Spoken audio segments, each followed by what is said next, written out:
Good morning.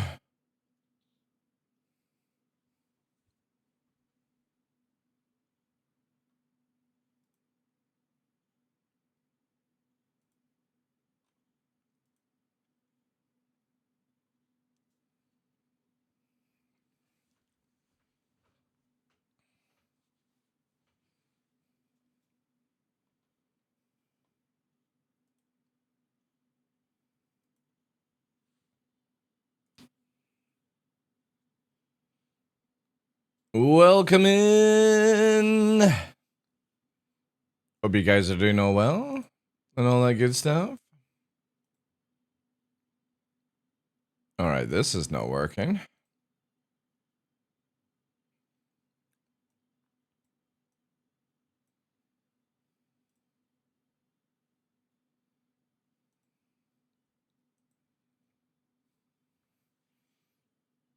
Welcome in, Ondo.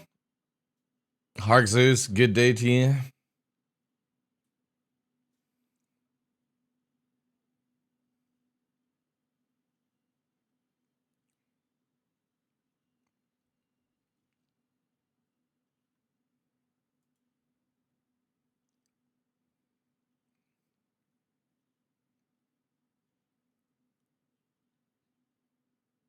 Hey, Sideways. Good morning to you.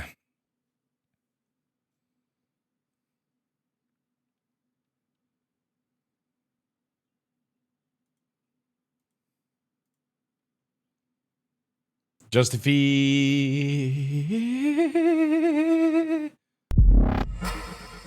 Donkey! Tier 2, 18 months support. Can we get some W's in chat for that, please? Happy Thursday! Happy Thursday! Thank you so much for that, guys. Appreciate ya. Oh, man. Day 7. Whew.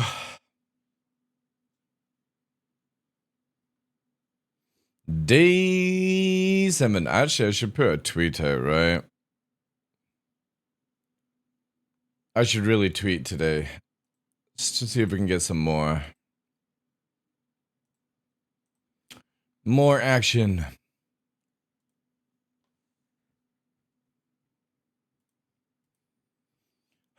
Quickly, everyone dance on the spot.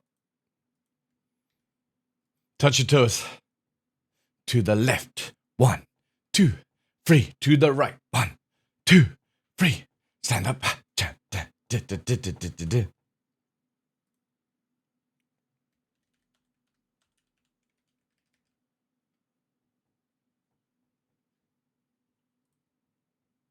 You have a dog in your lap, Jack? Damn it. I'll do it for you. To the left, to the right. Jump up around. Woo.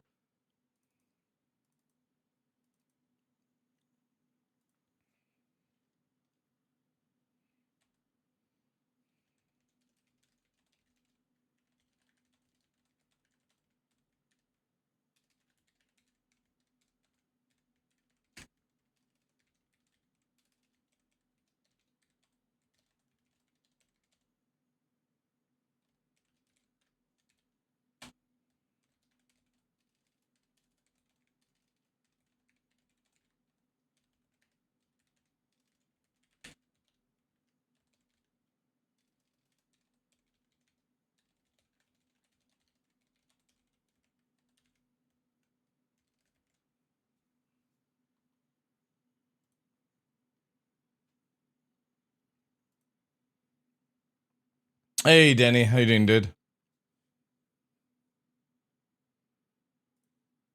The tweet is out, ladies and gentlemen.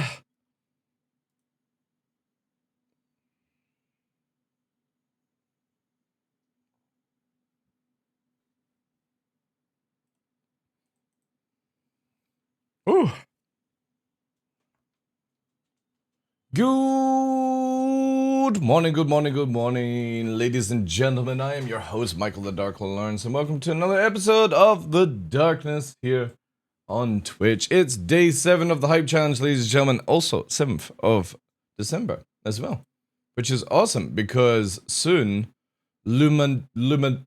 Naria or whatever it's called. I always forget what CIG call it. Luminarium, something. The calendar thing that we get every year where we get free things. Even though sometimes it's just JPEGs like the very first year and stuff like that. But yes. Looking forward to it. PTU has been updated. Awesome. I need to read the patch notes. We will read them together. But yeah, we're going to try and push for level 7. We have 4 days, chat. 4 days to get this to level 7. I believe we can do it. It is going to be difficult. There is a lot of chaos involved. But we should be able to get there. Hopefully. At least I'm not going to be doing Animal Crossing, so I'm very happy with that.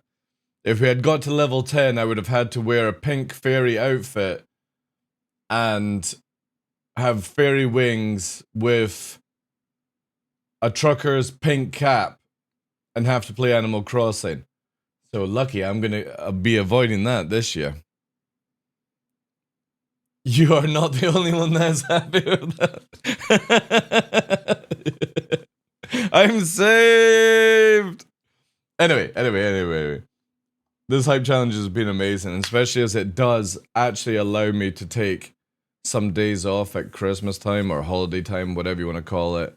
So, very, very grateful for it, because I think I will do like a little birthday stream on the 26th. Obviously, 26th December is my real life birthday. Turned 41 this year. And I might do something in the evening. I'm not doing something like during the day. I'm definitely taking Christmas Day off because I want to do some proper cooking. For the past 10 years, I've not had any like holiday food or anything like that. It's just been like very rushed. So I'm going to do some slow stew cooking, have a really nice hike, come back. So this year for Christmas, what I'm doing is getting some premium chicken thighs, a nice gravy. I'm going to slow cook the bitch. I'm then going to put everything that you have like on your Christmas plate in the stew and let it slow cook. So we're talking about pigs in blanket, which is like a little sausage wrapped in bacon. The potatoes, the Brussels sprouts, cranberry jelly, everything's going to go in this stew pot. And then I'm just going to have a bowl of Christmas, basically.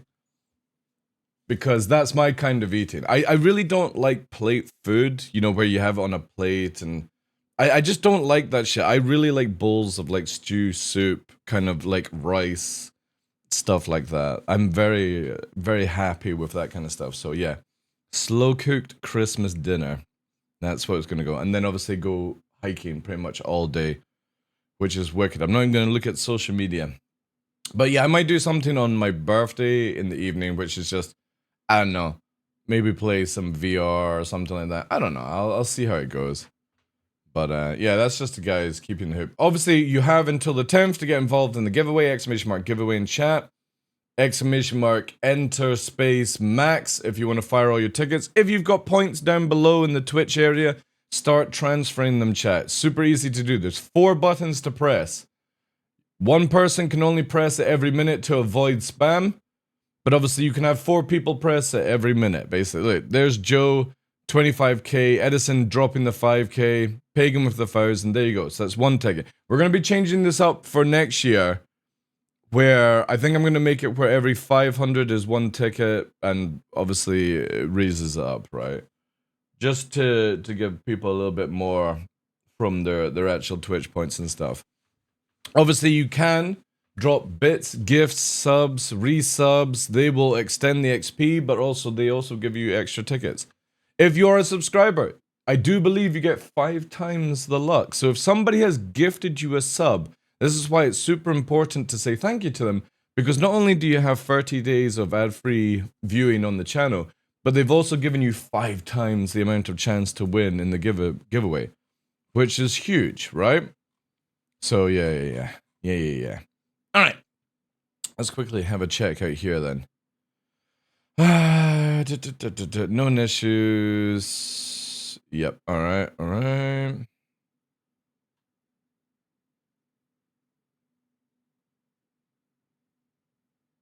Not that big. All AC maps, card ignore. Alright. Increased tractor beam strength for the Reclaimer and Vulture. Okay, that's pretty cool. Structural salvage, VFX pulse patch. Nice. Adjusted spring stiffness for hover bikes. Spring stiffness.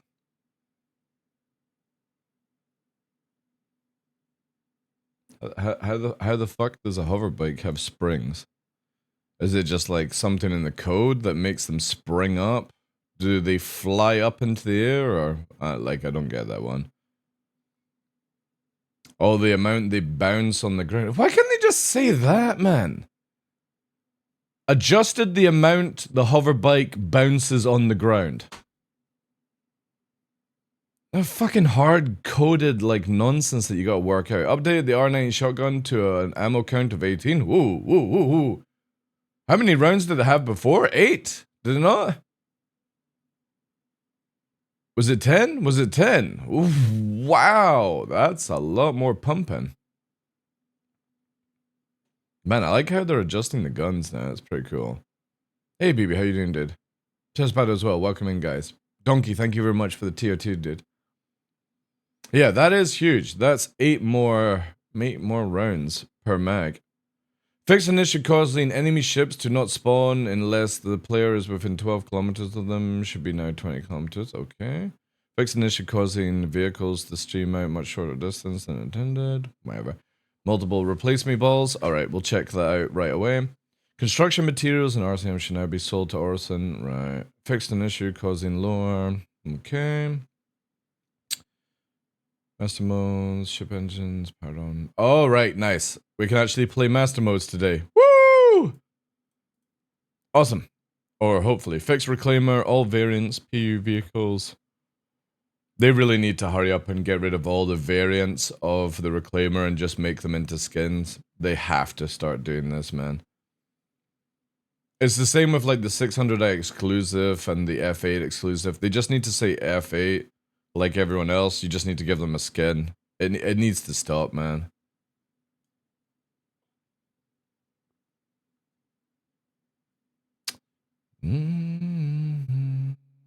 Too dark. Right. Okay. It was like a 2 gig patch as well, so yeah, that's good. That's good.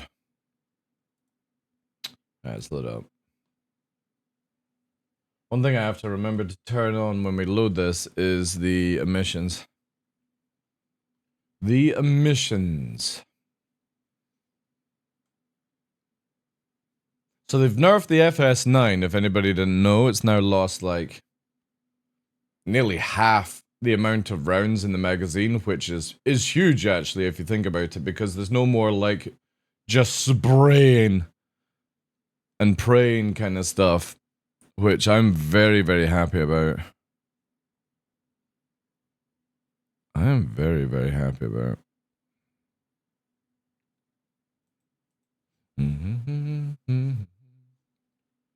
I take it there's no YouTube videos out.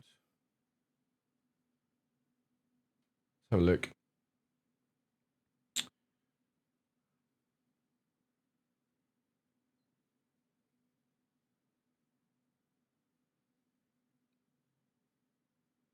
It doesn't look like anyone's made any videos.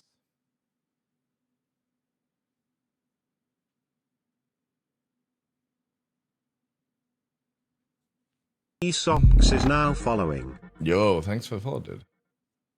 Nah. Alright, cool. No videos on my radar. That's fine. Alright, do we have to create a character again? Yeah, we do. Let's quickly do this. Let's see what the randomizer gives us. Randomizer. Choose. Okay.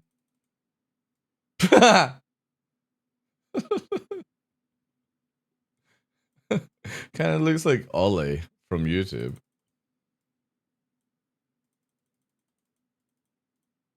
Oh, that was fabulous. The Fabio one. Oh, that was good. Oh, that is majestic. Oh, that's beautiful. Yeah, that's it. That is it, chat. That's what we're going with. Yeah, we'll skip that. Again, we'll just do this so we can create a fucking thingy bob, right? Find a ginger one. The problem with the ginger one is it's kind of like it's a weird sort of ginger color. It's like ginger and white and stuff like that. I hope they add more colors, more hairs and stuff soon. Especially the dreadlocks and stuff like that. But mostly the beards. We gotta have beards, isn't that right, Ondo? You still sporting your beard these days? Oh. Like the hue thing, yeah. That would have actually been a lot nicer. Again, we still got... It's growing like moss on a tree. Nice. Very slow then. I think they did show the colors at SetCon, right? Where you could have it like in different sort of things. Now, one thing I want to check out here is apparently the sitcom things have been added. So this is going to take a little while to render, right?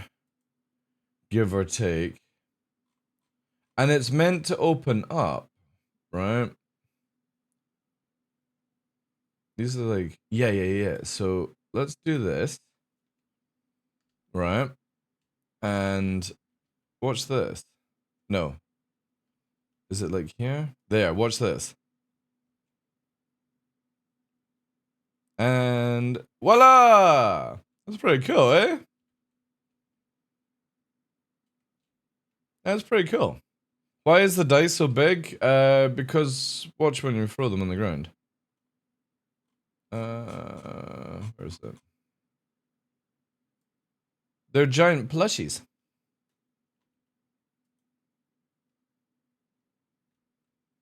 Oh no! See, they're giant plushies. They make squeaky noises.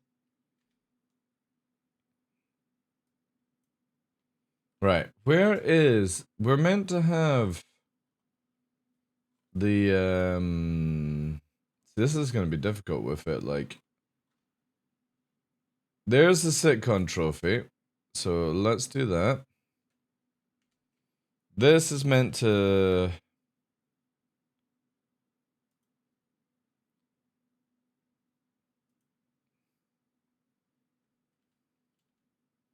Wow! Oh my god, that's just amazing. But there's also, we're meant to get the, no, where is it? I gotta go through here, because it takes so long to load. Oh, a Zeus coin. Interesting. This is gonna be so difficult to find, chat.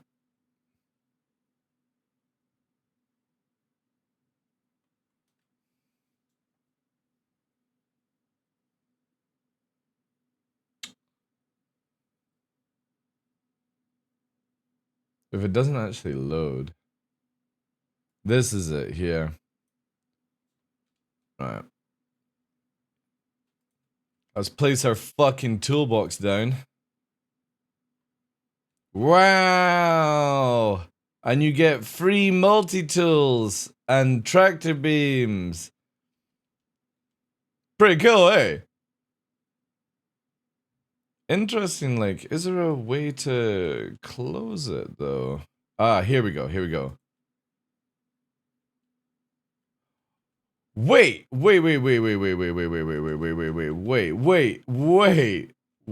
This thing's a light? Holy crap.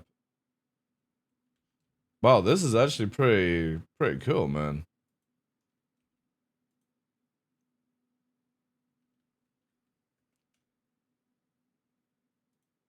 I think it's bugged up here, though. No, wow. I was kind of hoping that you could make it, like, transform. Maybe that's just not a feature that's in it yet, but that's sick, man. So you get a free multi-tool. Obviously, it's not free. You've got to pay for the thing and stuff. But I like how CIG are going this way. You know what I mean? Like, all right. Hear me out on this. I don't like this system, right? Especially with a game like Star Citizen. I prefer this sort of thing where you have to place things a little bit like what was it called? Starfield that came out. Let me just press this button here, no, that one there. But I really like this sort of like where it's there. I just wish we could have closed it. It would have been sick, like to carry it like a briefcase. Or, oh, wait. No, there we go. There we go. Oh yeah, that is cool. It looks like the old Javelin escape pod, kind of, in the same ship. Or same shape, sorry. Yeah, that's cool. I like that. See, that's where I want the game to go, especially if you played Pyro Playtest. You know what I mean? Like, oh, wait, what the hell? Oh, that's broken a little bit. Oh, no. That now carry. Yeah, that's sick. Now, can we open it? Oh, we can't open it whilst holding it. Oh, it's the other way around, though. Or do I have to pick? No, right. So you can't pick it up if it's open. Also, I'm stuck in. Oh my god, I'm stuck. Oh no.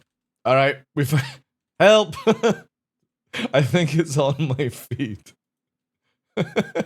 Don't plant it too close to you. Right. Okay. That is good to know. Do not plant this right beside you then, or you get stuck to it. Yeah, that's cool. I can't wait for weapon chests to be like this. You know, that whole physicalized thing. I get the old detox copium on the go there. The idea of like weapons, like black market dealing kind of jazz, and you've got the back of the ship and the containers open up and you like, then people have to, I geek out about this stuff because I think it's going to be so cool. It just reminds me of like all the movies where like you see people picking up like the old boxes full of AKs or rifles and stuff like that. I think weapons dealing is going to be so sick. And especially if you have like proper boxes to put them in and then just, you know, give it to people. I think that, again, I'm not a role player, but I like the idea that you can have that sort of interaction. You know, I'm not going to do the vocal sort of role playing, but I like the idea that you've got these things to grab. So that's really cool. The poster, I think, this is a really, really cool idea of how to make it like appear and stuff. I like that. It's so smooth as well. Yeah, that's a huge, huge improvement from the old school posters, which were like in these frames. I like post R as well. So it's like this like hologram kind of system. Man, I wouldn't mind like some of these like behind me just now. I wonder if you can get like hologram posters. That's sick. That's really, really cool. CIG's level of detail is just going through the roof these days. How many people have seen the leaked quantum stuff? We were watching it yesterday. I am mind blown at the level of detail in the quantum warping that we're about to get. It's insane, absolutely insane, and apparently it's meant to be 8 months old footage, which got me very excited. Even if it's the same level, right? You seen it yesterday, yeah. Hey, look. You know the funny thing, Jack, right? Is that everyone that's watched this video who doesn't understand, like, hasn't played Elite Dangerous or actually doesn't have the IQ level to understand what they're watching, have made posts on Spectrum saying, I don't want to be wrestling with control for 20 minutes as I'm warping. It's like, can you not see it says bubble locked and it then goes smooth? Are you that stupid that you can't see this? And they're complaining about it. And it's like, it's only like 10, 20 seconds you have to fight with it. Let me get the video for people if they've not seen this, right? Just to show you guys. Again, if you don't like leaks, I understand that. I'm not NDA'd. I personally feel that every bit of information should go to every single backer. I don't like the idea of evil cat, yada yada. I'm not going to go into that rant. But this, for example, I'm giving you a chance Game to... for fun is now following. Thanks for the follow, dude. I'm giving you a chance to turn your views away, right? Popping up now, right? So watch this. Quantum travel. Actually, we'll do the inside part here. And this is 8 months ago footage, right? So this is like Yella to Microtech warping, right? First of all, just gonna add this, because I'm gonna go through this the whole thing, right? Doesn't this look like a Stargate locking in? This is where, again, we had this conversation yesterday. I'm gonna bring it up again. I think the hieroglyphics should appear like Stargate to lock in the where you're going to warp, right? Because the rings come in and then it does the same thing as a Stargate, which is quality. And I'm not a big Stargate fan, but even I can see that. Look, like a Stargate going through, and you've got to fight with it here. This is it, right? And then when it says bubble locked, that's where you can let go of the controls and warp for 20 minutes or however long it is. So you can literally see there's a little bit of a fight. Oh my god. Look, bubble locked. It literally says bubble locked. Bubble integrity has a padlock sign beside it. And then you don't see the mouse moving around. Yet people on Spectrum are going crazy about this because they don't want to have to do this. It's literally 10 seconds of your life to sit back and enjoy it. Now, other little details. Look at the particles bounce around the ship. So instead of, you know how they go through our cockpit just now? It's bending around the cockpit, which is so beautiful. CIG have done an absolute amazing job. I can't wait to see this, like, actually in-game, because obviously this doesn't look as good going through stream, basically. Incredible. Absolutely incredible. It reminds me of the old Freelancer stuff that we saw years ago. It's got some nice sounds, a little bit too much sort of like noise, I think, but maybe if CIG can tone it down a bit. Again, this is 8 months old, right? So who knows what we've got just now. And then obviously you've got the quantum boosting, which is warping in any direction you want. And it's so fast. Look at it. So sick. Let me give you guys this link, because I don't want to go through the whole thing again, but if you want to watch all the videos, there's like 3 of them, just go to the dude's channel. Again, this is taken from an ex-CIG who left the company. It's not the CIG's channel, I believe, it's just somebody posting it, right? Because obviously the character in the game is editor, player, or whatever, right? But I'm very excited for that. Very... Oh, wait. Is this somebody's tool that's just like lying there? I'm very excited. Right, I don't think there's anything... No, these can't. Can we actually change the lights in here? Oh yeah, we can. Ooh, romantic. It's cool, man. I generally will be in... Like, I don't want to do outposts. I definitely feel like I'm not going to ever own an outpost myself unless it's like some sort of low-flying club kind of thing that people just meet up or something like that. But I really like the idea that one of my favorite sci-fi movies is not Final Destination, Fifth Element. And I love the idea of Bruce Willis's room where it's got all the things that sort of fold away. I think CIG sort of went with that idea. The bed folds out, it gets plastered, covered, put away kind of thing. But I am definitely looking forward to like customizing the stuff here, because there's a lot more detail now added in. And I don't really spend enough time looking over this stuff, but since we were dealing with the new objects and stuff, it's kind of cool to see. They are. It's the same thing with the Pyro playtest where people were freaking out. It's like, PvEers for years have asked for PvPers to fuck off and go, and CIG give them a solar system. CIG give us a PvP solar system. PvEers want the solar system to be PvE. It's like, You can't win. You literally can't win with these people. They're playing a game that they shouldn't be playing, as far as I'm concerned. Right, we're first things first. We're going to go to free flight offline. We're gonna go and quickly test out Bloodshot Moon, see if there's any things broken down on the outpost itself. I can't wait to do stuff with this in game.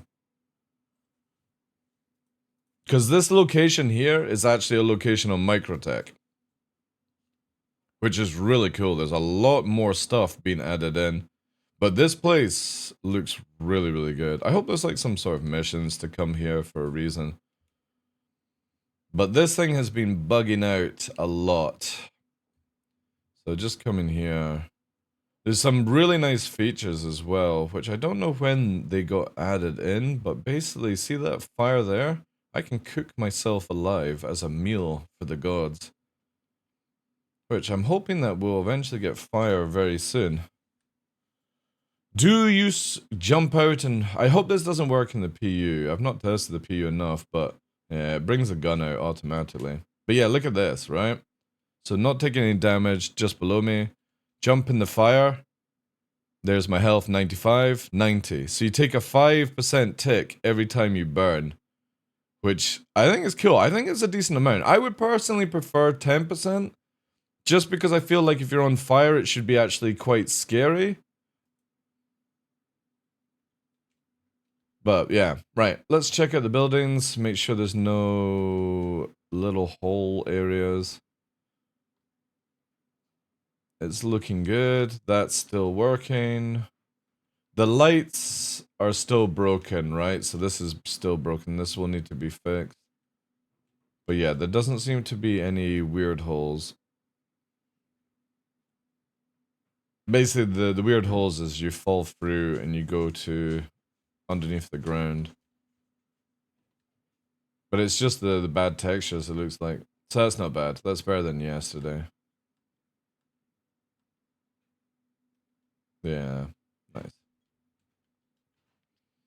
I think 5% is okay in a spacesuit. Yeah, well, actually, that's a good idea. That is a good idea. I never even thought about that.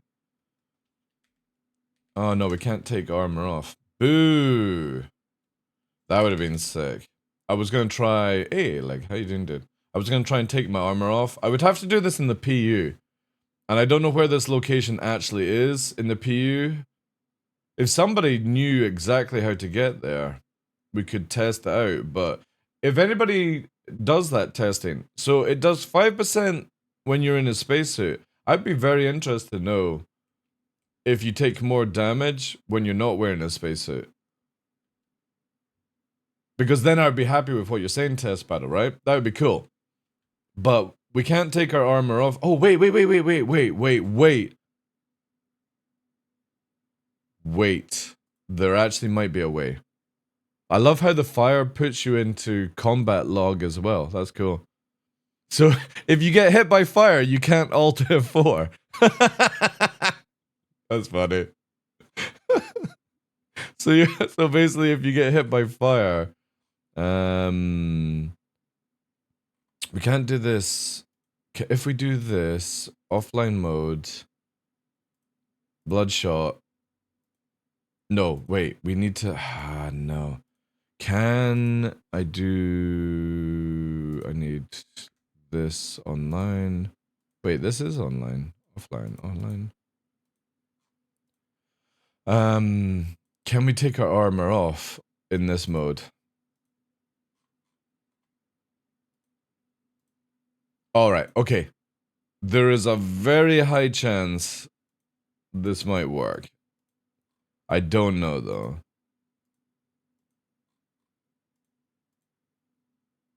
And then, oh, we can't take the undersuit off. Maybe the undersuit might be enough to test this out. If we don't get the map, obviously it's gonna be weird. If we get the map, it's gonna, Maker's Point. Maybe Maker's Point's got fire. Let's quickly run around. Hopefully there won't be... There looks like there's fire. Oh, the hell?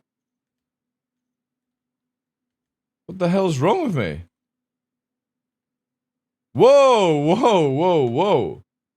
What the hell? I'm not taking any damage, but I'm fucked.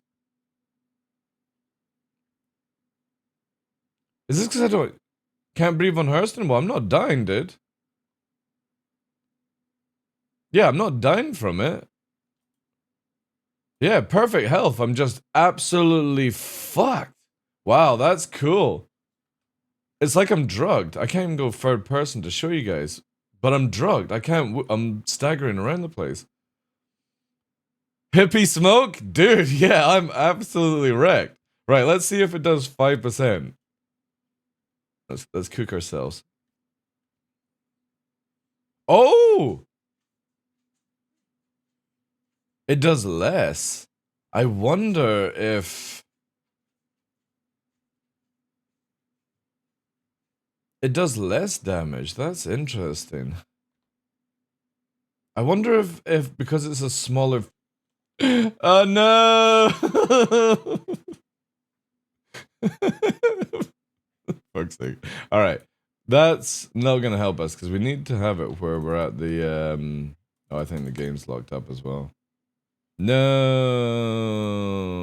All right, cool. Smaller fire, or maybe there is a difference in fire. Again, it's very difficult to test this because you know what I mean. Like, I can't go in with this. Let's try like Asia, right? I just need to quickly see that fire because I'm hoping that we take more damage because we have less armor on. No, that's not gonna work. Asia's not working. Australia? No. Let's quickly do NA. There we go. Please give us blood. Blood. Blood. Fuck. No. Oh, well, we're definitely dead then. Alright, well, we'll try and test it another time. Oh, wait. Wait 1 minute. What is the chance CIG actually allow you to keep your armor stat when you get out the ship, right? What's the chance, chat?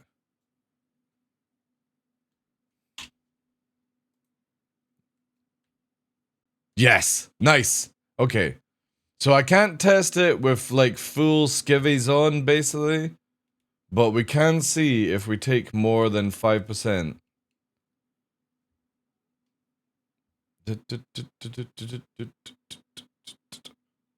Very interested to see if armor actually prevents you from cooking as fast, or armor makes you cook faster, basically. If we only take 3% damage, armor makes you take more damage in a fire, which means less is going to be better. I don't know how that would work, right? Okay, let's see. Oh my god! Holy shit!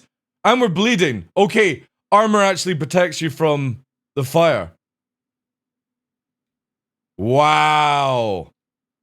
That means you're right, Tespado. If we had no armor on whatsoever, you are going to die in seconds in fire. That's amazing.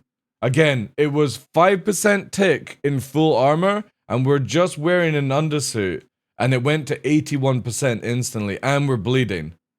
81%, 62, 44, 25, but I'm bleeding out here, right? Or we're on fire, whatever the stat is, it just shows you there. So literally 5-6 ticks and we're gone. And Pembroke, can you even add that in? That's a good idea, actually. Right, we need to go. This is the pain though, to test this out.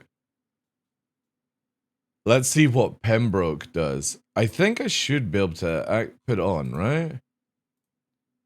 Give or take. I wouldn't be able to actually do the undersuit, right? Or do you need the undersuit? No, I'm not going to be able to do Pembroke because you need the undersuit, right? What level can I go up to?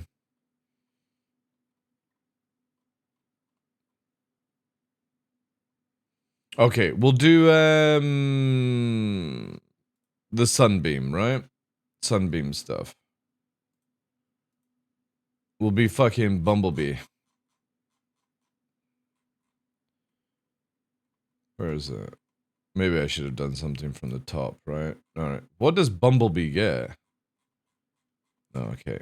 Heavy armor, heavy armor. We'll just do heavy armor instead. Or is it this one? Yeah, it's core here. That looks like it. So we'll try heavy armor. That's the max I can go to, guys. It seems. Because without being able to change my undersuit, I can't go to a Pembroke to test out, which would be amazing. Where is it? Sunchase, yeah.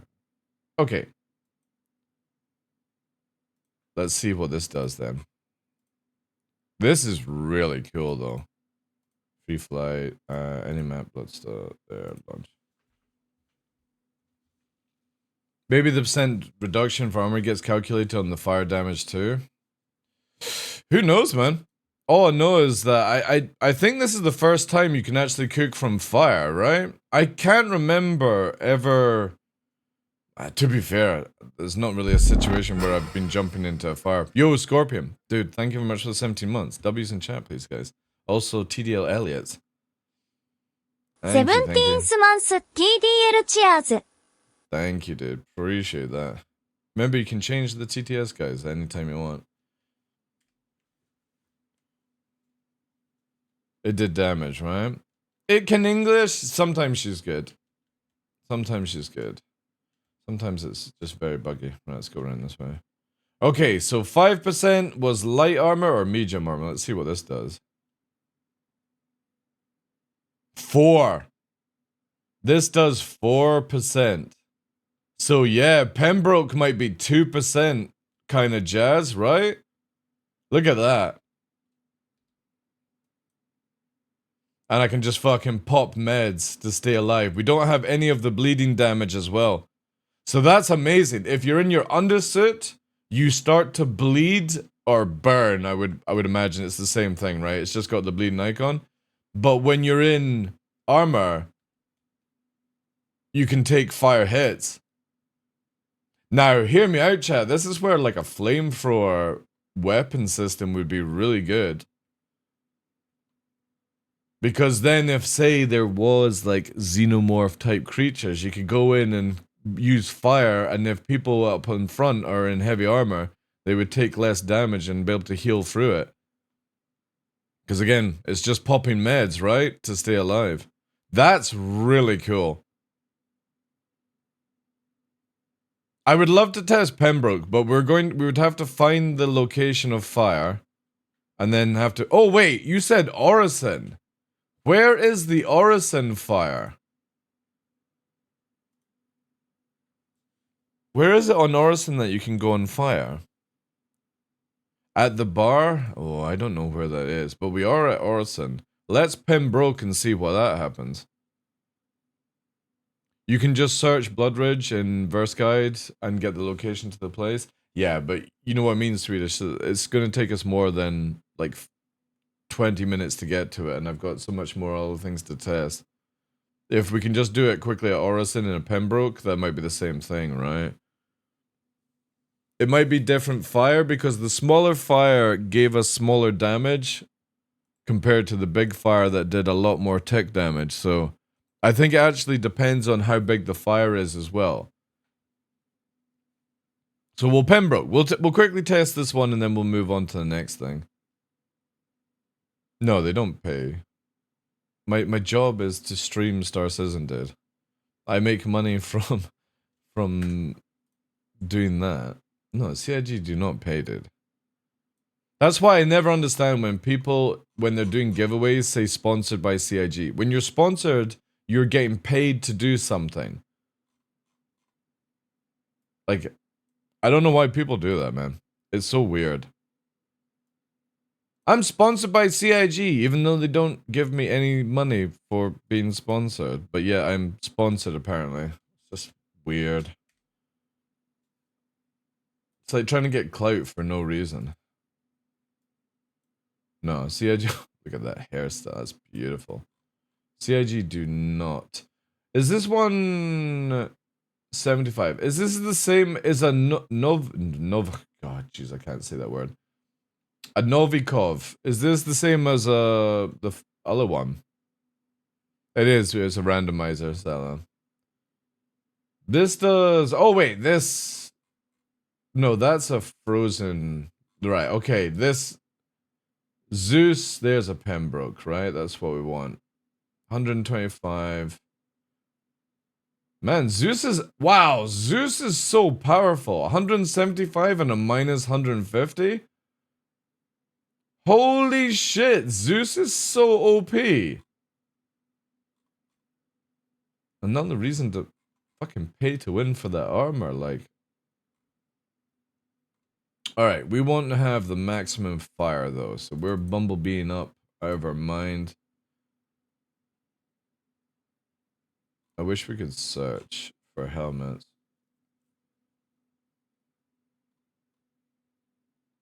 Come on.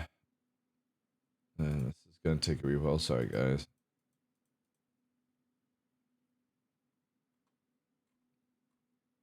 It's gonna be like Star Kitten.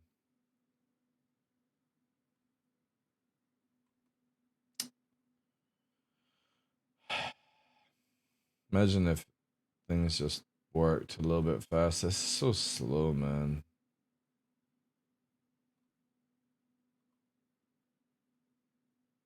What helmet do you get with this? Is it...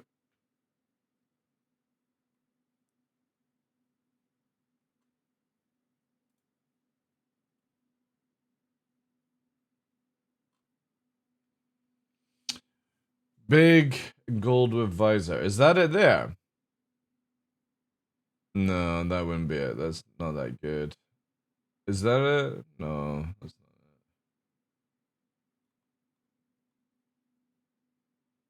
it. That's a Novak one. Man, CIG, you need to make this load way faster. Paladin. Is it Paladin? They're quite heavy. Above the pink helmet? Pink helmet. Oh, yeah, you're talking the big one.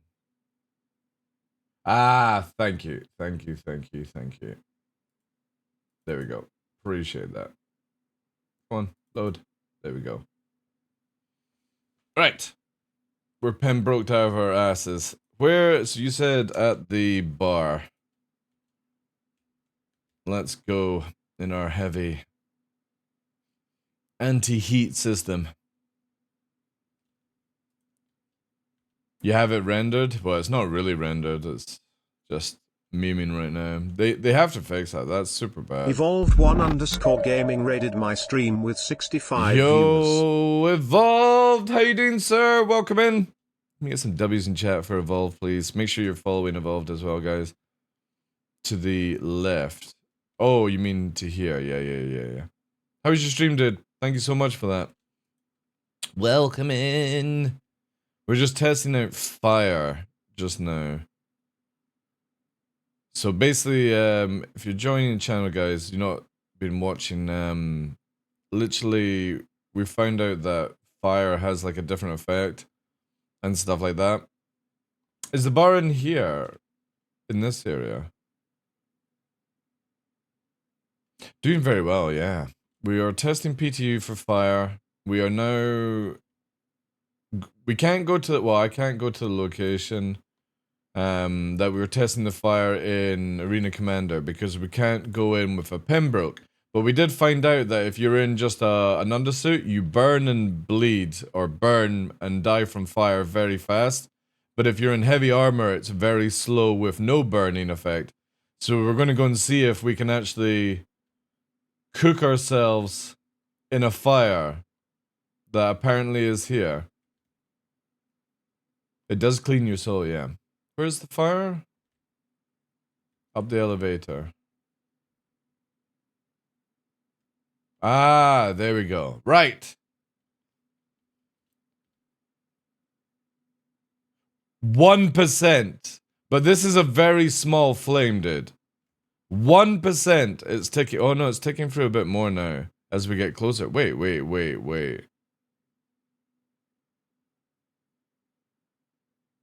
It started off as 1%. 2% it's going through. 2% on a small flame, like that. That's pretty cool. So Pembroke literally prevents you from dying the most in fire. Yeah, that's cool. And again, we can't test the big fire because, well, it means going to the location in the verse because we can't use this armor in Arena Commander.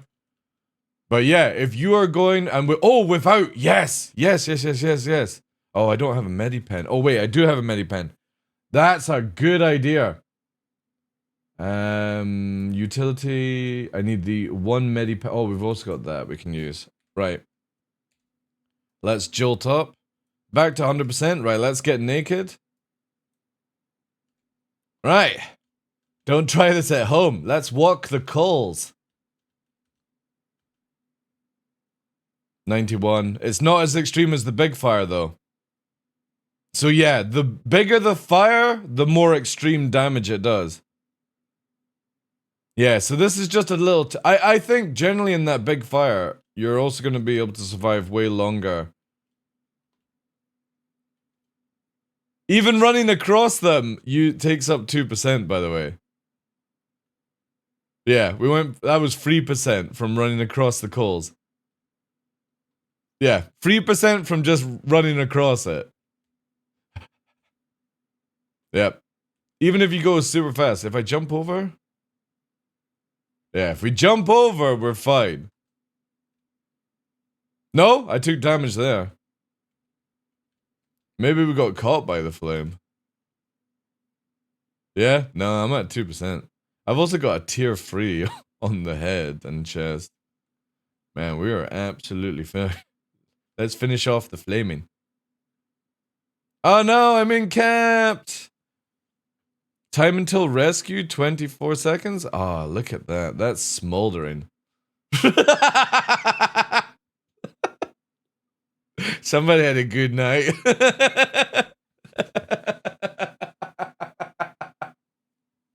Oh man, this dude is just sitting there watching a smoking body. Alright, that's cool. I love this. Man, fire is cool. In game. Fire is cool in game chat. Not in real life. Okay, Twitch? Hey Bart, how you doing, dude? Deep fried Mars bars are amazing, yeah. I've only ever been able to eat like 1.5. I've never been able to polish off 2 because I feel so sick afterwards. That is sick. Okay, so confirmed. Bigger the fire, more damage you take. Let's quickly just check out again where there's on Blood's Ridge, there's 2 fires. So I'm gonna quickly do the full test just to make sure. Hey Fresh, welcome in, dude. Raz as well, welcome in, guys. False prediction. Or perception, sorry. Let's quickly do this. So, elimination, loadout. Let's get rid of the armor for the full test. I just want to confirm this, guys. Where, man, they really need to get like a quick way of... You know what I mean? Like, when your stuff is equipped, it should really be at the top. This is so crazy that I have to scroll through to find it. There we go. Or like an unequip all button would be super handy. Yeah, we need flamethrowers in the game. And also aerosol. For certain reasons. Oh, you can you save? No, it's just that, right? Alright, now we go to free flight. The things we have to do just to test this is crazy. Down we go. Flamethrower would be dirty, especially in a place like where you weren't able to have like heavy armor or something like that, right? Let's quickly dive down. I do believe there is a smaller fire. Evolve, thank you very much, dude, for again the raid. Appreciate it, dude. Have a good night. Get yourself some sleep. Yeah, there's a smaller fire and a big fire. Right. Beautiful. We can test this nicely. Let's see if bigger the fire means deadlier fire. Which, personally, I don't think that should be the case. But again, It could just be for the video game, right? Right, so small fire. We're at 100%. 97. 97 was the first tick. So 3% on small fire. 94 it's jumped to. 92. So now it's doing like 2% depending, right? 89. So you can see there, if I was to stand on this for, look, so let's look down here.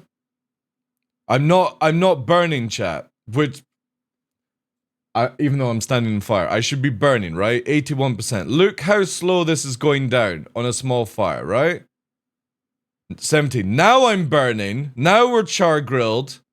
So I'm taking a little bit more extra damage, but still, nothing to be like super worried about. We could med through this, but we are smoldering. We step off the fire.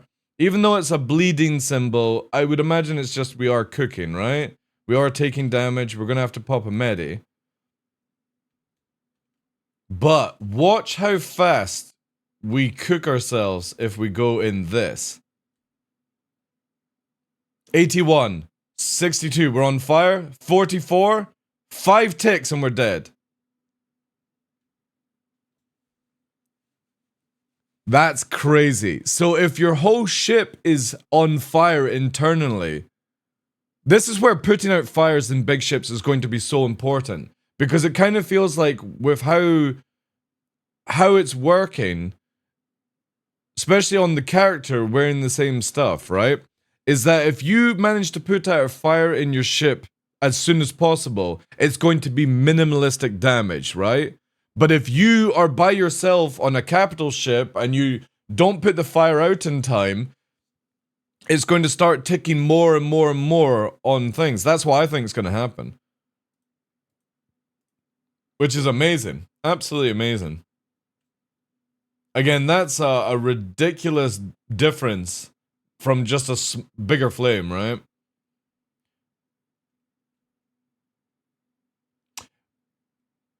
Emergency venting. Do we even know if we're getting that? Also, the fire's gone out. The fire's disappeared. Does it still burn?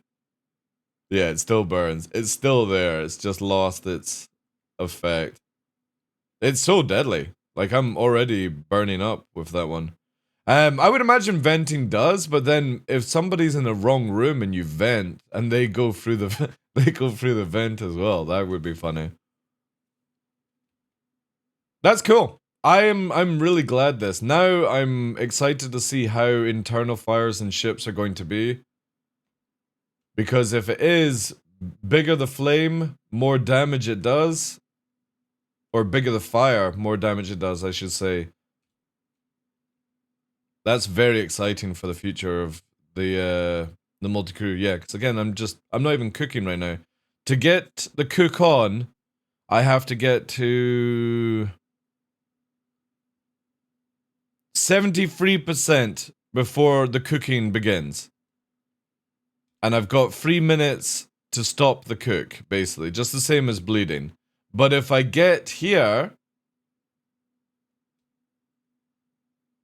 81%, I'm already cooking. 62. 2 ticks and I'm bleeding out from it. And I'm out of medipens as well, so we'll just do a full cook-off.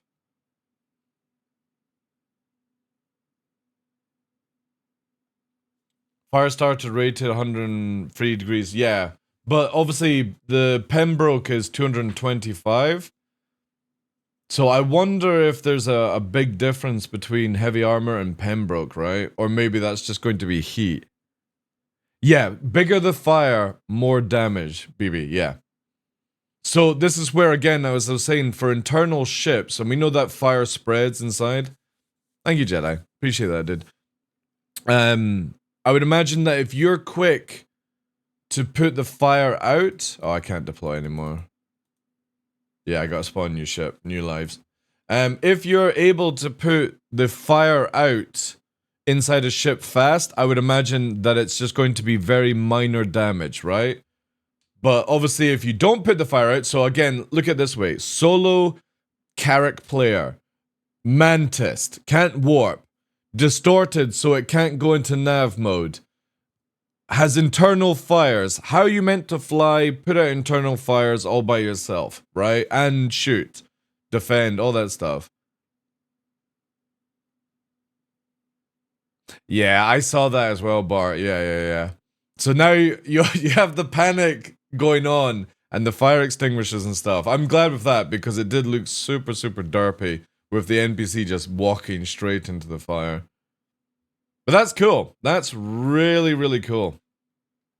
Now I'm even more excited for multi-crew because I think having somebody who's good at putting out fires is going to be super important. Okay, on to the next test. It doesn't show heat. Maybe on new UI, you know what I mean, Blue Manx, when we get the new stuff, maybe they've got it for there. Maybe the old UI doesn't do it. But still, it's really cool that big fires do a lot more damage to the player, at least.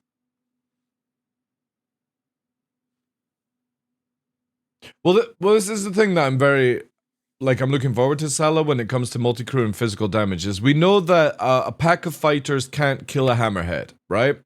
But you can disable the hammerhead's turrets, you can disable its shields, you can disable the turrets itself, disable the engines, I think I said that already, disable its engines, and then you can board it. But if, this is where I'm saying, is even a pack of fighters could just keep laying waste until a fire begins inside the hammerhead, and then the ship will die from internal damage. So you might not be able to physically shoot the thing to bits, right? Because of how the new, Maelstrom system is actually going to work. But it means that you can still kill a ship from just putting on fire. Because if there's a lot of fire, there's no way one person's going to be able to put that out. No way. Because they could also maybe not be in heavy armor and they're cooking inside, right? Yeah, fire is actually going to be super deadly if you don't deal with it. So if you're doing solo crew, even on a cutlass, for example, you could be in a serious trouble if a fire breaks out inside. Which I think is really cool. I really like this element of it's dangerous to do that. Let's do quickly offline, because I'm going to just quickly test out Dying Star map on master modes. Well, what I was saying, I think it was yesterday or the day before when we're talking about fire, is I would like to see any ship under large, so Vanguard, Cutlass, Avenger Titan, yeah, basically being able to vent to prevent fire, right? And then to a certain degree with the large ships, you can do that as well. But I don't want to see with large ships where somebody can just press the door to open all the doors and that solves the fire, right?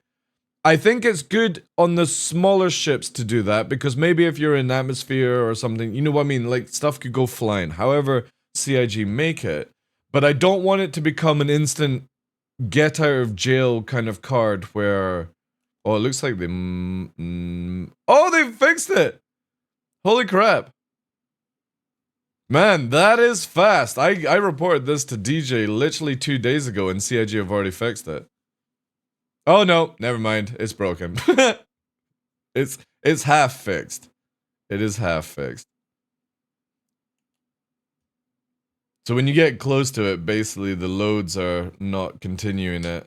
So see here? That's missing its texture. Hey, Blast, how you doing, dude?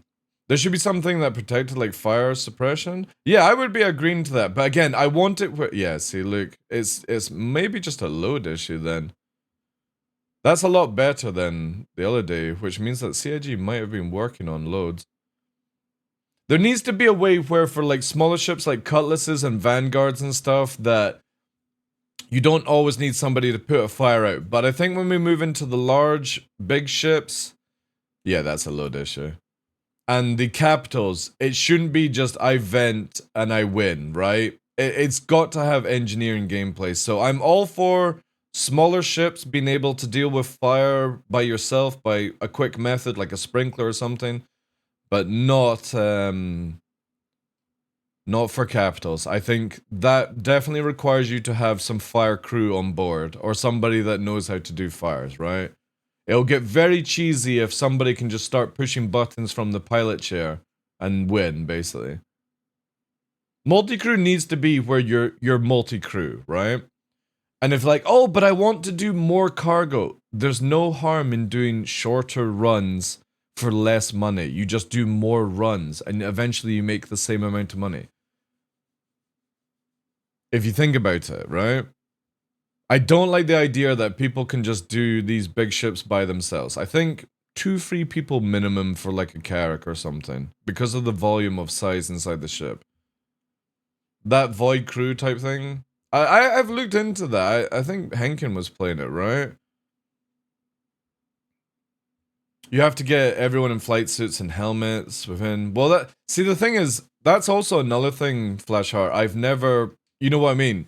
Yes, you can roleplay hanging up your armor, but there's no reason for me to ever get out of my flight suit in this game, if you think about it. What reason do I get out of my flight suit and helmet in Star Citizen apart from roleplay? So CIG would have to make it... No, the shower is not in the game, Swedish, right? Or taking a shit, going to the toilet. There's no reason, right? Again, guys, there's no reason. You don't actually have to shower and you don't have to shit. CIG have already confirmed that. You only do that for, like, charisma checks when dealing with NPCs.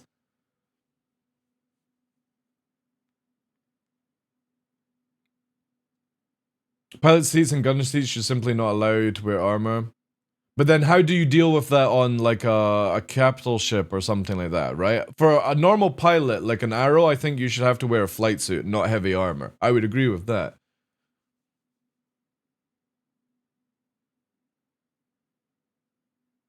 No armor, more speed. Again, CIG would have to add something in to force you to put your armor into a locker where you're then just in your skivvies, and then obviously I would agree with you what you guys are saying, but there is no reason to ever get out of a flight suit in this game. I hope they add pooping sounds like grunts and did. Alright. Go and play Scum if you need that kind of stuff, or Ark, or whatever, you know. What about forcing you to stow guns? Well, we do know that very shortly in the future, Bully, that you're not going to be able to wear a backpack while sitting down in any chair, or have weapons on your back, right? But again, we're talking about having to remove an undersuit and helmet, right? There's no reason in the game to do that. And yes, you take off your helmet to eat, but CIG have also said that they're making a short command where you quickly take off your helmet and drink, and then you automatically put it back on, right? That actually would be a good idea, Bart, yeah.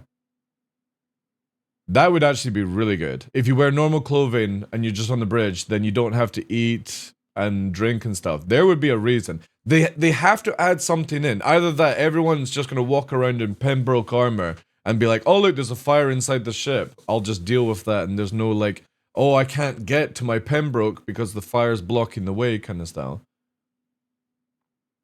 VIP. Whoa, Flashheart, you're going far too down the copium-hopium line.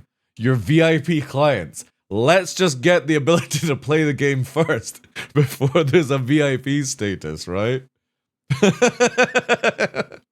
You think you're getting your what are they called, CEs or E1s anytime soon with gameplay? That's not happening. You'll get the ship, but there's going to be no like. I mean, how long did it take for Elite Dangerous to add that kind of gameplay in? It was crazy.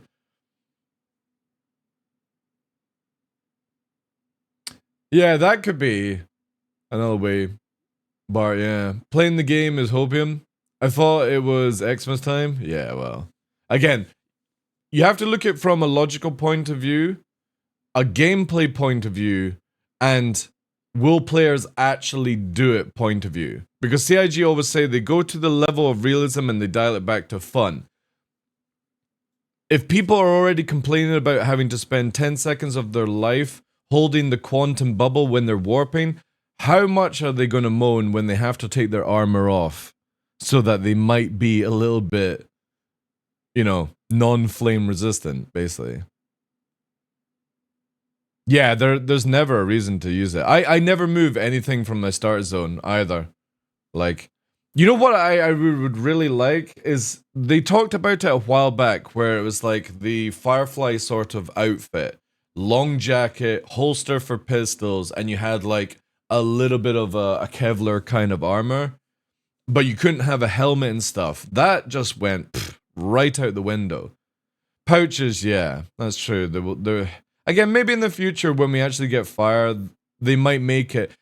I definitely think if CIG want to go ahead with this, they need to make it where if you're going to sit down in any major chair, like pilot chair, gunner chair, you can't wear any armor.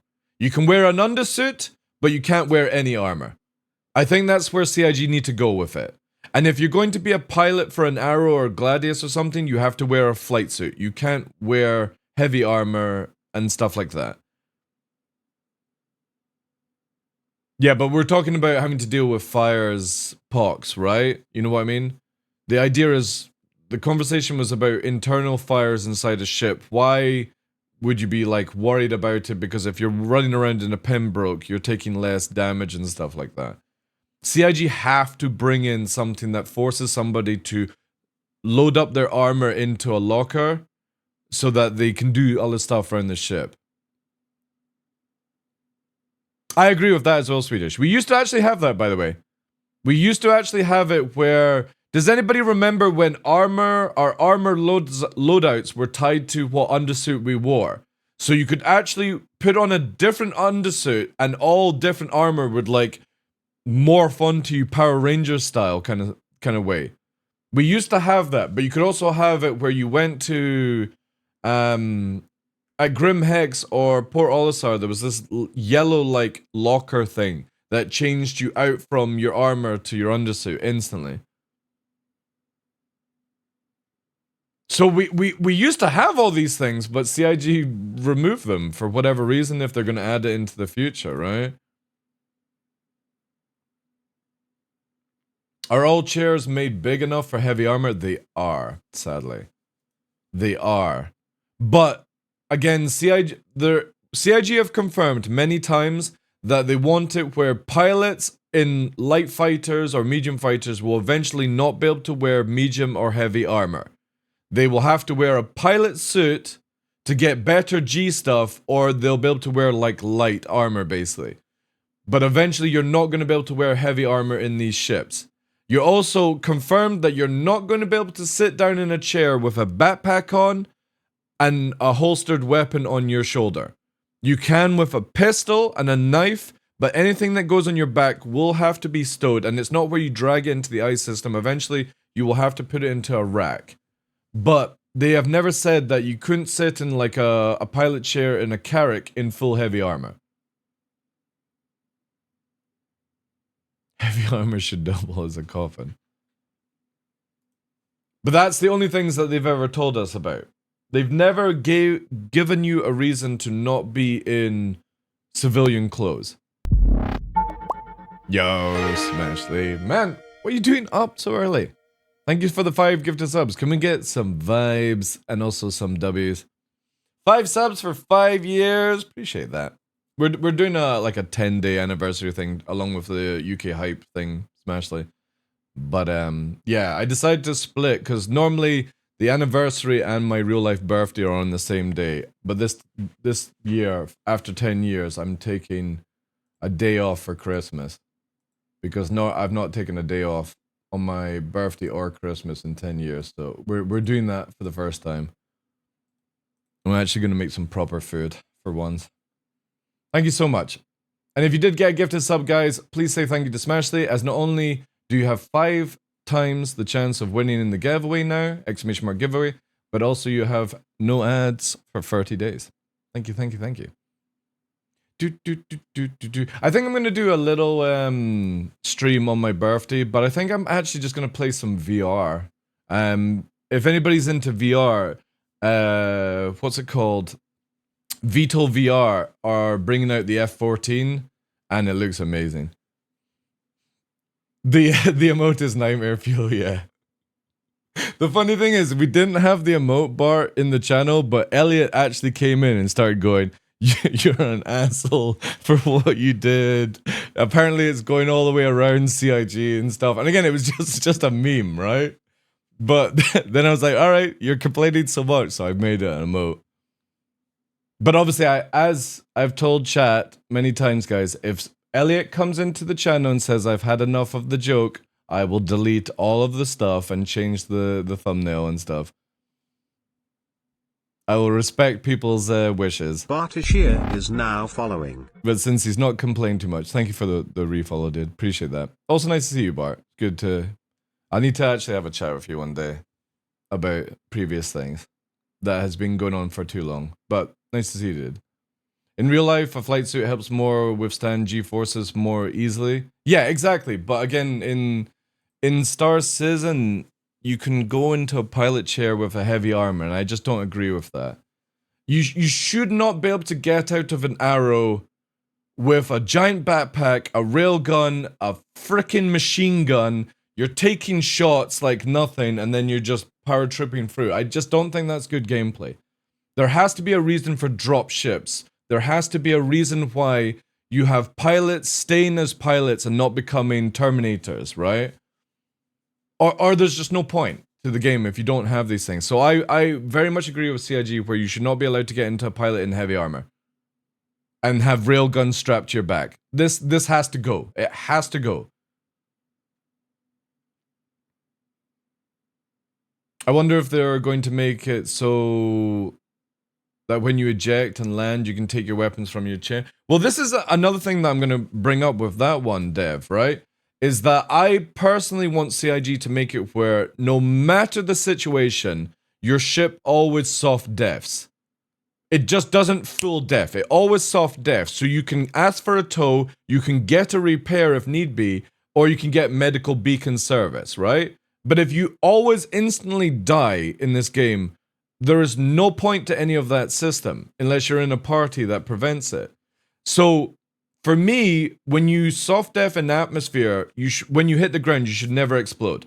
Never. And the reason for that is, again, so I can climb out my ship, grab the gun from the front compartment on the Arrow and the Gladius, and then play the next part of the game, which is scream at people in Discord for help, ask for help in game, medical beacon, or pickup, towing stuff.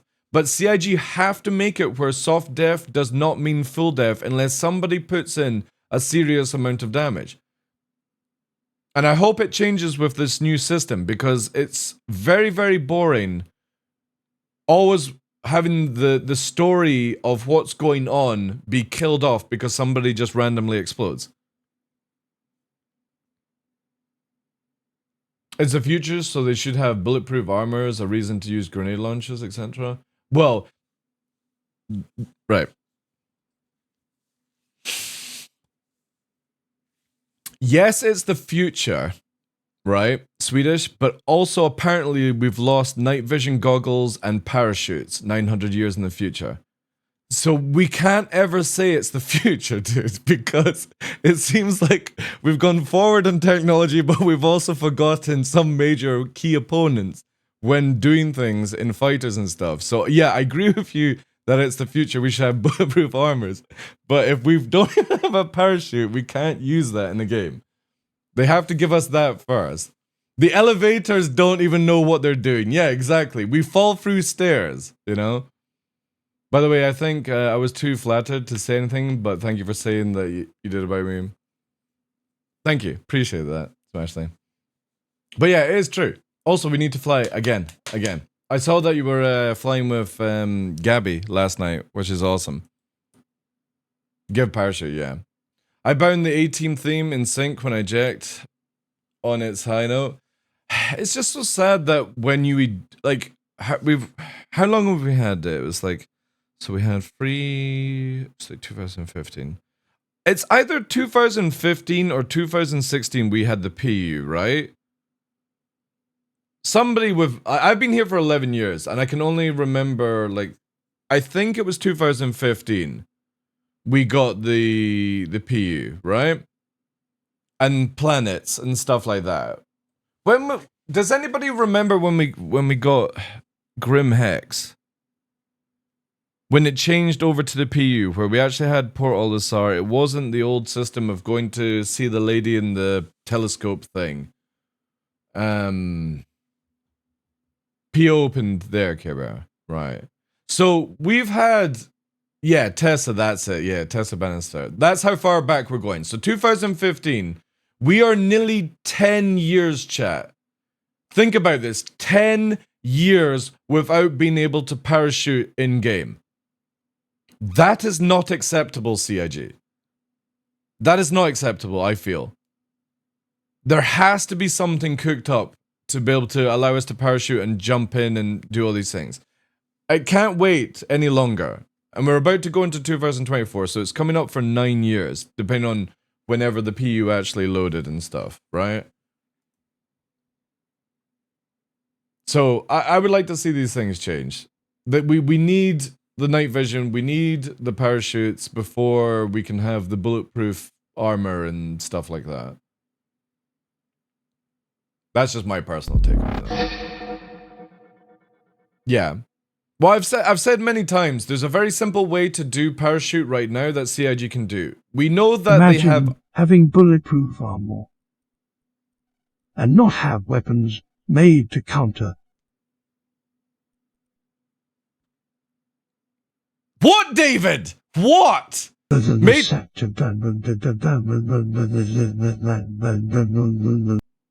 Why is this AI so fucked? It's the only one that's fucked, chat. Our narrator is so screwed on this channel. It can't do a simple job. I don't know, Justify. None of the other voices are doing that, and everyone else that uses the same thing never has this. And it's getting worse every day. It's normal. It's like, it used to work though, Bart. We had this like last week where it was working fine, and now it's going to absolute, like it's just breaking. Yeah, he's always having a stroke. David Attenborough, chat. Our narrator is just dying, right? Yesterday was horrible. Thank you for the 100 bits though, Devs. Appreciate that. But yeah, literally, we need a system for parachute. And the simple thing is, we already know that CIG made RNG fall damage like a year ago, right? And another thing you can look into is with that number, you could then make it where you're invincible when you wear a backpack that doesn't allow you to store anything, doesn't allow you to holster weapons on your back, and when you eject, you survive 1 fall damage. And then it's something you take off. They could easily add that in. It doesn't need to be a parachute. We already have you falling through the sky. I swear to God, I'm not having a stroke. Just thinking about those rougher pink leather cuffs. Wow, wow, it actually worked. It actually worked. Thank you for the 100 bits, Devs. How you doing this all, dude? So yeah, you could literally do that. A backpack that prevents you from dying and all that stuff, right? It would be amazing. And night vision is also another very easy thing where when we're pinging out, right? I can show you right now here.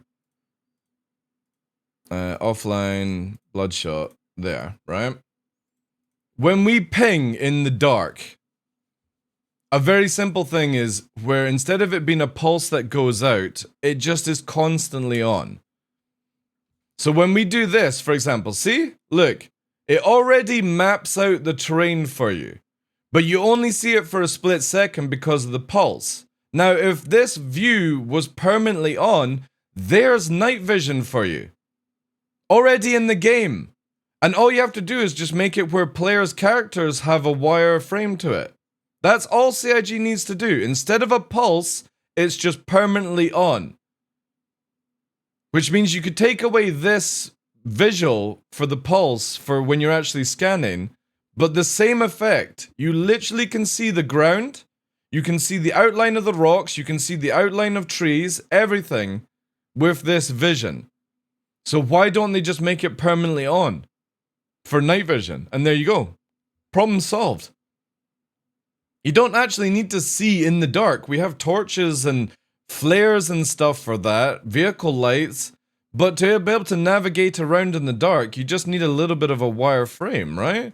Again, we can go really low here, because I can see the ground with the light, I can see that I need to navigate this way through, down through the canyon, I've got to about this level, I get a pulse out, I know I can go this way, and wow, look, we're sort of mini low-flying the terrain. But if it was permanently on, I would be able to go lower and faster without any nonsense. I'm just waiting for that second of information. I don't know what they're going to do with Medjar, but I'm saying for night vision, you can easily get a system into the game pretty easy. You've already got night vision in the game. Look, I can literally see night vision all the way to the mountains in the distance because the wire frame just allows you to see it. But the funny thing is, in real life, if you guys haven't seen this, right? Look what US military are using for night vision these days. And it's gonna blow your mind that let's see, US new night vision goggle system, right? Look at this. This is what the military are using now, chat. Notice anything similar to what maybe is in video game right now? No? We have this in 2023. We have it also in Star Citizen, but it's a pulse. And it doesn't show players, obviously, but it shows everything else. It shows ships, it shows trees, rocks, mountains, everything. If this is what we have in real life, it also has a compass as well, which is really cool. Why don't I just take the pulse that we have and just make it where it shows outline of players moving around like this, and just where it's permanently on? There's your night vision. I would be happy with that. Does anybody need to see in the pitch black kind of style, right? If you think about it? Do you need to actually see every fine detail? I feel like this would be a great help. This is using the Howsler at night. Look at the outline that it makes. You don't see the little rabbits and bushes and stuff like that because you have to get closer to it, but it literally allows you to see at night. It's got a compass and everything.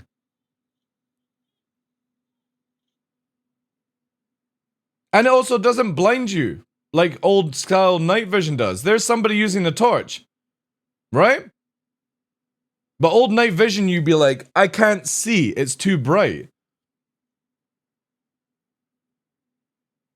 And obviously the guys at the actual console of the Howsler are not putting bullets in wireframe, right? They're using torches because they're right beside it, but it's literally allowing you to see in the dark and do this, because none of them are wearing it. Only this dude is, right? Yeah. But it's insane, Bart. This is just bonkers. This is like future vision stuff. And wait till they start adding ultraviolet and thermal and everything to it. Probably can switch. But we have this system already in Star Citizen, chat. In the form of ping. Look. Look at the tree. Actually, it won't ping, right? There. It's weird that you can't do it whilst holding F, right? Look, it already does what that thing is showing. So if we had this pulse permanently on, so it's not pulsing, it just outlines everything in blue, right? Where you can still see the green, which is what you can see. It just makes it where the wire light goes around, or whatever you want to call it, the edging, the stroke, whatever CIG confirm it as. If this was permanently on, this would be perfect for me. Because you can still see the colors of the tree, right? You still see the green of the tree. When you get close. See? It doesn't do it when you get close. Because why would you need night vision when you can see right in front of you? So the technology is already in the game. They just have to add it where it includes NPCs and players walking around, because it does vehicles already, especially if you're driving, you see the outline of it. Like how how is it so difficult to bring night vision in? This is perfect. This is all I need. Because again, we have our own lights for when we're close to the ground like that. I just need to be able to see the tree in the distance. But already at this situation, I can navigate around if it was just constantly on, right? And we're moving at 80, 90 meters a second off the ground. No problem. You don't need to have something like, if we use reshade, which is like this, right? We don't need this in the game. And I would love to actually disable reshade so I don't ever have to have it on my PC ever again. But because CIG just won't give us something that allows us to navigate at speed, right? You're forced to use it if you want to do certain things. Yes, you could go with the ping, but the ping is... delivery man is going to hate me for all the packages that will be arriving like piecemeal next week. Tips. Dude, I already got notifications that the handcuffs have been sent, so you gotta stop, dude. You gotta stop with the memes. Appreciate it though. Thank you for another 100 bits, dude. But yeah, I really, like, for me, I am not a fan of reshade, right? But I will use it because one, it's allowed to be used and everyone else is going to use it. So when you're in any situation where it's skill versus skill, right? And if somebody else is using something that gives them an advantage, then they have a higher level on you. And this thing is not that good in PvP, because again, look how much it brightens up. But if you take away reshade, add the ping, we then don't get blinding lights, we can just see where we're going. And I think it would just be way more cinematic, and then they can stop reshade from being in the game. Again, just a win-win situation. Another package is on the way? Oh dear, dude. Does this guy read? What do you mean, demon? Oh, you mean your post? Yeah, I could read your post, but why should I? With something like that. You literally gave me 3 minutes whilst I'm talking to people to respond to your message. So you know what? I'm not gonna read your message, dude. Because you haven't got the patience to wait for me to read through chat, dude. Simple as that. A little bit of patience, dude. You could also add TheDarkLaw or something like that, right? That's not mean, dude. I can be a lot more meaner. But you know what I mean? You literally gave me 3 minutes whilst I'm talking to people. I then eventually look at chat and the first thing I read is, does this guy read? And then I scroll up and it's your message. I could read it out, but I'm not going to because you don't have the patience. Or maybe I'll wait another 3 minutes, right? I'm gonna go through chat as well here. Those are so wicked. I love my thermal optics. Can't tell if somebody's touching a car in the last few minutes. Oh, can tell if somebody touched the car in the last few minutes. A rabbit in the thick bush 200 meters away, but... Wait, it's bouncing here. But the mix of infrared, NVGs, and thermal they use is amazing. It is. Technology is getting crazy. Absolutely crazy. You got time. Good. Right. Now, because you've been patient, Demon. Demon says they can get night vision in by just working with the depth buffer. Yeah, exactly. Yeah. A graphical engineer like even Abraham, CIG, the man to talk to. Oh man, it's bouncing here. Can I put this in less than a bit? I know, it's so weird that throughout these years we've had things that they can do to make night vision and they just don't, right? Elite Dangerous night vision is really good as well.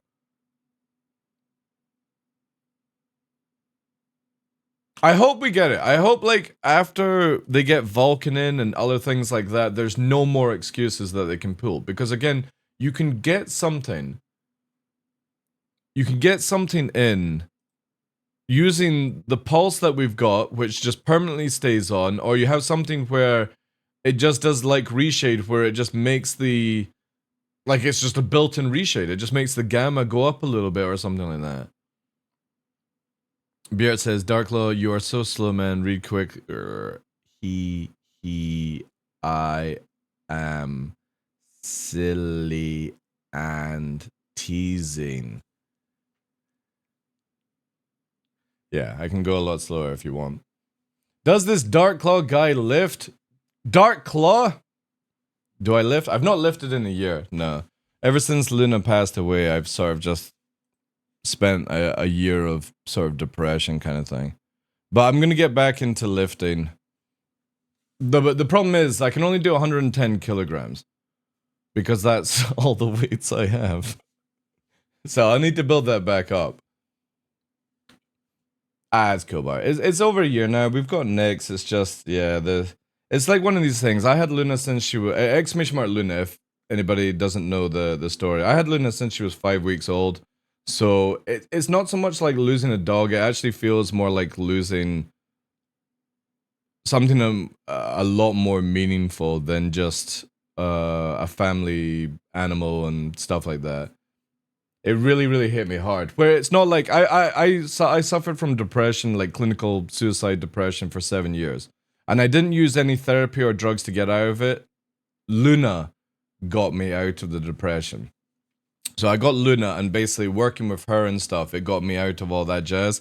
So losing her, and obviously I've got Nyx and Nova. So I've always got this, I'm not in a depressive state that I was, like where I'm not doing anything, I'm eating too much and just rotting away. I'm still doing everything, it's just my head is still just sort of like constantly thinking about it, did I do the right thing and stuff. And that's a year later. And I'm kind of hoping it will eventually get to a lighter stage and stuff like that. But yeah, that's why I've not been doing any lifting or any major exercise. I've been eating healthy, but I would like to get back into lifting because I was doing a lot of it. And especially with Smashley in chat, she's constantly doing fitness and posting. It's just, my brain is in this state where I just can't be bothered to do anything extra than the basics of just living right now. And I'm hoping next year will be a bit different, but we'll see. Family member for sure. Did I hear the TheDarkLaw needs more gifts? No, I don't need more gifts. No. 2 pairs of handcuffs, pink and black, are enough from you, devs. We got our first dog in February. It's a different kind of bond. It is, yeah. It's weird. Like for me, and I say this not to be like hateful towards humans, but I will never bond with humans like I do with dogs. And that's why, obviously, before I was a content creator, my job outside of this is canine behaviorist. Because it's just a much better feeling to walk around and not have to deal with other drama and stuff. Marlio Star is now following. Thanks for follow, dude. Yeah, but again, you and Aurelia do a lot of fitness, Smashley, and it is a lot of like wants me to get going. But the moment I start, like I can bench 50, 60 kilograms like it's nothing, right? That's basic stuff. I can lift both dogs at the same time, kind of deal, and they're 30 each. But for me to push the bigger benching that I was doing before Luna's passing, yeah, I've not done it in a year. I just not wanted to do anything. You got more tea on the way? Nice, dude. Yeah, 110 kilogram is what I bench. Can also deadlift it as well. But, and the reason I've never been able to go higher, Vaz, is I don't have any more weights. And I also don't feel comfortable about doing anything heavier than, because I don't have like a spotter and stuff. And there's a reason why I won't go to the gym in the village, chat. Because the gym in the village is in the primary school. And I just don't feel comfortable going and getting my sweat on and then walking past school kids, like when they're coming to school. I think it's really weird personally, but I can understand that the gym is used for the kids. It's just everyone in the village is allowed to use it as well. And it's like, nah. And then it's like 36 miles to go to the nearest gym. So I'd rather just lift trees and bench rocks, William Wallace style, right? It's all I've got, basically. A-Shep Club, sorry man, I lost my mom in 2020 and it hit me hard. I lost my dog 6 months ago and has been my best friend through relation. It's crazy, like, it's weird how when family members have passed away, I've been like, you know, sad, but not like, meh. But the moment Luna went, and like obviously in my job, I've dealt with a lot of dogs passing, but this is the one that has really affected me from it and stuff. And again, it's not like I'm mopey or anything like that. It's just the brain is constantly trying to figure out, did I do the right thing? And after a year, it's still doing it. Let's send him a gym. No, I don't need a gym, dude. No, like I said, I don't want to go up heavier in weight anyway, because without a spotter, I could end up damaging myself and stuff like that.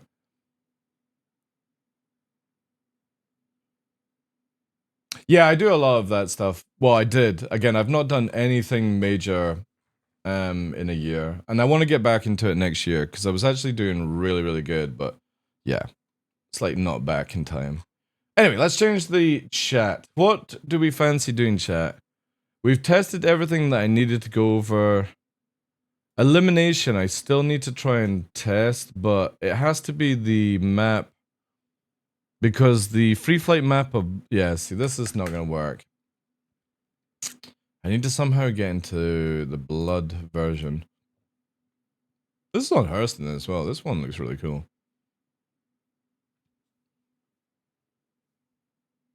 Yeah, they do, Bart, yeah. I know exactly what you mean. I had a dog for 5 years, and my puppy was much closer to my soul than I would ever allow it. Yeah, exactly, dude. Because again, humans, when we talk to humans or we interact with humans, even if you have like a partner that you live with, right? You always have your own time. You go to work, you go do stuff with your friends. You have that separation, right? But with a dog, they don't get that. So you are literally their life. And there's a really nice saying. A dog is a friend. Yeah, right. I've got it.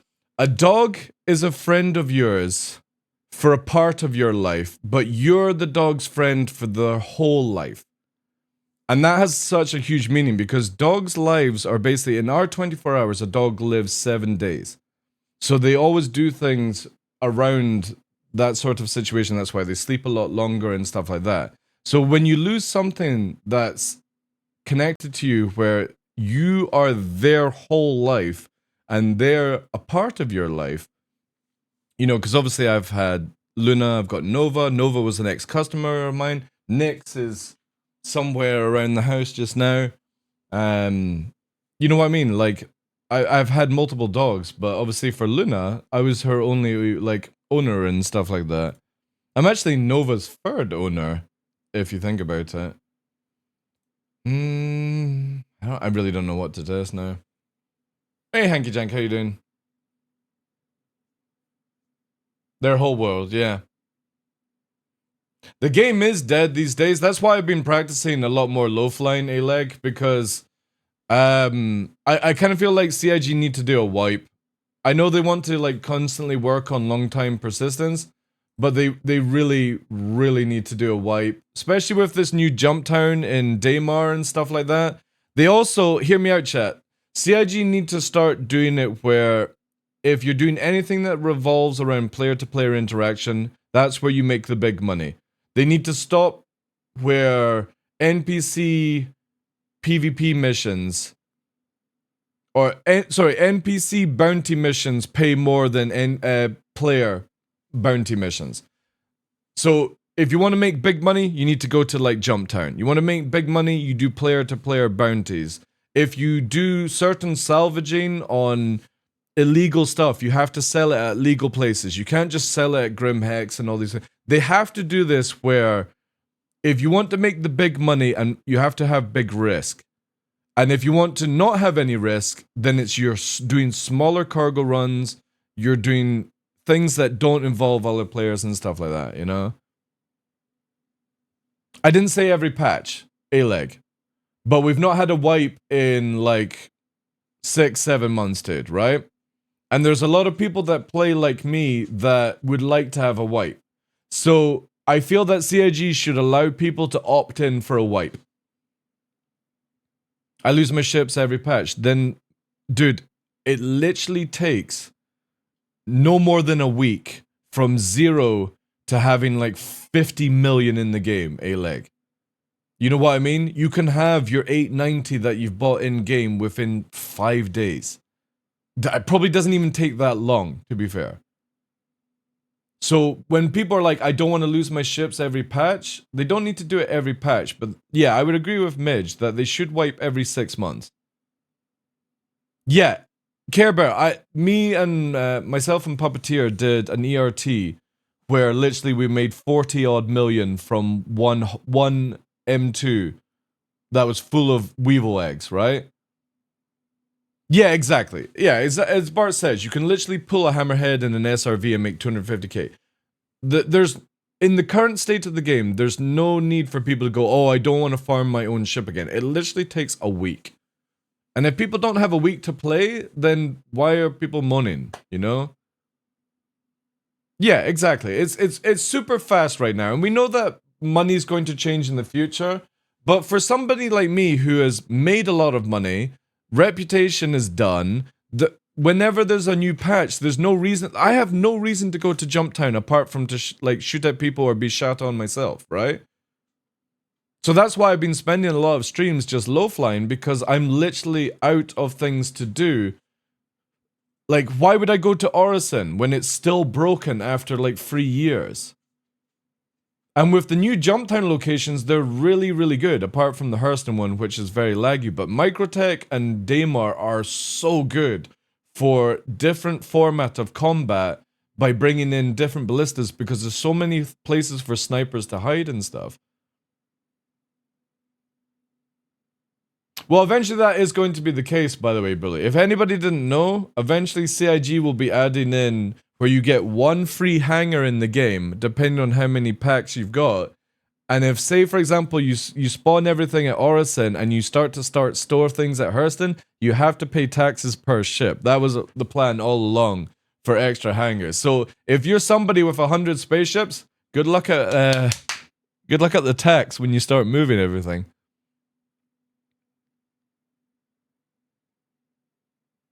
But yeah, a wipe would be very happy. Now, hear me out.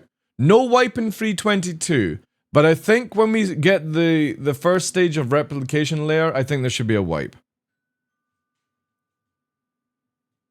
So every hangar that now comes with each ship is free. Well, again, this is very old information, Bart, but the idea was you would always have a free hangar that you could have your ship stored in, and any other hangar you had to buy or rent, like say Grimhex, to be able to put things in. You would always have a hangar to land and get out and do things like we have right now, but the idea of like a persistent hangar where you could store all your ships, basically, because eventually down the line we won't be able to ensure teleport ships. You'll actually have to move all your ships. They don't just teleport across the game when the full system comes out. So CIG's plan many years ago were the more ships you have in that hangar, the bigger the rental cost would be. So if you've got a hangar full of 100 arrows, for example, that could be quite expensive, right? So, but then if everyone's got like a free hangar and then you're starting to spread your ships around, because when you spawn them, you just can't get rid of them basically, unless they allow you to despawn them or whatever. But I'm looking at, you could have like 5 hangars with 5 ships in it. It can get very expensive, right? Obviously, I think CIG will change it and make it a lot more simpler, where maybe you can store 10 ships per hangar and only see one at a time. It's sort of like Thunderbirds Underground or whatever they're going to do with it, right? In before the platform starts rotating and another ship's on the opposite side, you know. Or it goes down like those Japanese car parks where your ship goes underground and then another one pops up, right?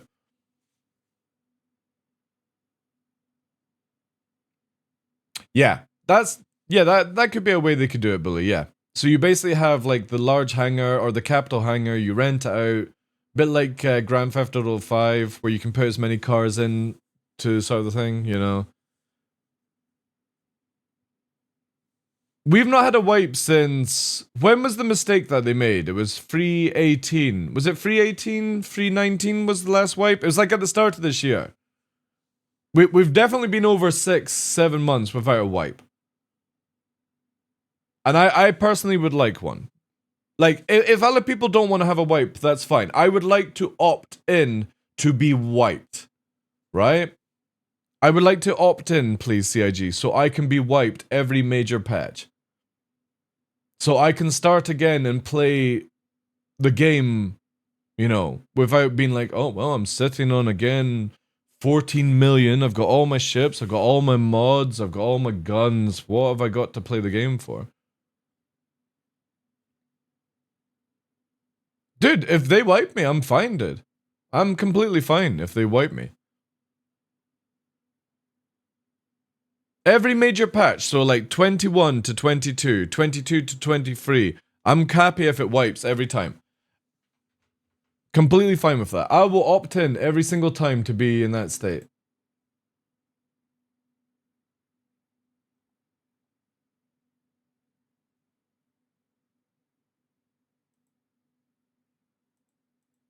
Give me a sec, guys. I think something's at the door.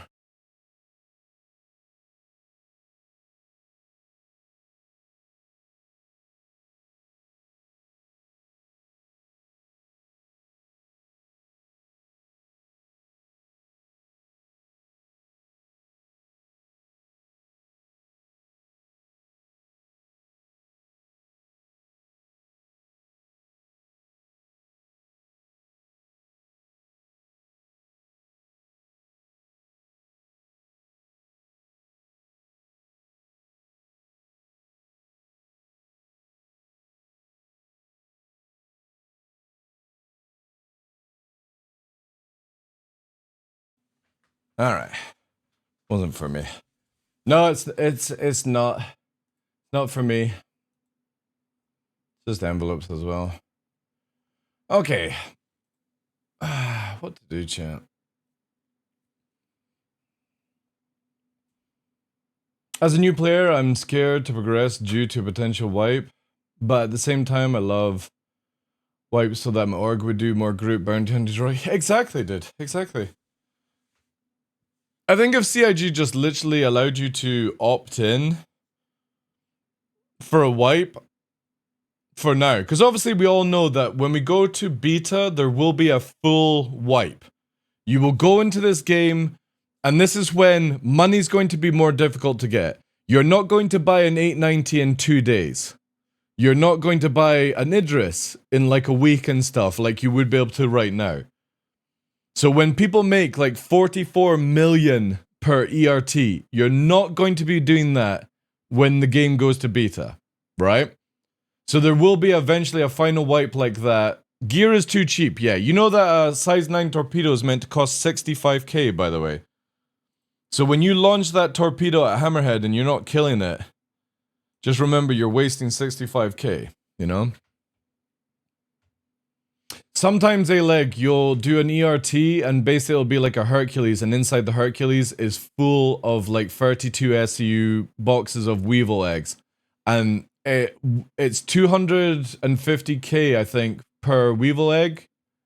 I think. One SU of Weevil egg is 250k.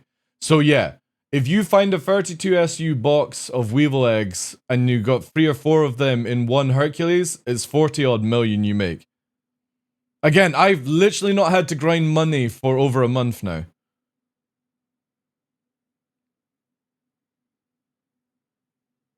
Like, why not a manual wipe? Like how they have character reset for bug fix? They used to have that. They used to have it, but they took it away because they want to test full, what's it called? Full-time persistence? Full-term persistence? They call it whatever, right? There is a lot they want to test that, but I feel like they never actually make it work. You know? Nice. Oh, I didn't go to live, did I? Boo. Yeah, there you go, right? You get a load like that, and that's how you make the money. Weevil eggs is ERTs. Again, this is where like I just don't understand when people are like, "Oh, I don't want to have a wipe because I'll have to get all my ships again."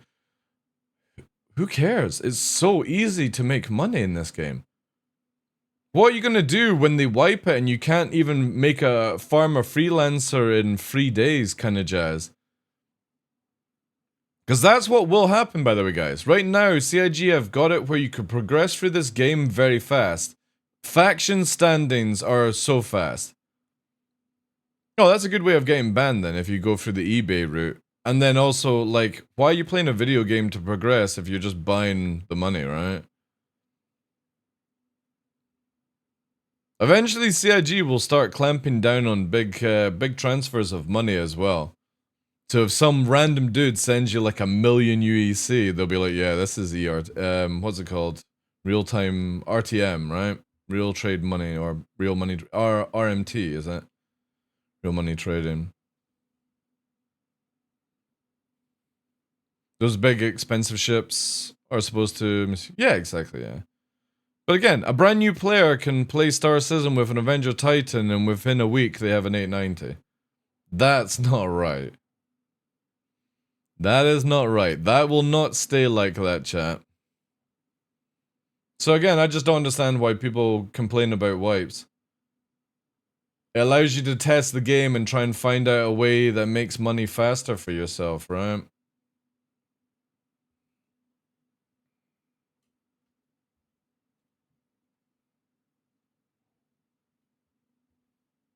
Yeah, RMT, that's it, thank you. Well, that also will happen as well, bullies. Do you guys know that in the current state of the game, where it costs you like 200 UAC to refill a Gladius, right, of fuel, that it cost 1,000,000 to do an Idris right now? 1,000,000 to refuel an Idris. Now, when you can't reclaim that bugger to teleport it and get free fuel and free ammo and everything back again, all your modules, because this is another thing that's going, by the way, is that you won't, when you reinsure or reclaim your insurance, you'll probably get the money in the ship back, but you're not going to get all your extra mods that you've put back on it. Because that's another system that CIG has disabled over the years just to let people play the game. But you are meant to lose all your modules every time you die. So going and flying stock is going to be a big thing for people. Unless they're super rich, right? But it's the same thing with an Idris, is that if it's 1,000,000 right now in very easy mode to refuel an Idris at 1,000,000, just wait till we get the hardship part where it's like 10,000,000 to refuel an Idris. Then you're going to have to be doing things that are bringing in that amount of money to justify that fuel. This is where, like, capitals, people don't think about capitals and large ships. They're like, oh, it's just very easy to make money right now. Yeah, because CIG made it easy. You think you're going to be spending 20k to repair your F8 Lightnings? No, you're going to be spending about 200k to repair your F8 Lightnings in the future. And you ain't making that 200k back in an hour kind of deal with the F8. Yeah, exactly, yeah. But I think that's what will happen as well, Astral. That is that you'll get your stock items back, your stock ship back, and you're just going to get the money that you paid for the modules back. You won't actually get the modules in your hangar.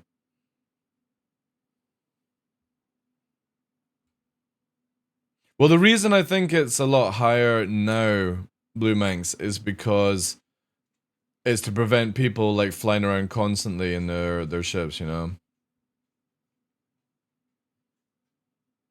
People should probably start training how to fly with missing wings and fucked up engines. I don't think repair, like minor repair costs will be too much, right? But I think definitely for like the bigger ships, it'll be way more expensive in the future to repair.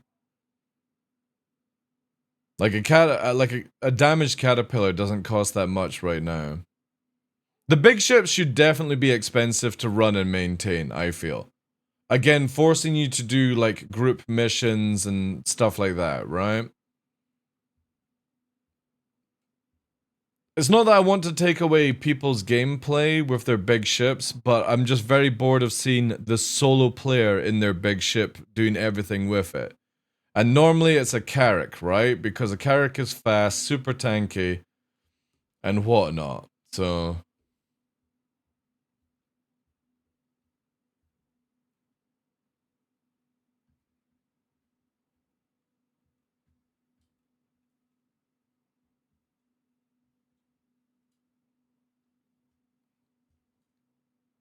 LT out of your mind and just ram everyone in their custom ships.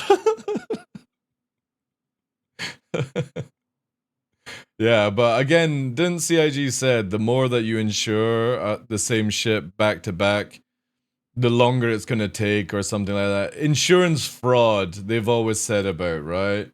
I'm very interested to see how that will eventually happen. Where you can't just keep reclaiming and reclaiming and reclaiming and reclaiming and reclaiming and reclaiming and, you know, no loss, right? The thing is, like, a lot of people are like, oh, I'm gonna fly my Carrack on day one. I just don't think you are. I really don't think you are. That's why I always suggest people have a starter ship to make money in this game. And then just buy the ships in game. Obviously, do whatever you want with your own money, but you ain't gonna be flying around and, like, I know a few people that just have, like, 10 Banu merchants. Like, yeah, you ain't using that on day one. The 50 Fury pack, I think that's just CIG's gimmick for LTI tokens, right?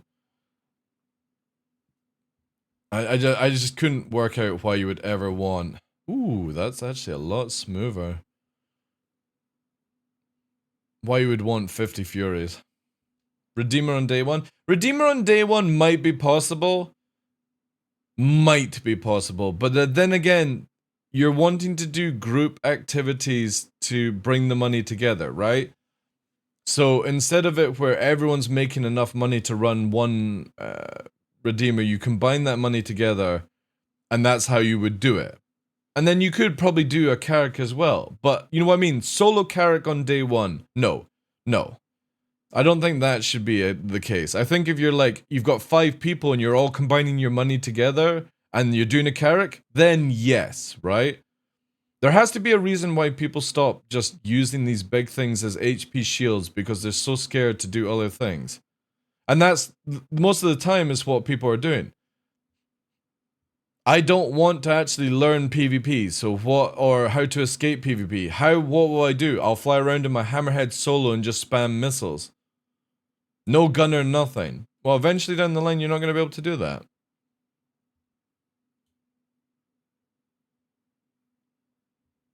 Smooth game? Oh, no, dude, this is solo player master modes, dude. This is where, this is not the PU.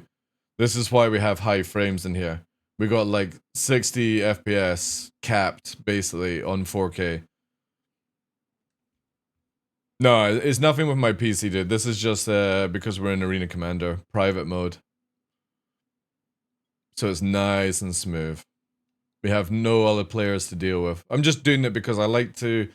Whilst Master Modes is getting updated for 3.22, I just like to get in, do a little bit of flying around the asteroids in the different ships, just to get a feel of it. PvP is a little bit whacked right now, where damage states are just not 100%.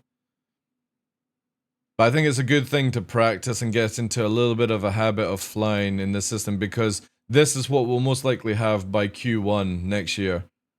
CIG want pretty much everything that they showed at CitizenCon for Squadron 42 in Star Citizen for us testing, which includes Master Modes. So do I, Bart. The group gameplay stuff is the best I've ever seen in Star Citizen. And as I always say, and this is not to disrespect the Arena Commander sweats too much, but I don't care about the 1v1 mentality. I want it where a Vanguard doesn't get trashed on by a solo Gladius player.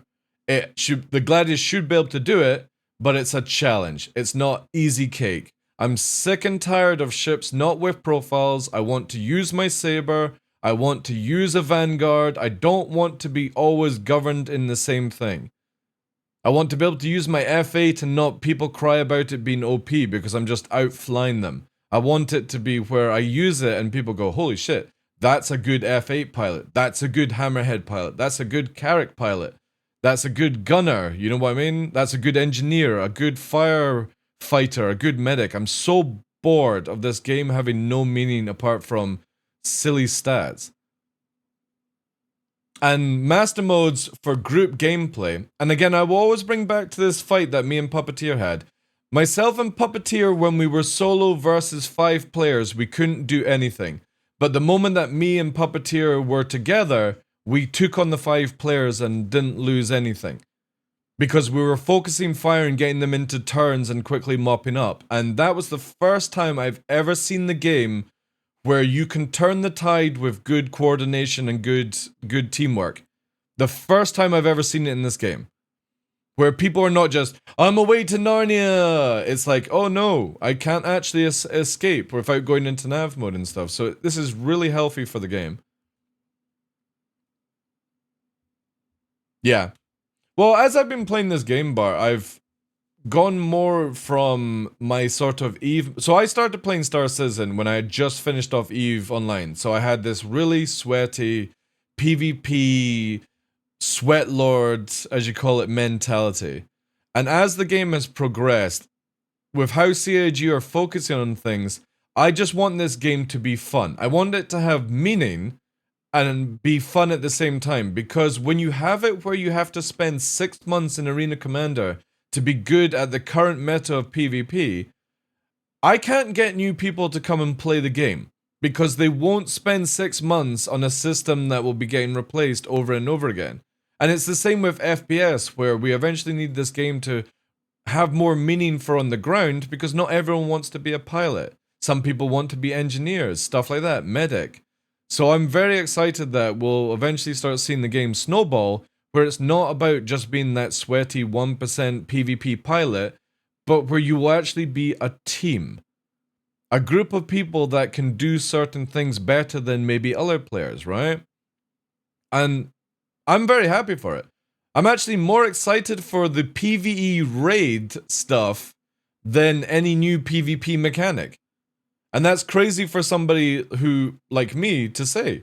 But that new raid bunker stuff looks more exciting to me than any jump town currently right now.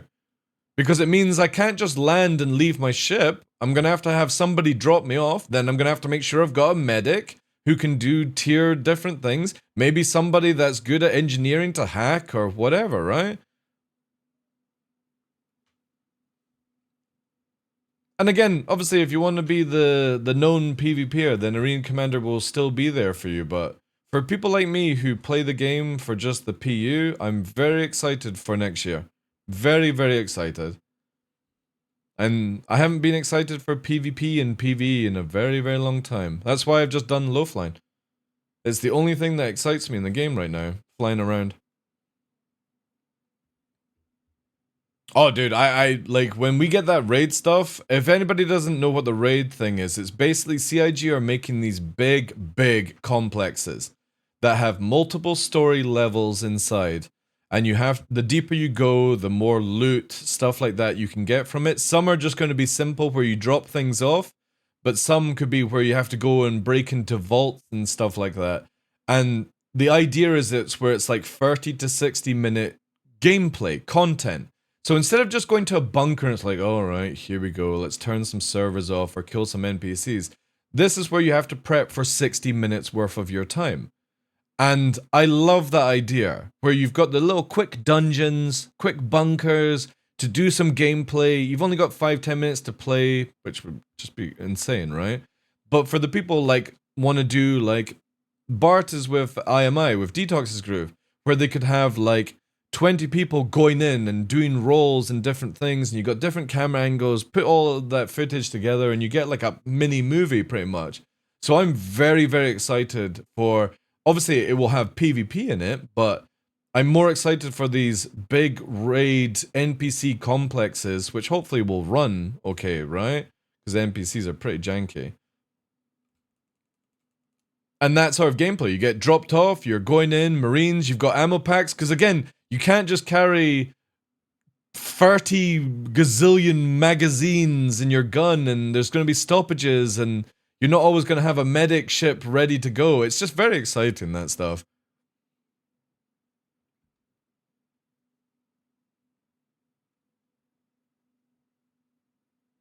Yeah, when we did the 30 versus 30 without master mode with Detox, I was amazed how deadly they do.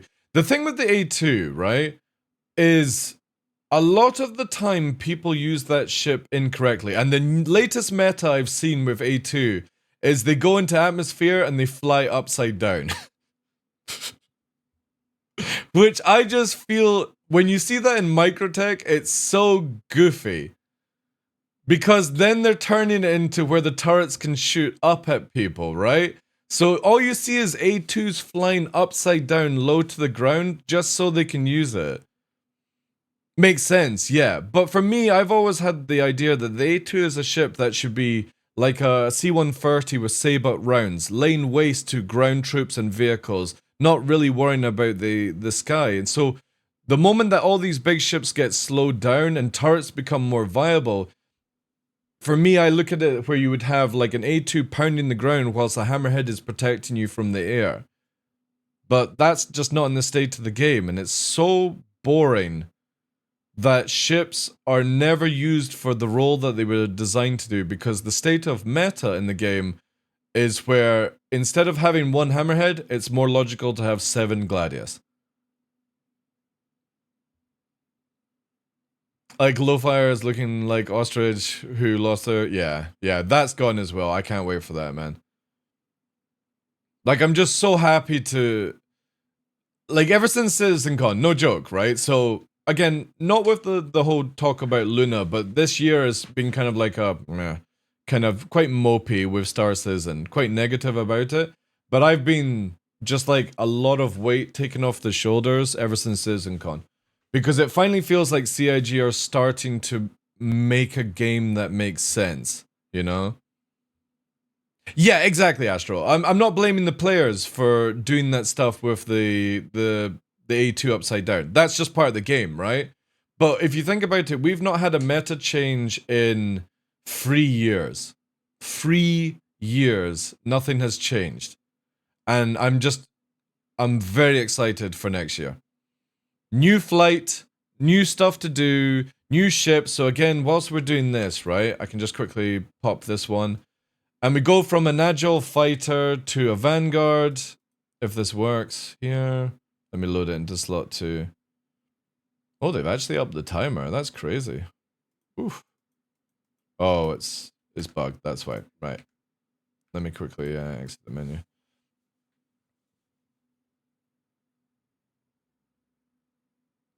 But yeah, I mean, it is CIG's fault, but at the end of the day, people always use the most cheese that they can, right?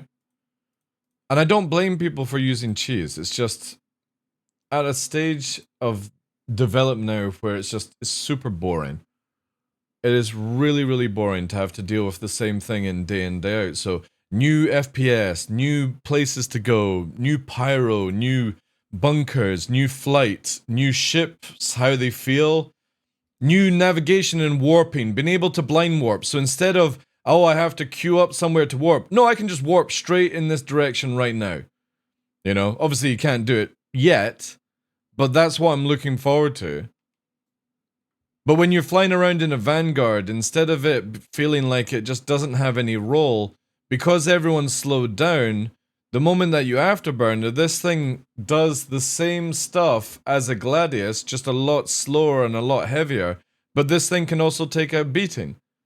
If this gun, and we've tested it a couple of days ago when it was working, is when you do this towards the Gladius, it's dead. Or it loses a wing. The Vanguard does so much frontal damage that the moment somebody goofs and like blacks out in a certain turn, that's it. A Vanguard will punish the shit out of you, and it's just so nice to see these things. So what the hell is that? Is that a Vanguard melted? Yeah, that's a Vanguard body. There's a Vanguard body melted with a caterpillar. What the hell? It's like something from Fly. Wait, and that's a Cutlass on the front. There's a Cutlass there with a caterpillar front here, a Vanguard body there, all like melted together. Kind of feels like that's a Connie body there. That's a Connie body. Yeah, there's a Connie, Caterpillar, Cutlass, and Vanguard in this one thing.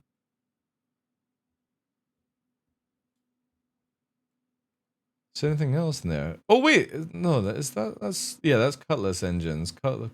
I was gonna say that looks like a Herald. No, it's a Caterpillar. I don't know, just found something just lying around, which is a mutated ship of some kind. It's like the Fly. But yeah, like, Vanguard feels really, really good in master modes. Once they fix the turrets, because obviously I do believe it's still broken. Where, when you get into it, it's got, this stuff here. I don't think this works still. I don't think we'll see this actually fixed before live, personally, which kind of sucks, but maybe they'll get it done. Yeah, it's still broken. See, like, can't see out of it. Here, we witness a freak of nature. This is why you should never.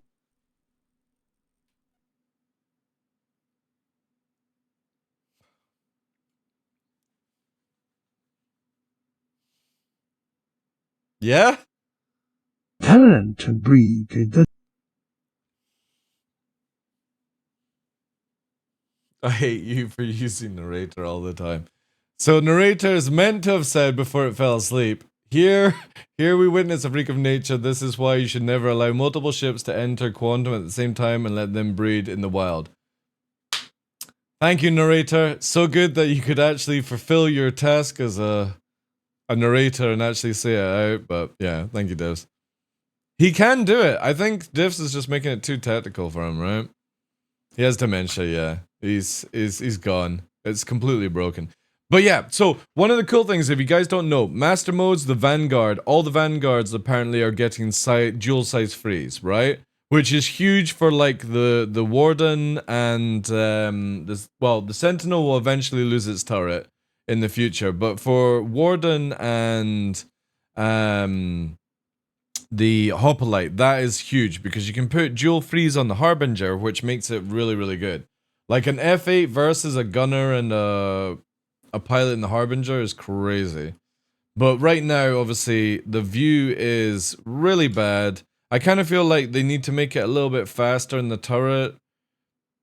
But it's nice to see that we're going to have the dual size freeze.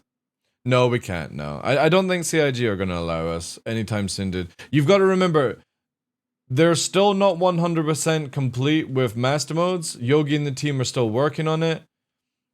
So this is more just sort of to test flight, because with the conversations I've had with CIG, most of the weapons that we have right now are not even how it's going to be in another version, right? It's mainly just to see how we feel about the flying is the most important part. Now, I still think backstrafing is just a little bit too powerful. You know what I mean? Like, I can get up to 235.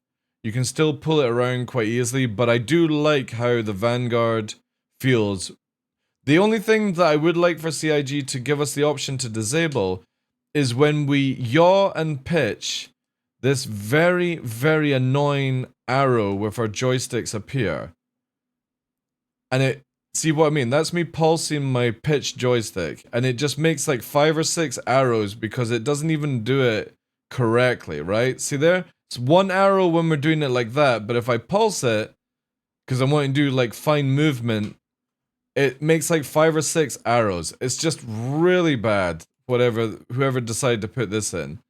You know what I mean? Like, see how I'm moving around and it's just bouncing. It's very distracting. The other thing is when you're in PvP or you're targeting an NPC, for example, this green box just spins around, and that's another distraction. Which, again, I see what the UI team are trying to do, but it's just... No, we don't need a way... Like, if you don't know which way your ship is moving from a TVI, then I don't think a little wiggly arrow is going to help you. I don't like ballistics. At least let us pick a loadout. Well, the thing is, though, in the new system, Billy, is you want to have mixed loadout. That's the thing. That's why all the ships have got ballistics just now, dude. is you don't just want to be with Maelstrom. You don't want to be just laser, dude. Just laser is a very, very, very bad choice in this new system. Because ballistics can literally knock out shield gens and engines already in the game. The moment that the shield is down, Ondo the other day there with his Gladius tore my Buccaneer engine off in a split second with ballistics. You're not doing that with lasers because lasers have been nerfed. They're only good for taking down shields. You need ballistics to rip through hull. That's the new system. On the other side, you can scan for mining, salvaging. White symbols are not visible. What do you mean with this? It might just be the map, though.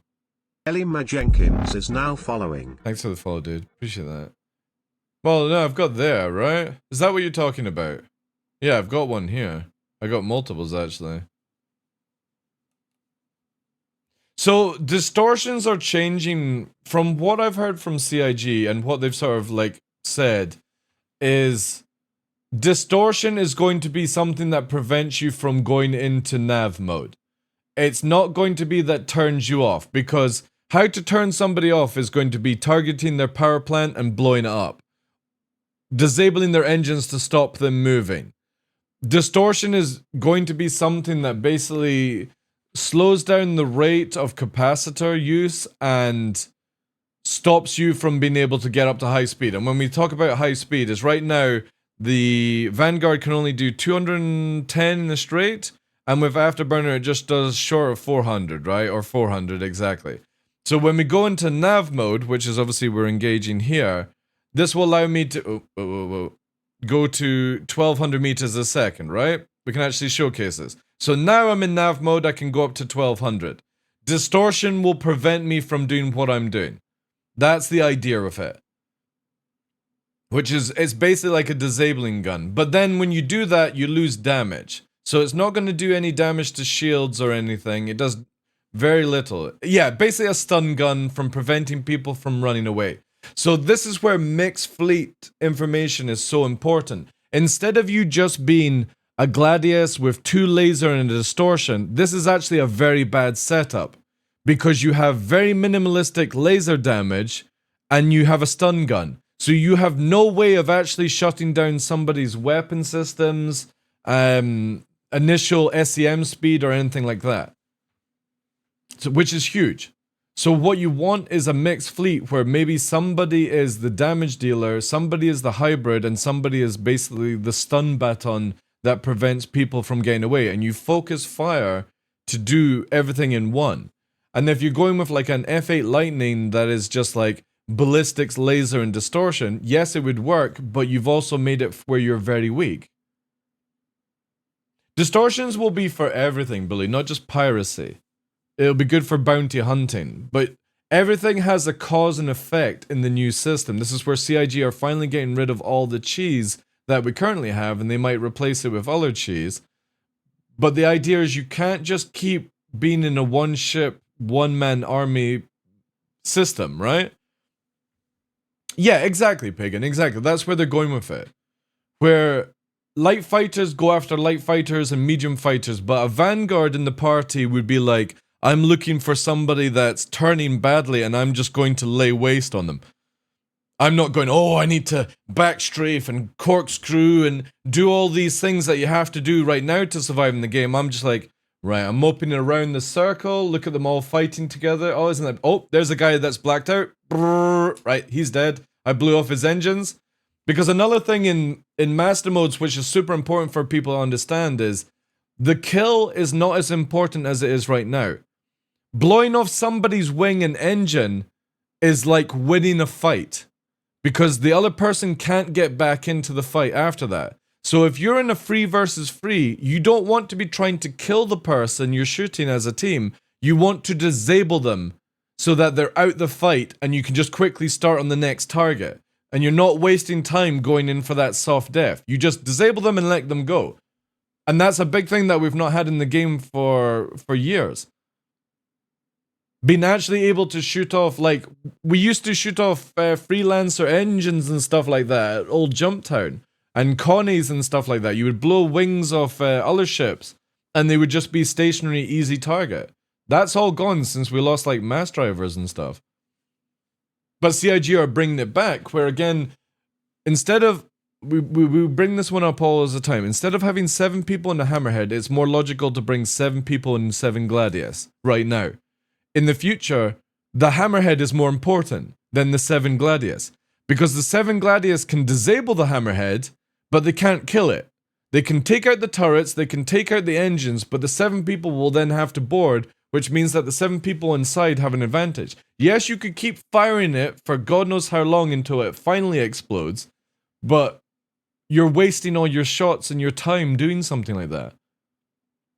And we just don't have that gameplay right now in the game.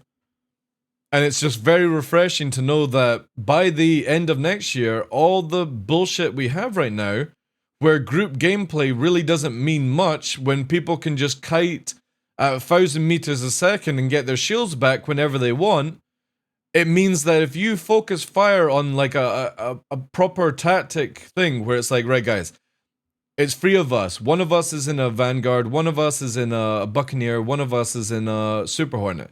And it's a mirror match, and you're like, right guys, quickly get that Buccaneer down. It's going to be the easiest kill, but if it notices it's going to be primary, it's going to run away fast. Right, let's move on to the Super Hornet, and then eventually we'll go on the Vanguard. Or the Vanguard's turning really badly, all 3 of us lay waste on it just now and get off the field.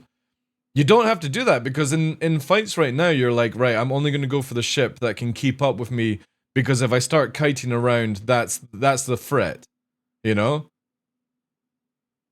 Can't backspace either. Yeah, exactly. And we don't have this in the game.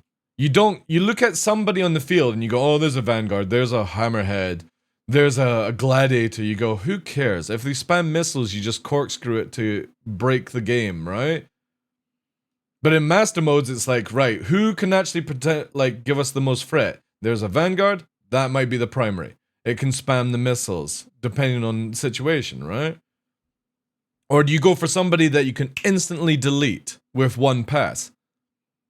And if you're in that ship as well, where you're in a ship that can be deleted in one pass, you might be wanting to be like, well, I'm going to take a wider ring before I go into the fight, because I want to make sure that I have the ability to dodge all the rounds, even though this is another thing I want to show people that's super important with the game. So I have a default convergence of 300. This is basically so when I'm not targeting a ship, I can kill people on the ground with a strafing run, right?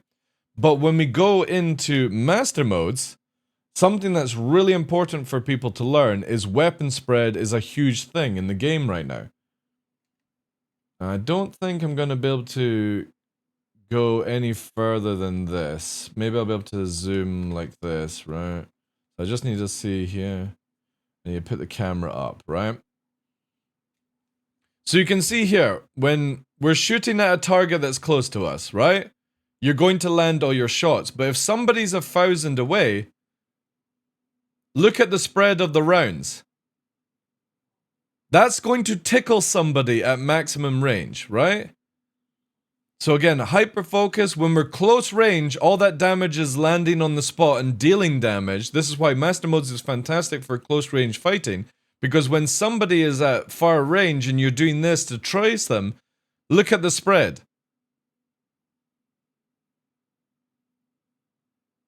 You're just going to do tickle damage at maximum range.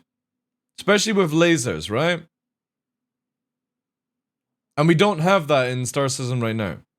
So the closer you are, the more damage you do in Star Citizen. That's why when this thing gets point blank range on somebody, the Vanguard just disintegrates a Gladius. Is there anyone that's actually available to showcase this right now? I would imagine in master modes, ships with great defense turret arcs like the 400i will be able to properly run. Yeah, I would think so as well. Right now, those turrets do nothing, you know? It should be wave 4, I believe. So Bart says, to this day, I still have huge issues with gauging spatial distances to other ships and numbers. I don't think reading the numbers. Yeah, again, the whole number things doesn't work for everyone. I completely agree that sometimes even for somebody like me who does a lot of PvP and a lot of flight, even I will merge badly because I'm focused on something that's not right at the time. So when you slow people down, it's a lot easier to understand. And that's the big thing with Star Citizen, is that if you want to be really competitive in PvP right now in the current meta, you have to spend 6 months. Not everyone has 6 months to do that one area of the game. The game has to be fun and engaging for people to get into PvP so that they actually want to dedicate the time to mastering it. But if you're just getting ruffle stomped on the first turn, what's the point? Let's see if there's somebody... Is there anyone available to showcase damage output on the Vanguard?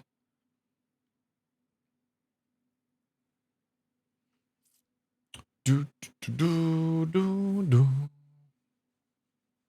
if I missed any other chat as well.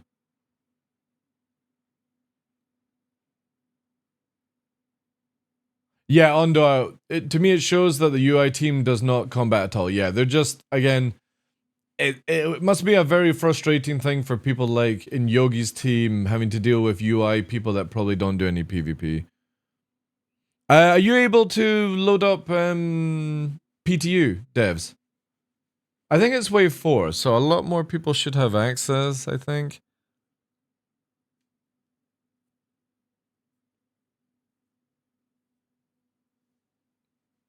Tested multi-crew in Pirate Swarm yesterday, good fun. But that's still on the old system though. A lot of people in at the moment. I just need somebody to join in like a Gladius, basically. Let's go to Australia as well, so it's a bit quieter. Maybe actually, wait. No, there's not any... we'll go to USA, so it's a little bit quieter. Again, I just want to showcase this. I'm not wanting to do actual PvP. That should be fine. Again, I just need somebody to showcase it. That's all. Do do do do do do do do do do.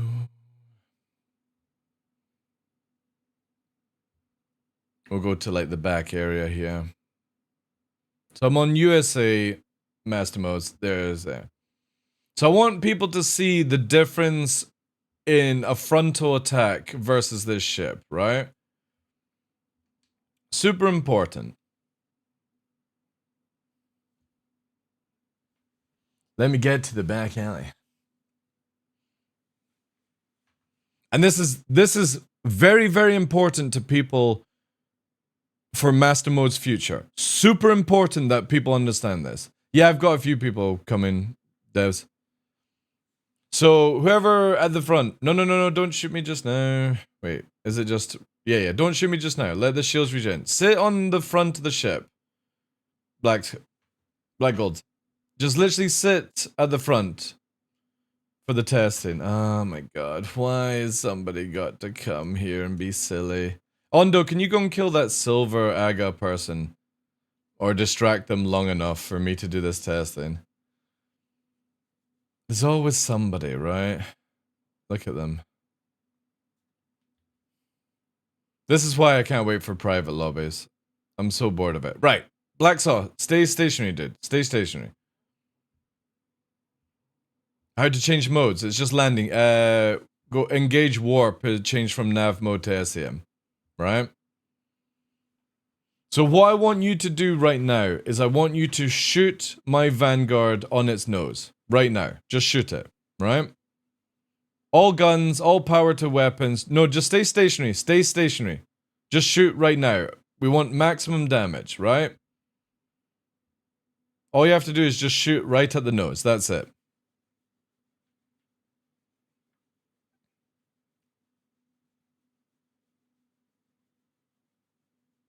Alright, that'll do. That'll do. That's fine. Right. So everyone sees that, right?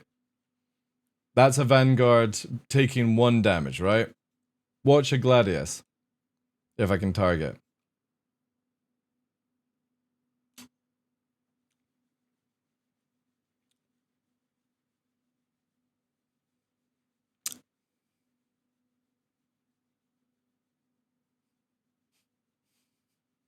Yeah. That's why ballistics are so important right now. Because you get disintegrated. Now, before anyone freaks out and go, oh, Vanguard meta. If we actually fight Ondo, I will never land a single round on Ondo in a Gladius. He will take ages to kill me, but I won't land a single round. Or not enough to damage him in that way. If you have a gunner, obviously the turret's broken. This is where turret on a Vanguard is going to be so important because a turret will force a light fighter to black out.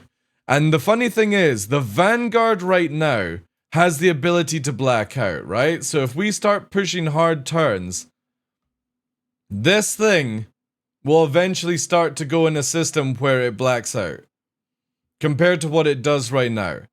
Because we're moving a lot slower. There we are. We're starting to black out here. We're reversing it a little bit. Actually, I should just keep going in one direction until we get it. See, look? There we go. We're only doing 200 meters a second, by the way. In a Vanguard. Not doing 1,000. And the funny thing is, when you black out now, you go stationary. So this is very, very important that people understand this. When a light fighter is versing you in a Vanguard, and obviously we're waiting for the working turret, the turret is going to force the light fighter to be stressful. Trying to get around it, basically. Because if you're in that situation, you will black out more. And the moment you black out and the Vanguard does this, that's it.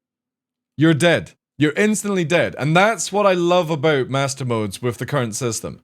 Is that if you make one mistake as a light fighter, now you can kill a Vanguard, right?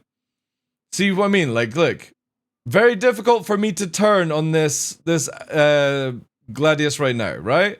Little bit of a shot there. Watch out for the thing. But you see how difficult it is. But if we push and we had a gunner shooting, there would be a lot more stress involved on this fighter. But you can see how literally the Vanguard can't do anything, right? And that's how it should be. The gunner should deal with the light fighters, and then the moment that the light fighter makes a mistake, you get punished by the Vanguard, right? You won't get close enough, yeah. And then it's going to be even more difficult for a light fighter in atmosphere, because you can't move like what Black Gold Saw is doing just now in the Gladius. You can't move like this in atmosphere with the way it's going. You can only push forward, right? You made it Alt F4. It's, again, this is really, really good balance where I can't do anything against fighters just now, but if a working turret was in the gameplay, I can do something. You black out and I get on target like this, you're dead in seconds, right? Super, super important for the video game. Light fighters should be dealing with light fighters and not wasting time on a heavy, for example. You do the heavy at the end. Hey Sessions, how you doing, dude? See, look, I'm only doing 150 meters a second, but because I'm constantly upstrafing and going in directions, I'm gonna black out. In a Vanguard, that's like unheard of that a Vanguard ever blacks out. But then again, if you had a target that's stationary and you're doing this, you're able to land all your shots. Brrr, that's gonna be crazy. Cause let's I don't know if I can change. I can actually, well, I can change one button here. Give me a sec. No, not movement. I need another guinea pig, please. Vehicle weapons, remove that, right? So I should only have, yeah, Infinite Sam, thank you. So stay stationary. Watch this, chat. Shield is up. No, just stay stationary, dude. Don't turn, don't turn. Again, this is just to showcase, right? There's a main wing, and there's the main engine. Now, with just the ballistic of the ship,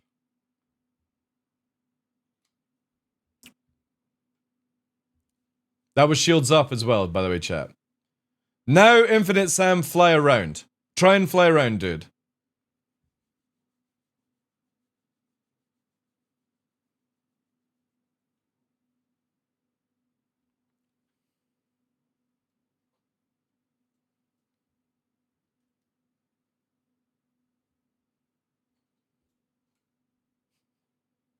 See the difference? Mmm. Mmm. It can't fly. It literally can't fly with one wing gone.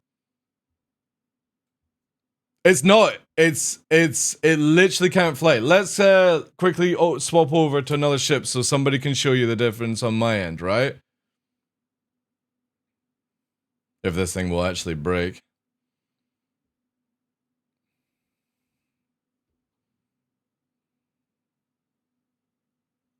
Yeah, there we go. Bruh. Bruh.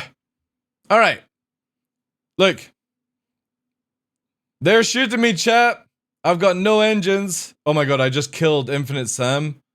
I think from ramming or something. Look, I can't fly. I can get out. My shields are still intact. But we're only moving at that, right? And then we're gone, right? Can't see the difference. I'm too focused on the damn rotating box. I know, I know. Right, let me go Gladius. Oh wait, I can't. Alright, I'll be back in a sec, guys. I can't swap. This bug is back in. Hopefully this will be fixed before the end. Battle round, except I'll go in with Gladius, USA, launch. Right, Ondo. You'll be able, Ondo, if you can help me out in this. Ondo, I want you to blow off my Gladius left engine. Or left wing, sorry. Nope, never mind. Give me a sec. We'll need to reload it again. Took a long damn time, exactly. But you can see how disabling that Gladius is more important than killing it in a fleet fight. Going for that wing shot or disabling the engine or shooting off like a Cutlass engine, instead of you then finishing off the target, you go for the next target.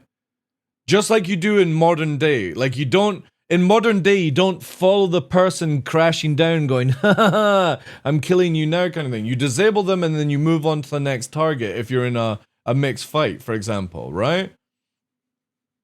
Yeah, you would spin to things. So this is a big thing where in fleet combat, you don't want to focus on killing somebody. You want to focus on disabling somebody and then mopping up the field afterwards. It's faster to disable and move target than it is to focus fire until somebody's dead, like killing that Vanguard there. You could have disabled the engines on the Vanguard and moved on to the next target. I'm not going anywhere in Master Modes now. And I'm very excited for this type of gameplay. That's fine there. Because I just don't like the idea that you just always go for the kill instead of being tactical.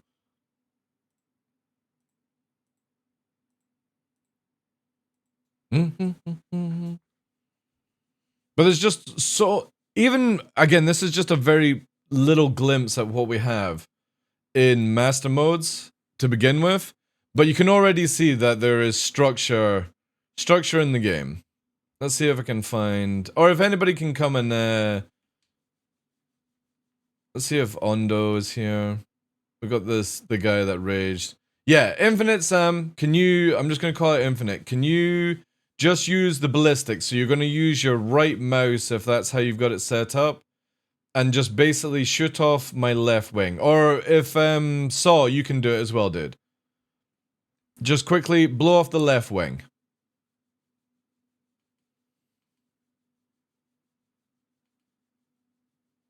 And you can see here how fast it'll take, right? That's the right way. That'll do. That'll do. So that's just the wing gone, right? And see how... No problem.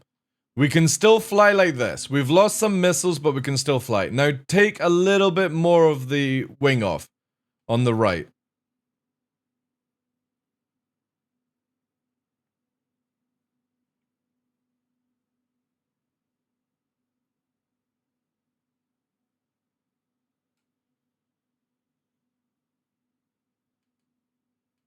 A little bit more required.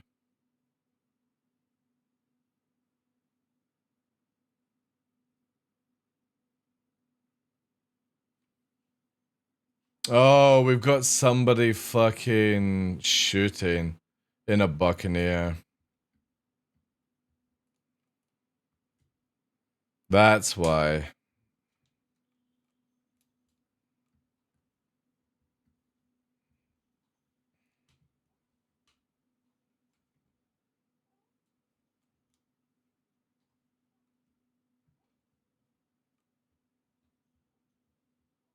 And that thing's doing a lot of damage, right? And we're also in a bad disabled area. Undo, save me! Thank you. There we go. We're badly damaged, but we can hold this a little bit, chat. We can hold it. They're hyper-focused on us. We'll just stay evasive. We might go down. There he goes. See? See how 2 versus 1 is so important. I survive, Ondo finishes off the target. And I get to warp away. By me being evasive and not going in for damage dealing, you can see the rest. But obviously, like, we don't have the full engine. I need somebody to quickly just... Ondo, if you can, dude. Can you just finish off the engine? The lasers are a joke. Yeah. Yeah, I just need the final part taken off. Just watch you don't shoot the mate. Like, I need somebody with, thing. That's enough. Right. So now, we have a Gladius with 1 wing. See this? I've gone from being very agile to being very, very static. And we don't have major damage. You take away the back end engine as well, but now, see here? Trying to do my normal stuff that I would do around rocks, very difficult.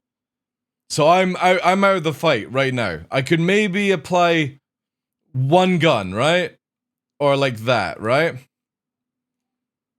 But at this stage, this is where you're out of the fight. And that's going to be so important. Super important. We got a poop head, I know. There's always somebody that has to fucking jump in and try and sweat out, right?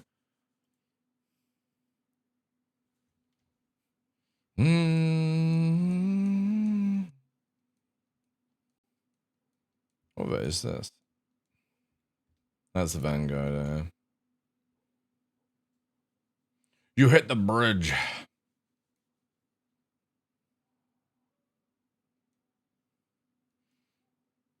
Oh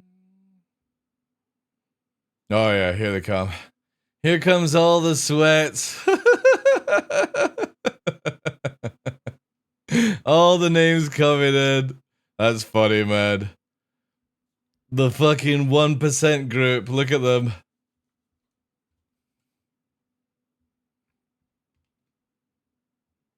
Let's try and assist Ondo in this, I think.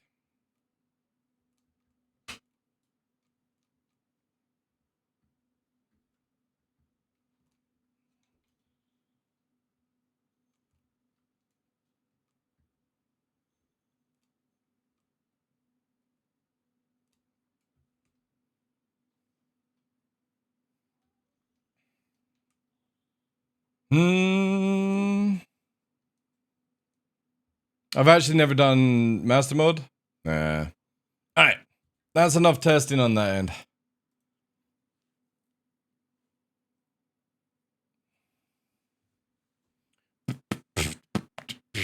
I've actually never done... Oh wait, this is so neat, but not really my jam. Like, Arena Commander just now is not fun. Master modes it is.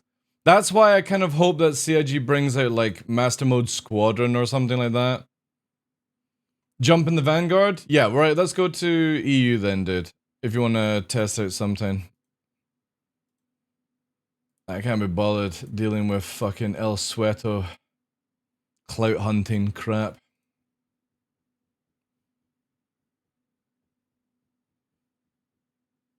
And then we'll go Up the way. You want to test lasers on it? It'll take a wee while, I think. This is why we gotta have private mode. Private mode is so important to be able to test this stuff.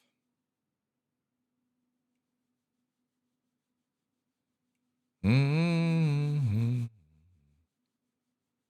It does get real boring very fast. Because again, when you're trying to do stuff to showcase and test it out, you've always got the fucking typical numpties. They don't have their BR right now, so they're like... It's just fucking cringe, man.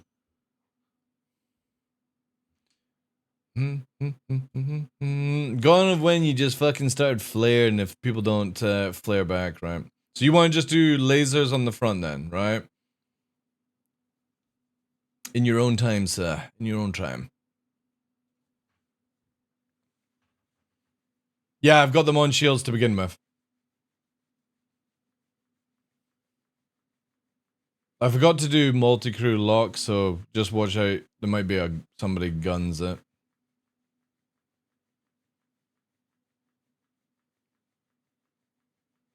Yeah, so about halfway through on that. Watch out, you've got a gunner on you. Let me respawn, dude. I'll quickly be back. I'll get a ship where you can't spawn on, because there's a gunner. There we go. Get out, Black Gold! Get out! I think I have to go to... Oh, no. Yeah, right. Give me a sec, dude.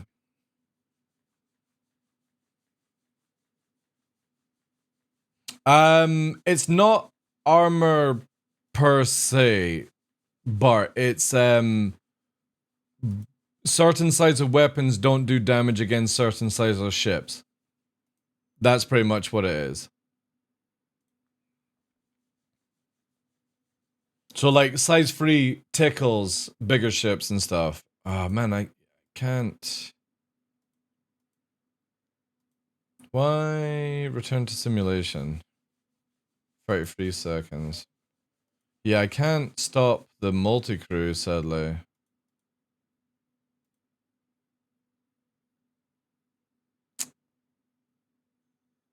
Yeah, I can't stop. For some reason, it's not working. I got another 50k transfer. Who do I transfer to? You can't transfer your points, dude. You can't transfer your points. Let's go head over to this rock here, Ondo. Hopefully, I'll let you know if a gunner jumps in, but I can't disable it, sadly. Ah, right. If you're doing that, then Black Gold, that's fine, dude. Just don't shoot at Ondo, because I don't want it to where like people are breaking the test, basically. If you transferred 20k, then you can enter the giveaway if you want to do that stuff, dude. Again, we only do giveaways every 6 to 12 months, so use your points now because I'll wipe them afterwards. The stuff on Stream Elements. But if you don't want to enter the giveaway, don't do any transferring and just hold on your points. I should actually do this for Ondo.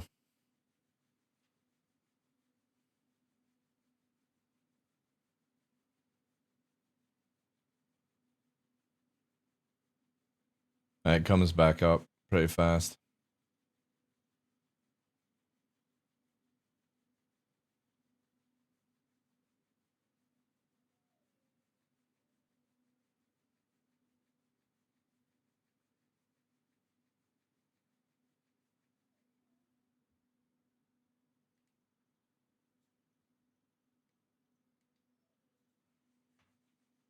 So it looks like one magazine of lasers can't break the tank. If that's what you're testing.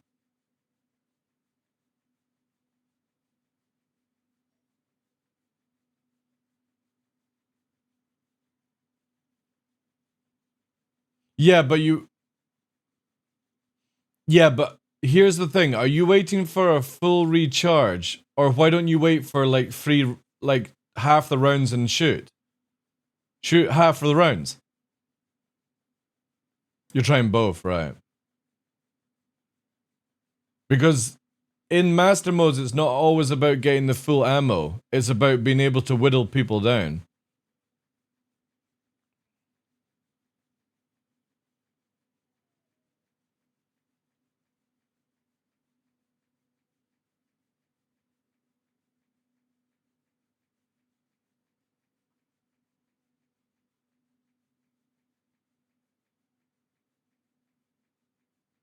Yeah, you'll get the shields down now.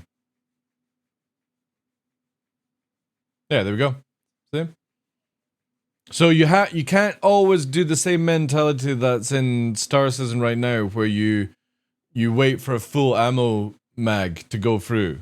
Sometimes for like dealing with this ship, you want to just keep poking at it, poking at it, poking at it until you get it down.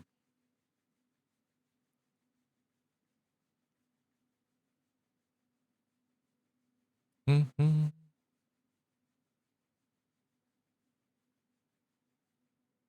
My problem is that you want to have cap on boost more than weapons.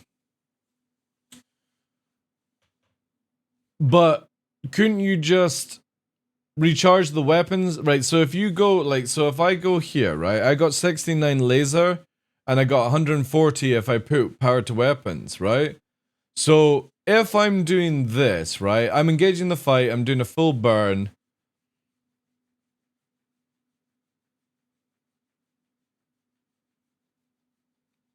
Yada, yada, yada. Here we go. And then I'm doing full weapons to regen. I know that when I'm at 69, so once I see it here, 40, 50, 60, 70, all power to engine, there we go. Right? 69 shots. Oh, I think it's maybe crashing the game. Then I regen, 114, 10, 20, 30, 40, 50, 60, 70. And engage. Full mag, basically. I know it requires you to look more, but again, you've got to remember that the idea is that a Gladius is not meant to be soloing a Vanguard as easy as it is right now. That's just how I feel of the game. Because then you have no reason for a Vanguard. You have no reason for a Hurricane if a single or two Gladius can do the same as a Hurricane. There has to be a reason why you move into a bigger ship.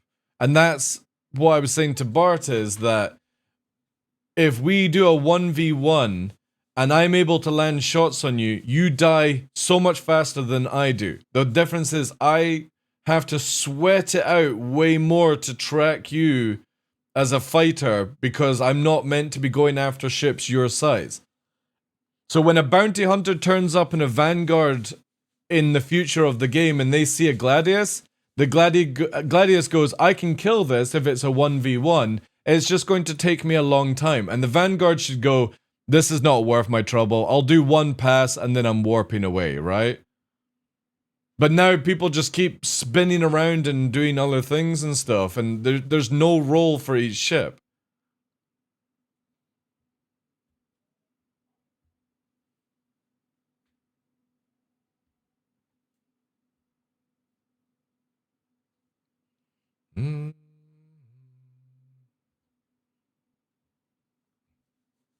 I'm waiting for the reply. It's gone very silent.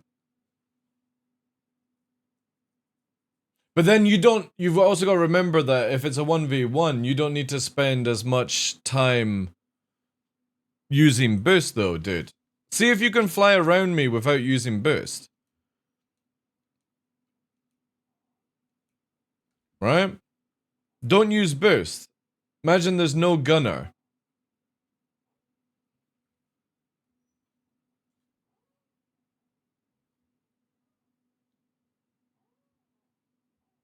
Yeah, well, again, you shouldn't be using the same amount of magazine to kill a Gladius, dude. You are up against two medium shields.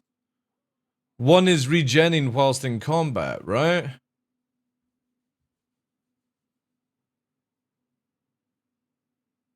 Yeah, but let's not focus on the back strafe right now, because a lot of people are complaining about that backstrafe is too powerful and CIG need to take into account. They can't just keep leaving it where I can backstrafe like this. Because also, have you noticed that when you backstrafe, you use less boost as well? CIG need to sort this out massively. Right?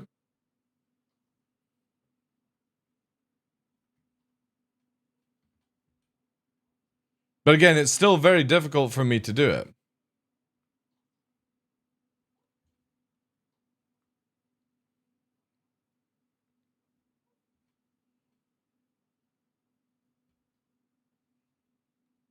And backstrafing Vanguard, you've got more chance of banging into me, dude. But you also got to look at weapon spread, right? Like you could, like when you take damage, you can just fall back to like 700, 800 and regain yourself then.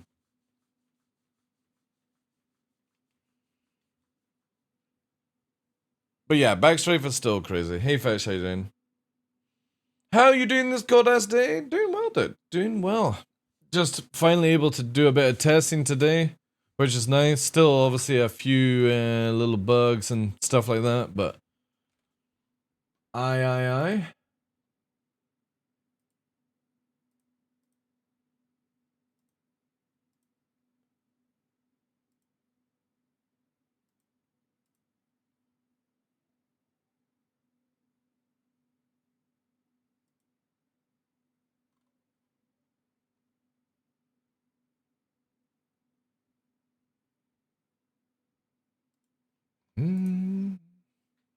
Backstrafe doesn't use less boost intentionally.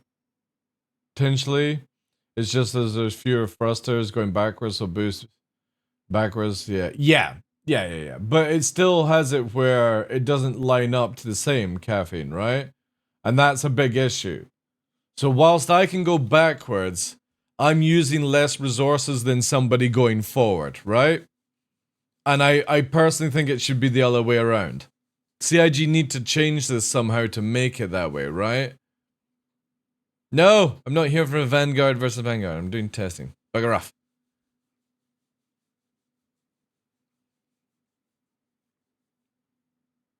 If I have positional advantage, I want to maintain it, but it costs too much. It's not free.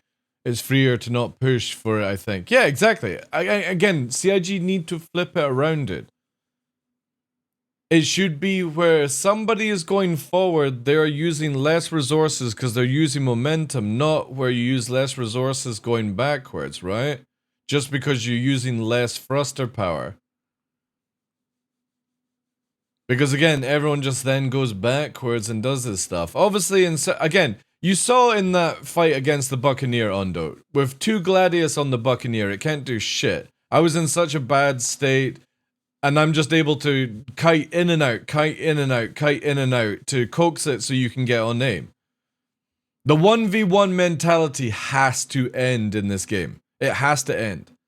Yes, you can go and do it. Yes, it's going to be very skillful to see people do it. But it should not be the main way to focus on the game.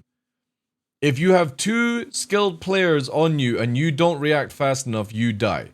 You can't go, oh, I see a Gladius very badly damaged, I'm going to finish the job. No.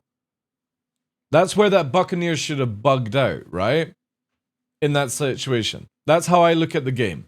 It should not be where, oh, I can get this kill and then I can run away. No, not in Master Mode you can't. 2 versus 1, you're fucked. 2 versus 2 is down to who has the best flying and best aim. Well, again, depends on situation, Ondo, right?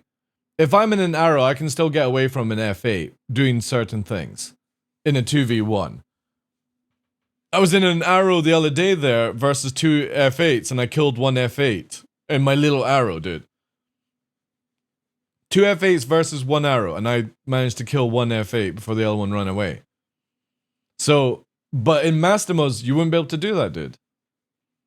Maybe. Possible. Depends on situation, right? It just can't be where... But you know what I mean? Like, if you're ever wanting it to be a legit sort of thing, it has to be the same ship, same level of skill, stuff like that. You make one mistake, you should get punished in this game, right?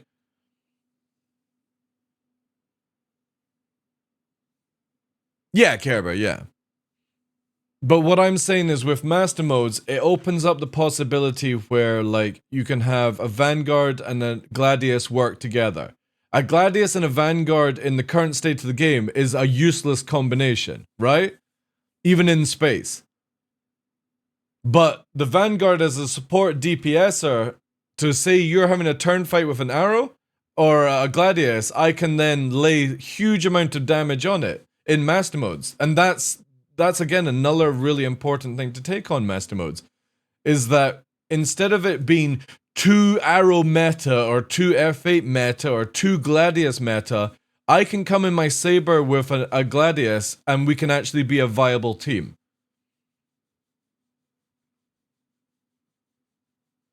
Well, yeah. But you know what I mean, Under. Right now, that the arrow does have more potential of taking out a lightning than a lightning does on the arrow. Like if we're talking about near similar sort of skill level, right? But in master modes, you can fly your arrow, I can fly a saber, and we can be a fucking deadly team. That's not the case in the current system. And that's what, for me, like, I will always promote that master modes is the right way of looking at the game. It might not be what every PvPer Spike wants. 6K is now following. Thank you, Spike. It's not what everyone wants, and I would imagine that a lot of people in, like, Ram, Shadow Moses, Avenger Squadron, Liberty Reapers, whoever does PvP, probably has, like, their ups and downs of how the thing is. But for me, if it allows me to be in a Vanguard and have a Gladius as a viable two flight team, that's huge to the game. Well, to be honest, with like a Redeemer combo, I would say having 2 light fighters and a Redeemer is a very powerful combo. There's no need to bring in a medium fighter when you've got a heavy fighter or a heavy platform, I feel. Or a medium, right? I would always look at it, try to think. I'm tired of jousting because people don't know how to fly. Well, jousting is a valid tactic, right? This is the biggest thing that I always want to point out to people, and I'm not pointing out to you as targeting you, Care Bear, but jousting is about doing this to turn around to shoot at each other. Because this gameplay sucks. This is not how you dogfight. You don't look at each other and play an FPS shooter game, who can strafe better nonsense. So jousting is this part here, before you turn round. So when you merge and joust, right, you're passing people to get on target to come round to be on their back end, right? The problem when people complain about jousting is when somebody comes past you and they keep doing this, and then they go for hours and then turn around and then do it the opposite way. But when you fight people who are decently skilled, the joust is just going past this part. So when Ondo crosses over my visual and I have to turn around, that's what a joust is. The engagement in that stage. And I want people to get to the ideas. Again, let's use this Hornet as an example. So as you're merging, right, depending on however you're going to merge, the joust is this. That. The joust past it. That's all a joust is. The biggest issue with people complaining about jousting is when you shoot at each other and I go like this.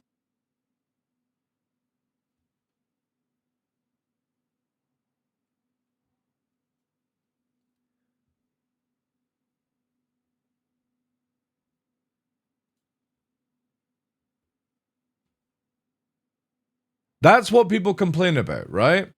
But if you're actually versing somebody with skill, the joust is just literally getting somebody out of visual range. That's it. Yeah. But in master modes, a joust, like, you know what I mean? Like, if somebody jousts past, I can do this. And be there in a few seconds. Obviously, this is a stationary target, right? I'm just afraid the master modes becomes a mouse aim paradise. It's not, dude. Trust me, it's not. Trust me, it is not. I think Ondo would even be able to back me up. Mouse doesn't have a big effect in master modes.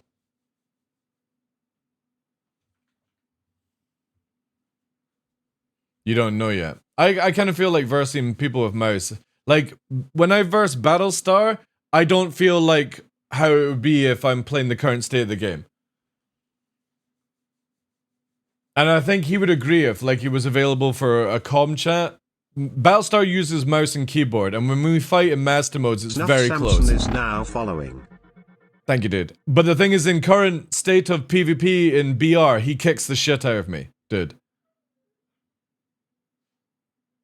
That's the thing. That's how I look at it. He dominates the shit out of me in normal flight right now because of his mouse. But in master modes, I'm literally like 90% on him, kind of thing. If I actually practice BR, because he goes in and plays BR, right? I don't. I just go and low fly and meme around. So if I actually spent like 2 weeks dedicating on aim control and getting better at it, I'm pretty sure I could go toe to toe with a lot of people that are using mouse. If I'm already at that stage right now where I don't do anything. So I don't think there is a huge advantage in mouse in master modes compared to what the other stuff is like.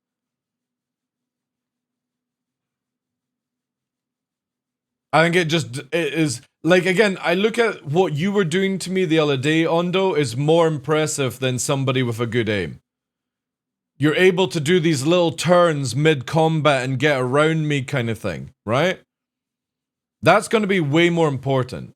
And then you've also got to remember that when we get to atmosphere flight, mouse user is standard pitch and yaw on their mouse. If they over yaw in atmosphere with air surfaces, they're fucked. They're going to nose down and stall. So maybe mouse and stuff will be powerful in space, Voltis, and just joysticks are powerful in atmosphere. Just to clarify, master modes are mouse and keyboard, or is it keyboard? Master mode Snuff is a completely different flight system in the game. So what we have right now in the current state of the game, it is completely different in master modes. The guns, the way ships feels, all that thing. But we can only do it in Arena Commander to test it. I think HOTAS will be HOTAS and pedals will be very powerful in hard atmosphere in the new system. Oh yeah, I would completely agree on that. Because you'll have more finer control over your throttle than you do with joystick. Because again, strafes are not going to carry you like they do just now.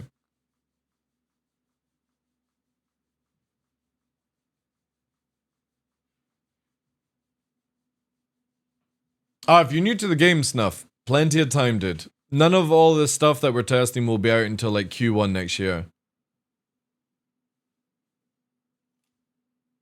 Vanguard.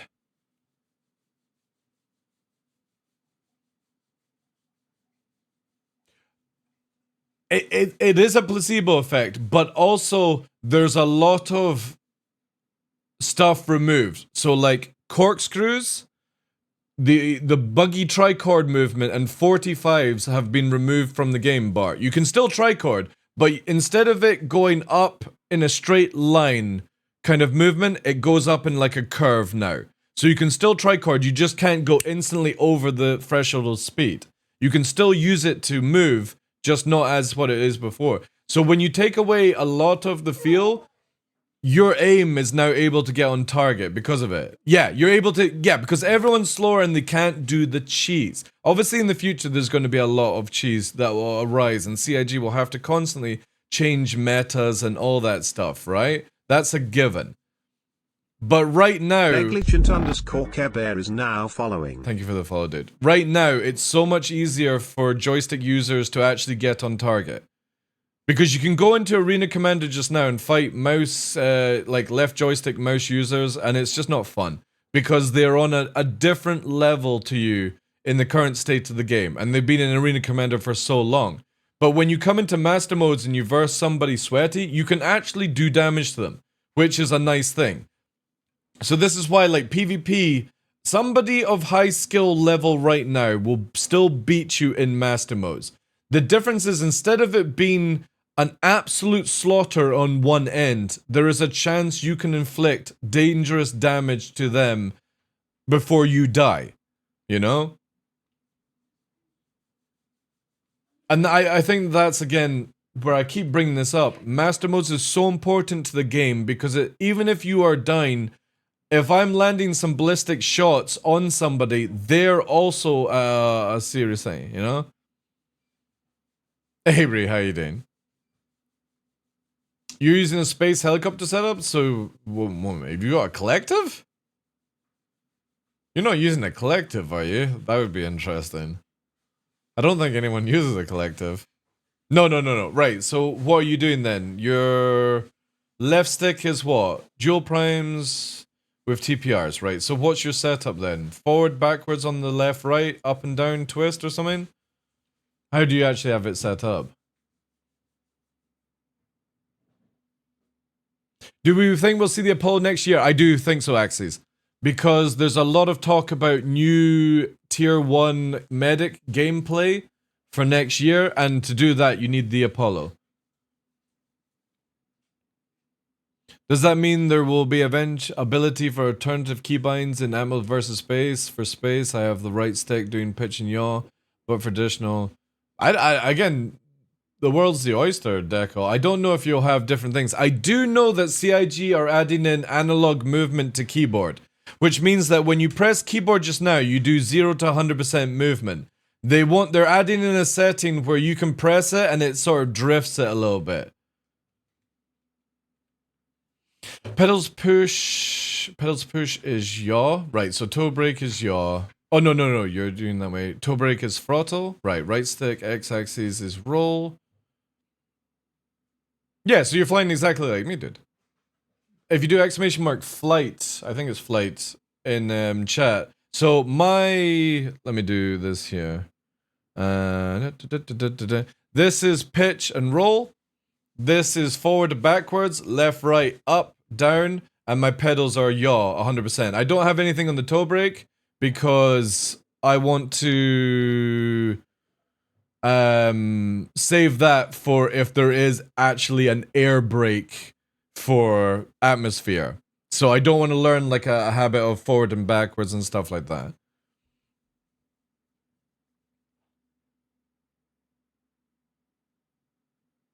The hardest thing is obviously in the current state of the game, using your feet for yaw is amazing for flying, right? This is where, like, a lot of the time I'm going to be very big-headed and EPing right now. There's not many people that can low fly like me. And the reason for that is I fly like a jet fighter and I've got way more precisional control over the yaw than what, like, your joystick can do for, like, a harder situation. But for aiming, it's very, very difficult to aim in the current state of the game with your feet.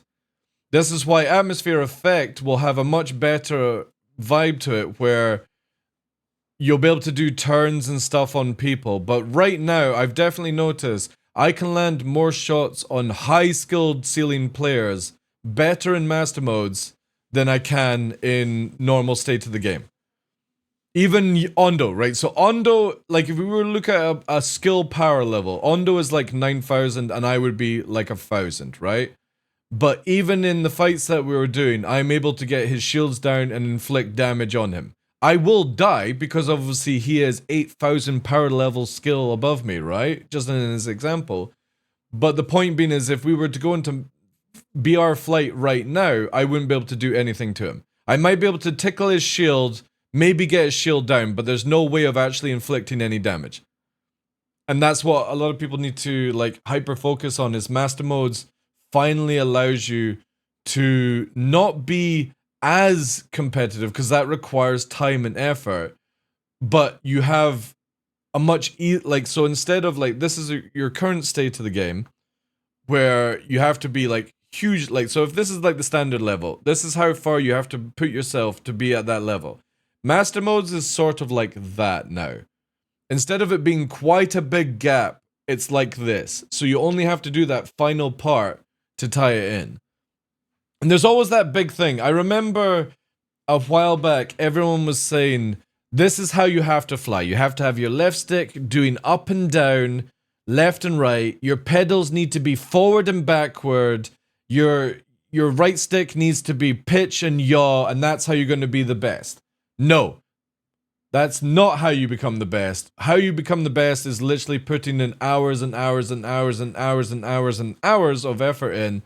But in the current state of the game, if you're just joining the game, you can't compete with people because they are years, months higher than you in level. And that's where it's just, this is allowing people to not feel like they're getting completely trashed on. If you have the ability to get on pip on somebody and actually inflict damage, that's more important than just being slaughtered to death.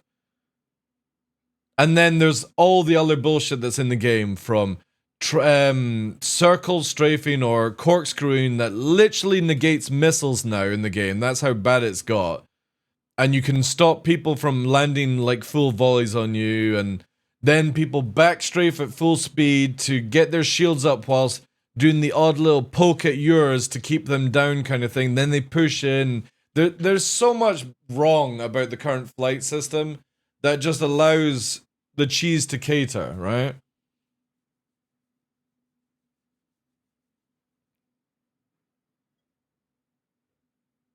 Yeah. I definitely think, like, using the primes for, what's it, like a year and a bit now, it's definitely felt that, like, they need to do something with the springs, but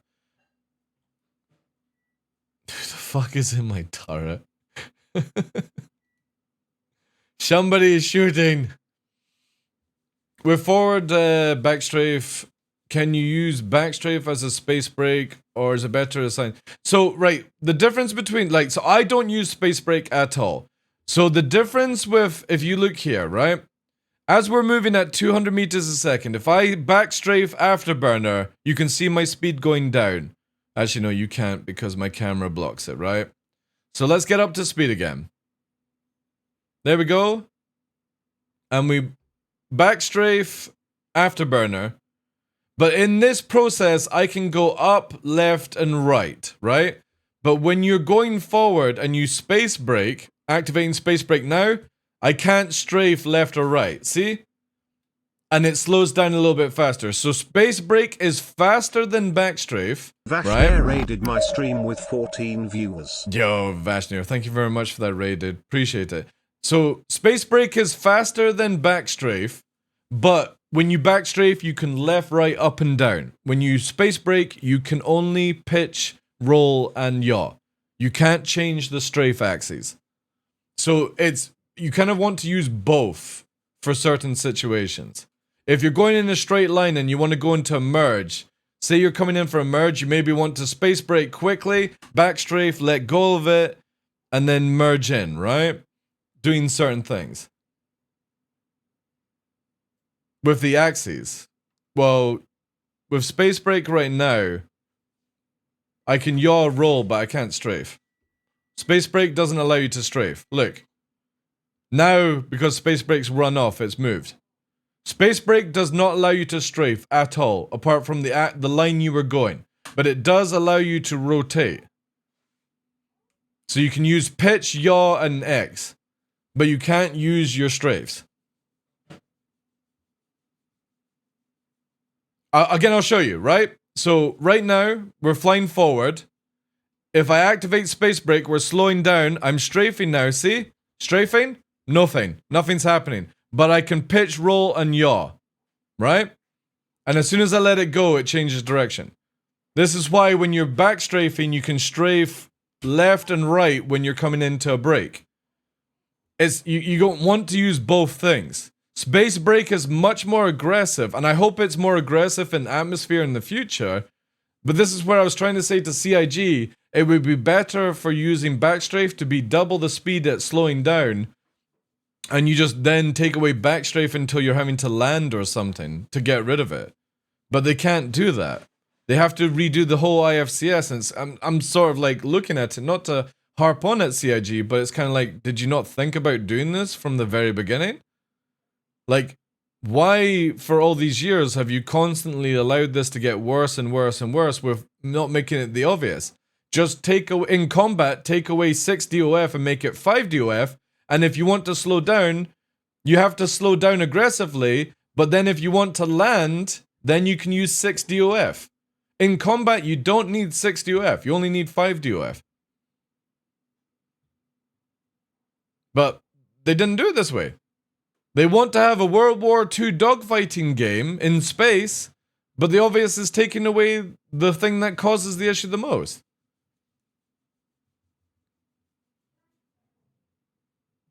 What happens when you just turn 180 backstrafe? Watch.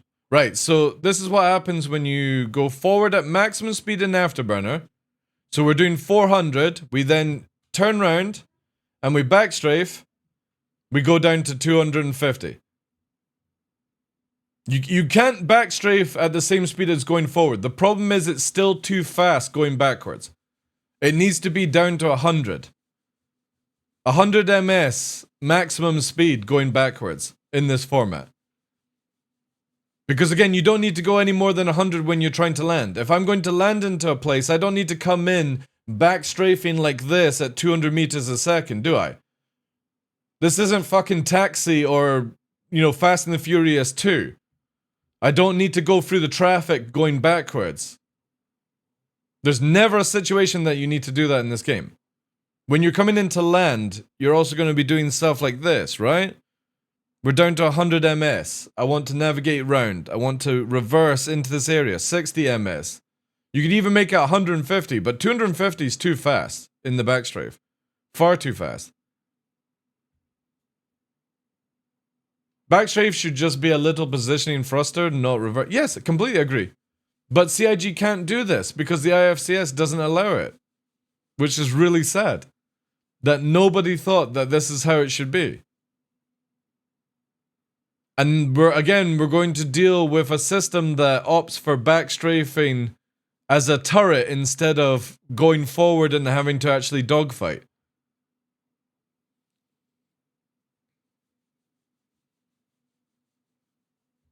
With Master Mode, shields are also bound to combat mode, right? Yeah, so if we finally have a reason to do shields up, red alert. Yeah, you do, yeah. So if I go into nav mode right now, right? And I don't need to have afterburner power, so we're now nav moding around. I'm gonna do this for fetch, right? So we're in combat right now. We're a missile target. We see Space Cutlet. He's a nasty Buccaneer pilot. We're targeting him and we're coming in fast. There he is. He's the known pirate king. 5k away. And we go, I'm gonna wait for you. Master mode's off, or sorry, nav mode off, and engage. Shields up, blah, blah, blah. Don't shoot! No! Fuck's sake. Who killed the cutlet? No! Who's the fucking gunner?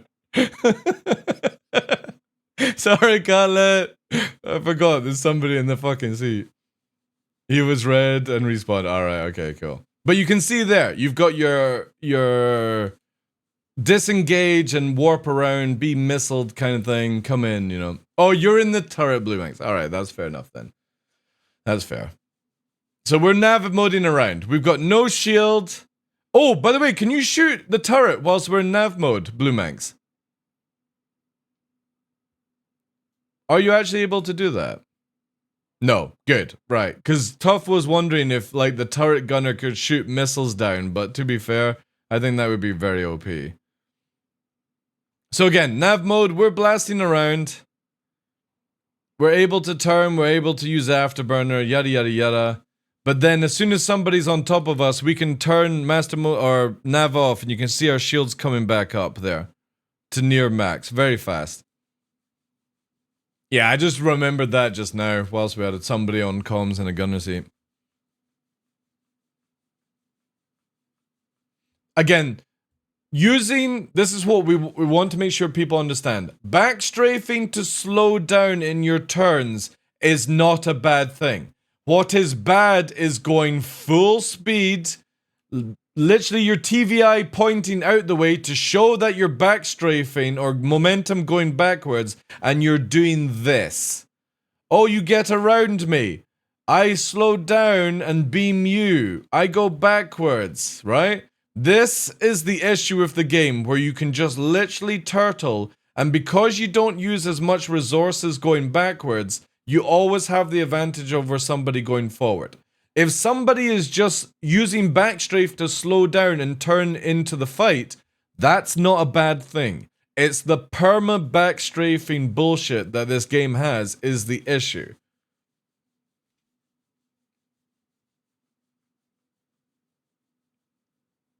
And that's why I always think one of the easiest ways to do it would be is when you backstrafe, you're just space braking until you hit 0. And then you're in 6 DOF mode. This is how I would have designed Star Citizen. And it's not for everyone, right? But I would have made it where your space brake is just in a fast, aggressive brake like this, so you can get round. Then you let go space brake and you push forward, right? Space brake to pull it around. But I can't backstrafe to go, oh, you're too close to me. Fuck you, right? And the only time you need actually to backstrafe in this game, in my opinion, is when you're trying to land. That's it. Space brake for everything else. Imagine retro thrusters only being used as retro thrusters. Didn't CIG say that abusing mav thrusters all the time would cause them to overheat? That's only in atmosphere. No, mute. Only in atmosphere, dude. Not for space. Damaged state would prevent people from doing stuff. Because again, I can literally like mock this for you guys, right? So say for example, I'm only allowed to use, let's say, see the SEM lock is going down right now, and we're only able to go 100 ms, right? Bang on.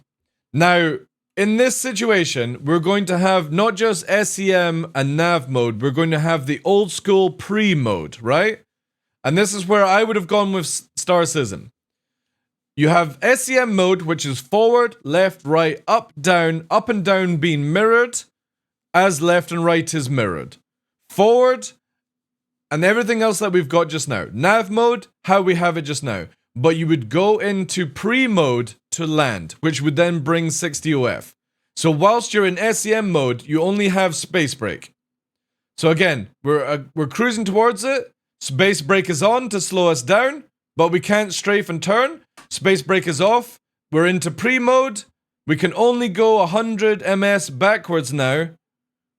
And it allows us to turn around, again, for very subtle, small pivots, to land the ship, right? That's how CIG should have done it. Look at the ramp.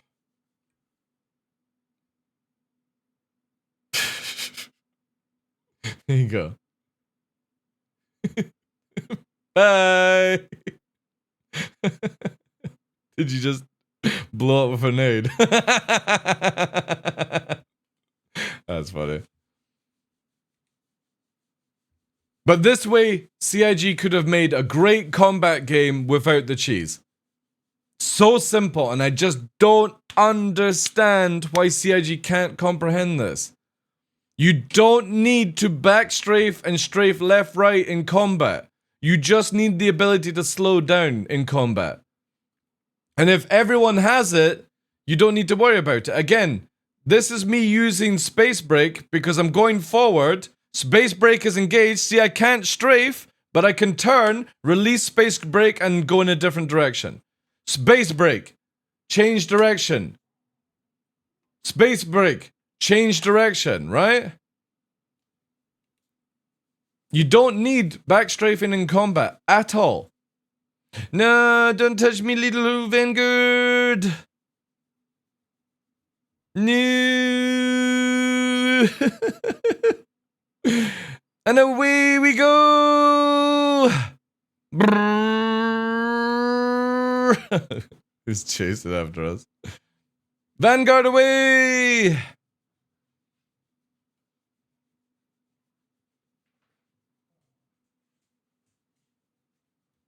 Interested to see if now if we come out of combat, do we get our shields back? Oh, we do. Holy shit, we do.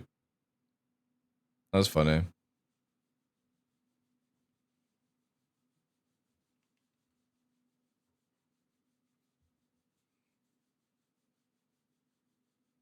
Yeah, exactly, Pox. So, but what I'm saying is, if you take away backstrafe and just make it a high aggressive space break, nobody's gonna care.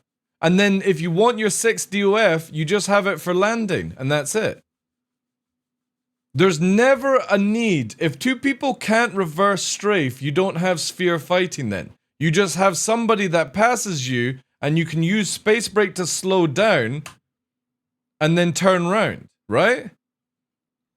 And the same thing as if you're in a knife fight, where you're just going round and round. The cheese is when somebody just goes, right, now I'm going backwards, right? Take that away from the game, and it's a win-win. You still have 6 DOF, you just can't engage the back strafe from the beginning. You have to go forward and then turn round. Then momentum will carry you. Then you slow down and go forward. And if you want to land, you go into a different mode. Pre, SEM, and nav. That's how CIG should have done it. And when you're in pre mode, you can 6 DOF up to 100 MS to navigate around. You go into SEM so you can use your guns. You can then, and they could have made it where you could have had your shields in pre mode and your flares in pre mode. You just couldn't shoot your guns, right? This means that when you're auto hovering, you can't shoot people on the ground. You have to keep moving. And then when you're in SEM mode, all you had to do, when you press backwards, it was just basically an aggressive break. That was it. Which means that people with throttle wouldn't have a disadvantage as well. Woo! Just solved the game. Super easy. Could have done this years ago. And still to this day, we don't have this. It's amazing that the wonderful Chris Roberts doesn't even realize how to fly. Or do combat in this game. Why do you need retro thrusters in combat though, Rox? Tell me that. When you're in SEM mode, why do you need to have reverse thrusters instead of a brake? Yeah, so again, I said when you're in pre-mode, you have your shields, you have your flares, and you can backstrafe at 100, you just can't shoot your guns. You could do your mining, you could do your salvaging. And then you go into SEM mode, combat mode, and you can't backstrafe. You can only brake. Again, it just blows my mind that nobody at CIG has the fucking cortex to actually understand this. And we will go through another IFCS before it's ever fixed. And it's a very simple thing. Pre-mode, or you just have it, you have it as SEM, or was it standard combat mode? So you just have SM, standard mode, which is up to 100 MS, shields, flares, no guns, no turret. You go into SEM mode, you can go faster, you can have your guns, you can have your shields, and you can have your flares, but you can't reverse strafe. You can only slow down with space break. You go into nav mode, you don't get your shields, you don't get your weapons, you don't get your flares, but you can go fast as fuck, boys. There you go. The whole game is sorted. Everything is sorted if you do something like that. Why make it so fucking complicated? Because it has to be, dude. It's not complicated. It's literally switching 3 different modes of flight. If you think that's complicated, fuck me, like.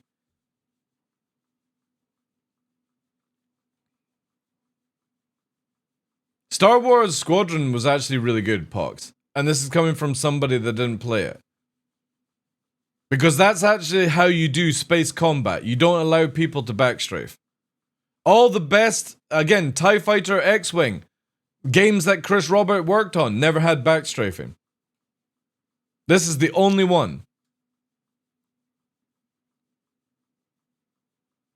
Well, yeah, it's definitely feeling like that more now. But that was the initial, like, what they wanted it to be like. The Herald needs to be a meta fighter? Dude, I don't know how good the meta it'll be. We can only try 4 different roles. Yeah, we had pre, we had SEM, and we had cruise mode. Planes in space is lame. Right, well, there's a game that had full realism to space party squid TV. And it was a game like Ark, right? And it was in a spaceship, right? And everyone who played it didn't have the fucking IQ to play the game. Because here's a crazy thing. Realistic 6DOF movement is beyond some people's comprehension. So you have to make it like a plane in space. Because this is why modern day, not everyone can be a pilot. Because some things are just a little bit too tough for other people. And I can't remember what that game was called. It had a full realism 6DOF flying stuff, right? No, it wasn't Dual Universe Online. It began with H or something. And when you docked, you had to literally rotate correctly to line up. So when a space station was rotating, you had to counter-rotate fucking interstellar stuff. Was it called Helion? Yeah. So Helion flopped so hard, Party Squid, because people couldn't understand what the hell they were doing. Because 6DOF realism sort of flight in space is insane. And we have it very toned down now where people can understand the game finally. So why leave in cheese mechanics? It's not lowering the skill ceiling, dude. It's increasing the skill ceiling. The skill ceiling gets increased if you remove cheese from a game, dude.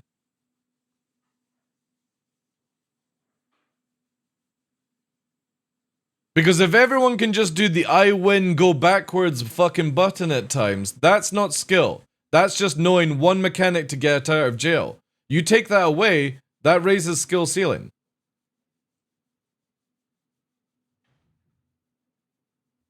Yeah, Helion was ridiculous, man. Like, whenever I see somebody saying it needs to be like, you know what I mean? Planes in space is bad, right? And I'm not harping on Party Squid, I'm just saying, if we made full spaceships in space, nobody's flying shit, dude. There's a spot between backstrafe cheese and planes. How would you solve backstrafing then, dude? Without removing it in combat?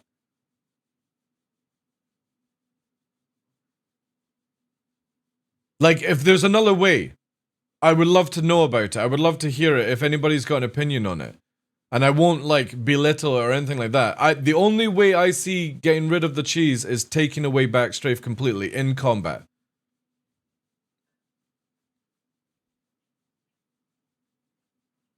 We've got that in the current master mode just now, Party Squid. And CIG can't change acceleration in different angles. That's not how the IFC works. So if you make it where backstrafe has faster acceleration but lower top end speed, so does forward.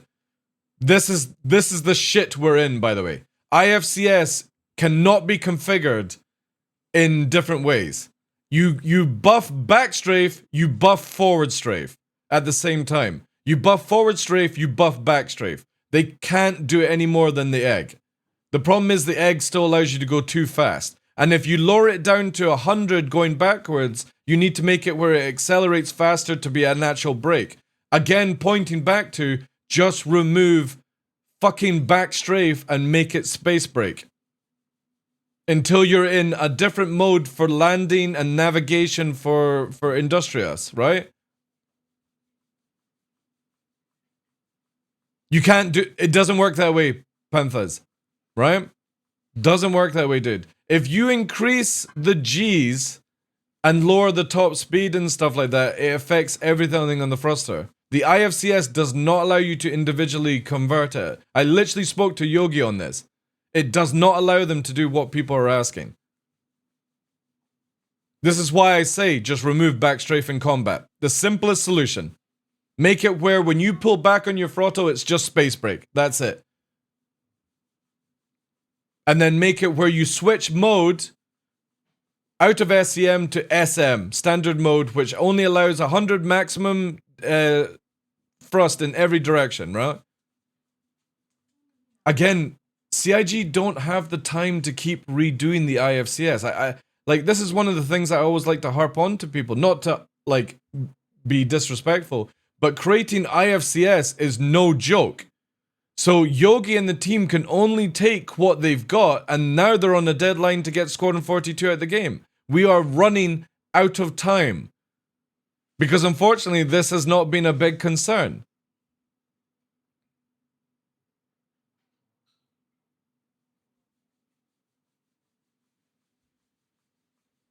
I haven't seen 3 versus 1, but TDL was in a 2v1 with a Mustang backstrafer, and they couldn't do much because it just backstrafe shoot. Yeah, exactly. That was the other day there. 2 F8s versus a Mustang. All it did was corkscrew backstrafe, sphere fight, couldn't do shit against it.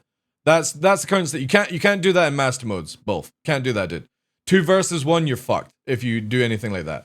We're talking about where there's just still too much power going backwards. But in a 2v1 in master mode, you're fine. Why didn't the dude in space? Have you seen how fast a Mustang can go forward and backwards? You can literally sphere fight in that continuously. Again, all it was doing was corkscrewing to abuse the pip calculation. That's it. That's not on the pilot. That's because that's the design of the game. In the new system, there's none of that cheese. The only thing I see of cheese in master modes is backstrafe is still too powerful.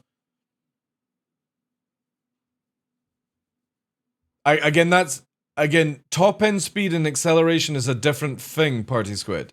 If I can go 101,137 and you can only do 900, if they can get to 900 3 times as fast as me, my top end speed is irrelevant. They can literally do this off my nose.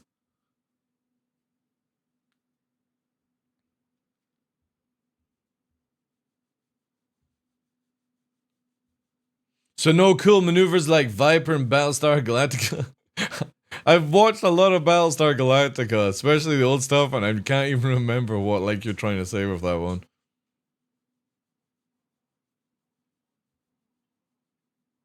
Again, watch this, right? In master modes just now, if I'm pushing 400 forward and I just turn around, I'm not strafing, I end up at 210 going backwards. That's the new master mode system. Now, if I press backstrafe and boost, I can only do 220, right? Limitations of the game. If I go forward, I can do 400, 220 backwards, right? In this situation, what we're talking about is when you backstrafe, you can do the turret mode, right? So as I backstrafe, oh, it's finished match. Backstrafing uses less resources than going forward because you don't have as many thrusters kicking in to waste going forward, right? Man, I won, chat. Look at that. Holy shit. Top fucking meta fighter. Didn't do anything. It was Blue Manx that got us the top spot there. Look, everyone's jealous. Blue Manx got us positive KD ratio, right? The problem is when people are backstrafing, they can be a turret going backwards. And it's a big, big thing. Let's change out to like a Gladius to make it a little bit more potent, right?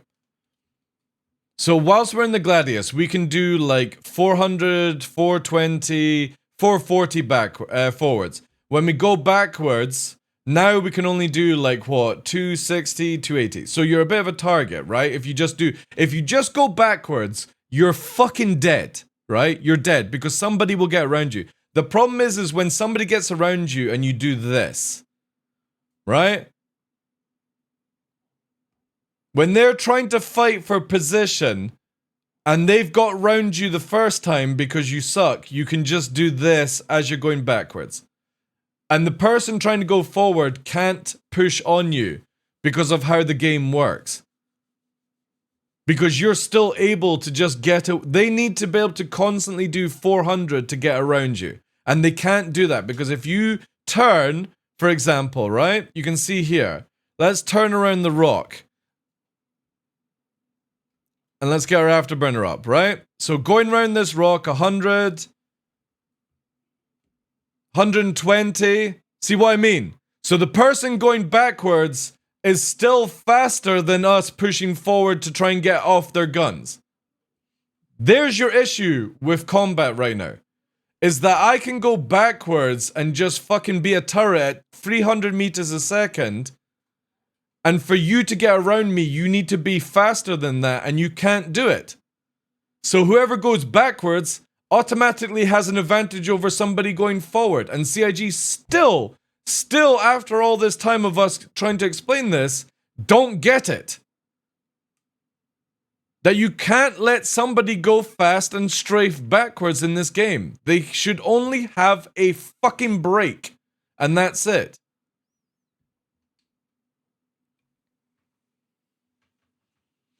Well, we didn't have this issue when we could go in every direction at the same speed, right?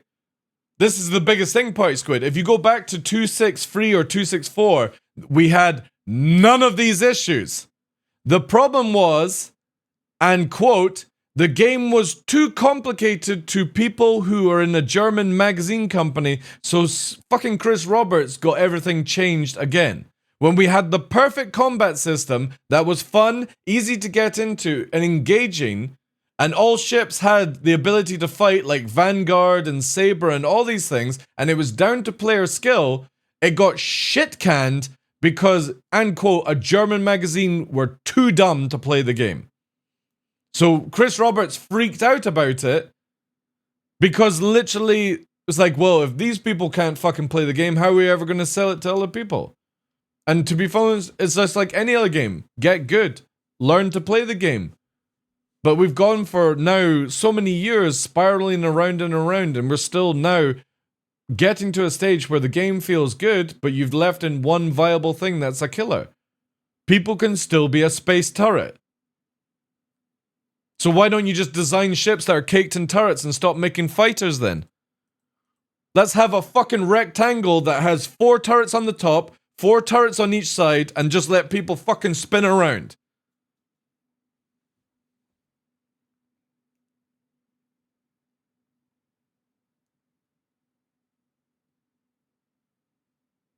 Question is, how can they block you from just kiting decouple backwards?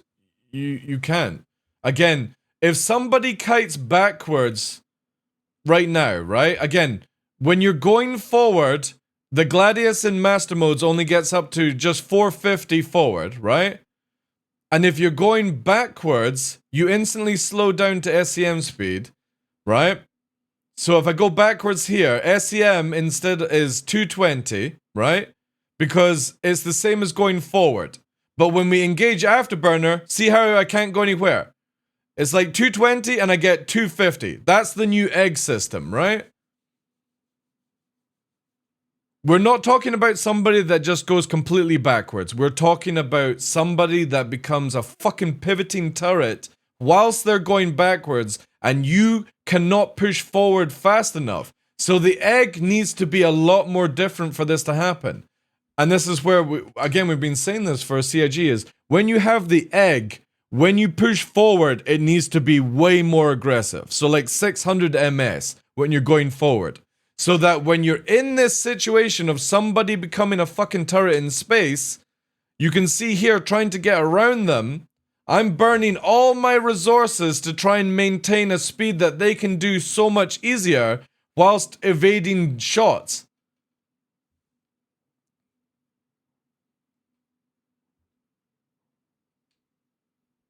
Because again, dude, I'm literally explaining it to you. If somebody goes backwards, you do not have the resources to get around them, Party Squid. You can't go forward fast enough around something, you know? Just make SEM plus cost, like I said. That would be simple, right? That would be simple. But it's not in the IFCS. They can't do it. They can't change the accelerations. They can't change how the G system works. They can't change how anything works. It's just a fucking basic IFCS. It's all built around how thrusters are in this game. There's no way to make it where you can accelerate forward and make it where you negative accelerate going backwards. You need to make it where we have the egg as it is right now, but if you accelerate forward, instead of it capping out at 400, it needs to be 600 for that forward speed. You need at least 100 ms more in this movement to get around the back strafing turret, dudes. If you want to play this game correctly. Because right now, I can't even hit fucking 250. And also, I'm banging off shit. I can't even hit 250, right? 200. Trying to get around somebody. Again, you can't do that. That's what I'm saying, Party Squid. You can't make it where it costs less or costs more. It's just how thrusters work. The only reason it costs more going forward is because you're using more thrusters to go forward. Because they use more SEM to go forward.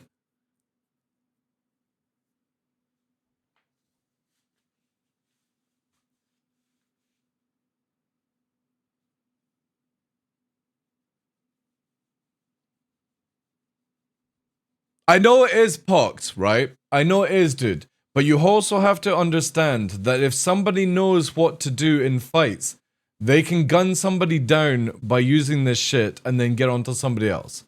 Trust me, I have a lot of people in this channel right now that can back me up on this, that even in like fighting in squadrons and stuff like that, backstrafing can very much break a fight.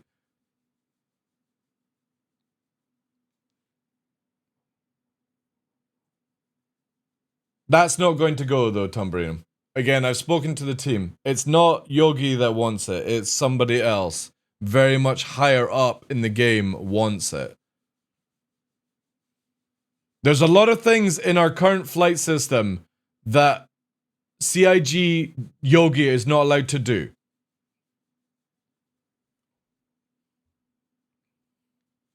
Or the team are not allowed to do. Because again, the people above their team have a set agenda of what they want Squadron 42 to be. So even if Yogi wanted to change everything, he can't. He has to follow what this is what they want Squadron 42 to be diagram, basically. And he's got to do everything. Everyone has to fit around these things. That's what happens when you're building a game. You can't just have one team go, I'm going to do it this way because I want it to be this way, and all the players want it to be this way. It has to coincide with every single other team, right? And that's the hardest part for somebody like Yogi. And it's not like he's saying that his way's better than whoever made this decision. That's not what I'm getting at either. It's that there's always somebody above you making a decision that maybe not the best for the game, but it's maybe best for something else that we can't see. Well, that's the thing. I generally feel that we're going to have to just deal with this just now to get Squadron 42 out of the way, and then CIG can change how Star Citizen flies with a different IFCF over the next years. So we just have to get through this painful process, and then maybe in 2 years they've got a brand new IFC that they put into Star Citizen, and Squadron 42.2 has a 6-month patch, right? You know what they do with like they did with Cyberpunk, where they changed all the melee. Maybe Squadron 42 gets an update then, right? But they don't have the time to do it just now. And there is a deadline that they want to get Squadron 42 done. So that's it, right?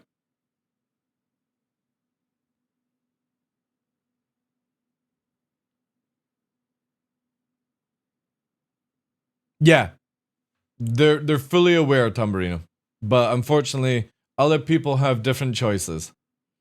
And we just have to deal with it. Again, that's why a lot of people, unfortunately, blame Yogi and stuff in the wrong situation. You can harp on it a lot and be, you know what I mean, but it's like, at the end of the day, sometimes somebody tells you to sit the fuck down and you just have to deal with it, right? And that happens in a business environment as well. Yeah, Yogi has massively, like, done wonders in the past, like, 3 years of this game. Yeah, your hands are cuffed, exactly. There's a point where just unfortunately, Yogi and all of us probably would agree on certain things, but it's just not possible to do it in the current state of Star Citizen. Maybe one day, guys, maybe one day. And hopefully they just realize this, but I just don't understand how somebody in a high authority position doesn't see this as a bad thing. That they literally play so little of their game that they don't even understand Star Citizen. Even against NPCs.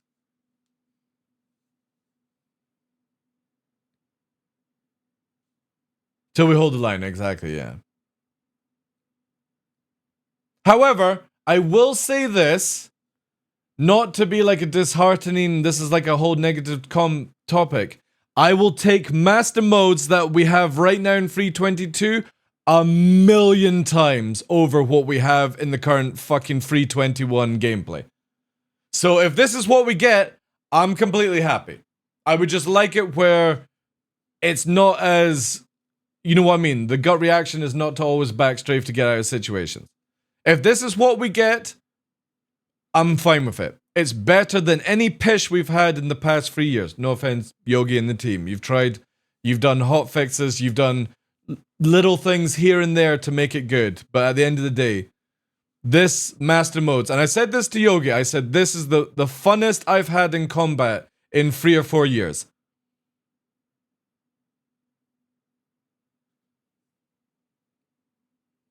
Yeah, they're more fun for sure. Because again, in that fight earlier on, 1v1, the other sweaty pilot in the Buccaneer was able to damage me easier. You bring Ondo in, the sweaty pilot dies, right? Unfortunately, that's just, as I've had conversations with CIG, the biggest issue with master modes is that there's a lot of things missing from master modes that we don't have. And it's not to be like 100%, oh, don't worry about the disengage, but from the sounds of it, don't be worried about the disengage in the future. It sounds very much like if you have a good fleet structure, nobody's escaping in a situation. But obviously, if you're 1v1, somebody's going to run away, right? There's always going to be somebody that can disengage. And I'm fine with that. I'm fine with that, guys. If somebody wants to disengage, you've got to allow them to get it. You just put a couple of missiles up their ass and that's it. All you have to do is watch people's EM status and watch their shields just fucking collapse. Because again, you got to remember it's a facing shield. So if you're shooting, and right, this is the easiest way of looking at it, right? You can see the two shields here. You're in a dogfight and this shield goes, right? And then suddenly this one disappears on your target. Somebody's going into fucking nav mode and running, right? Watch for the EM spike on this meter. And there you go, right?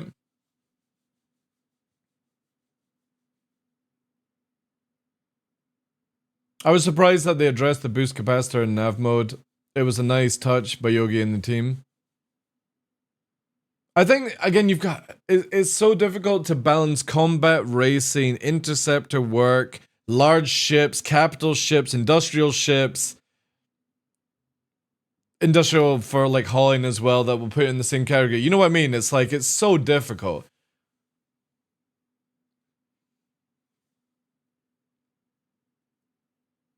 Yeah. Oh, the capacitor shouldn't charge. Because what I like here is if I turn my shields off, right, so my shields are off and I go into nav mode, right? Let me go into nav mode. And whilst I'm in nav mode, I'm going to turn my shields on. And I come out of nav mode. Look. My shields are not coming up, chat. Look. Now they are.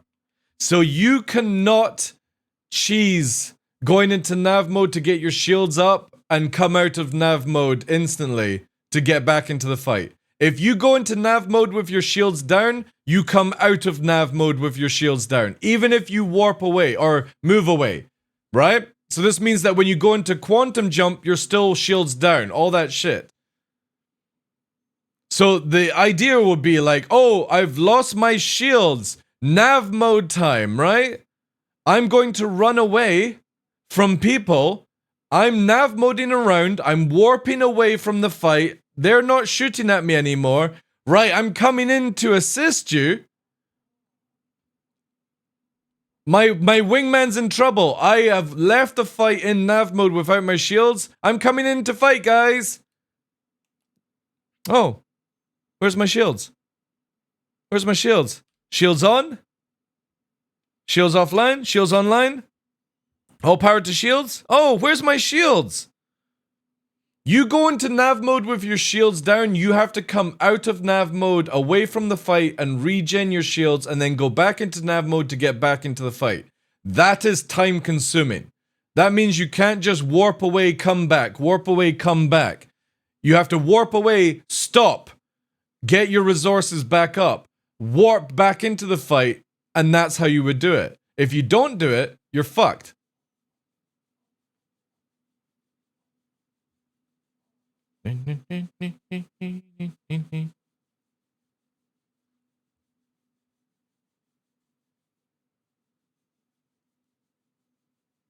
Yeah.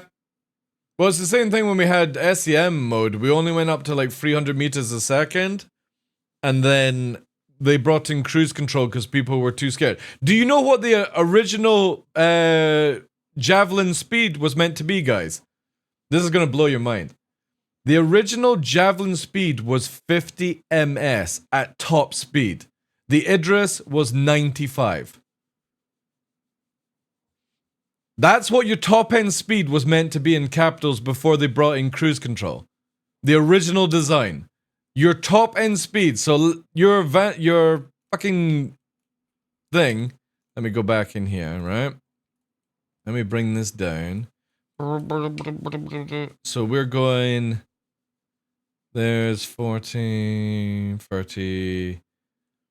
This is how fast your javelin was going to be cruising originally. If we didn't have cruise control back in the day. Can you imagine how fucking... Oh my god, I don't have 5 minutes to fucking play the video game! How am I gonna get to Grim Hex? Look at it. Imagine if that was your top end speed. So they had to bring in cruise control because people wanted to be able to get from one location to another location faster.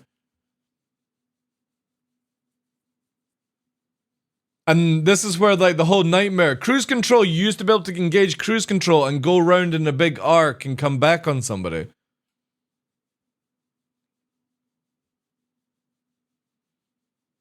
Again, master modes, everything in master modes, the only thing I just dislike is the backstrafing power ability. But if that's what we're getting, fuck it. I don't fly by myself very often, so if I'm against somebody by themselves and I've got a wingman, awesome. More gameplay, more team play, all that shit. I'm fine with it. Again, it's just sort of trying to figure out one way of it, right? Imagine spending 1 million UEC in fuel just to move 100 meters, dude. But that's the thing, that's what the original design was, Party Squid. It was just people didn't have 20 hours to play the game per day, right? Because all you could do was warp and then move at 50 ms. Warp, move at 50 ms.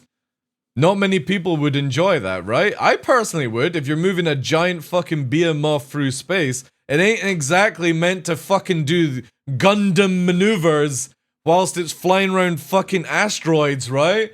This is what people had in their head that they're going to be doing with their Polaris. You know? Something concerns me, though? What do you mean, man? What concerns you?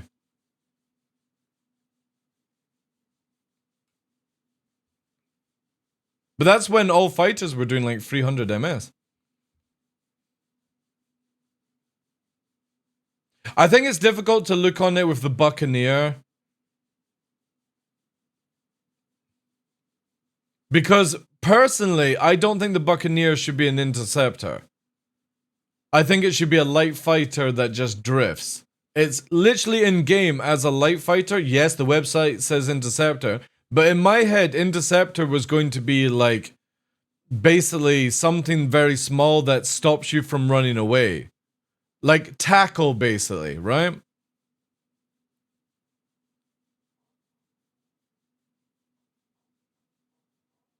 Well, also, have you noticed that the nav speed on the Buccaneer is broken? I generally feel the Buccaneer is broken, Tumberino, right now in the current state of the game.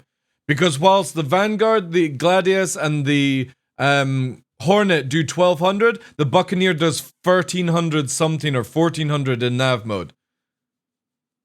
How come 3 ships are at one speed and one's doing another one, you know? So, you know what I mean? Like, I think it just needs a little bit work on it for the interceptor role. Because some things are a little bit too aggressive, right?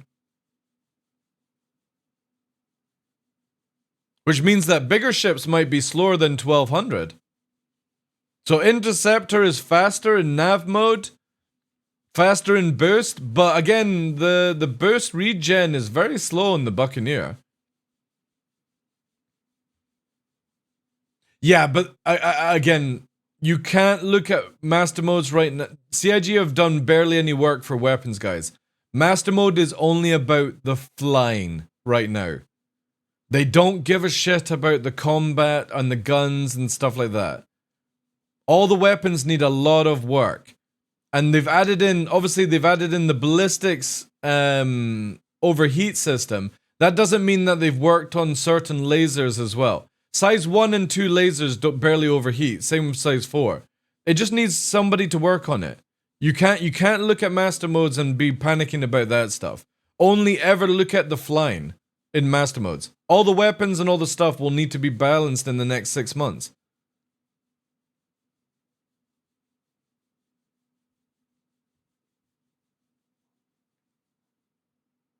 But then look how fast size 2 regen versus size 3 in the current state of the game. Size 1 literally, so when you're flying around with 4 size 1, you have more damage than 2 size 3s, but you instantly regen weapons.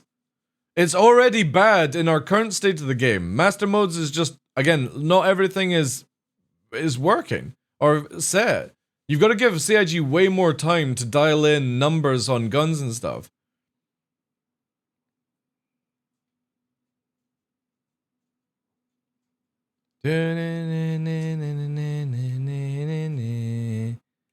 Even going for the gank, I have the advantage.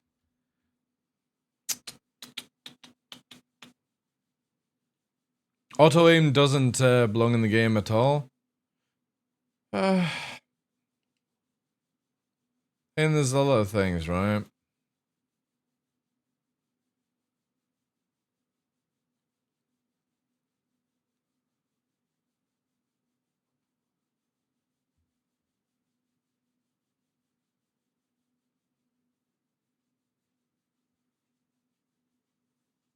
Oh no, missiles!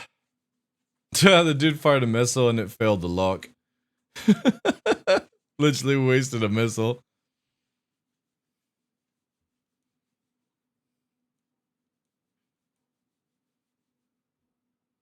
Who is this? Oh, it's Ondo.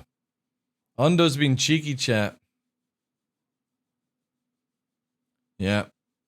Proper noob. Fired a missile without a full lock. We saw it.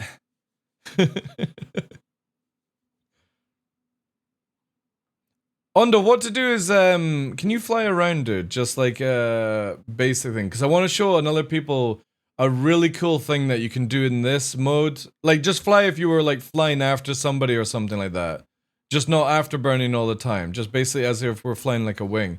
This is something that you can do in the game compared to the current state of things.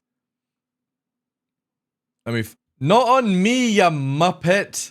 Find a target as if I was your wingman. Jesus. You wouldn't be willing to fucking do this. Here we go. See, this is what I like about it, right? In this mode, I can stay so much easier on wing compared to what it is like in Star Citizen right now, where you only really see this in atmosphere. But it's nice that you have this sort of ability, right? Yeah, it doesn't require to wing up. So it's like, right, I'm gonna back you up, Ondo, right? It doesn't take much effort to do it. I think this is really cool. You think it sucks? Nah, I like it, dude. I think it's nice that you can go in with people where they don't have to spend 2 difficulty. You think it should be a skill? But how you meant to, when we're moving at these speeds, how you meant to make it more of a skill, dude?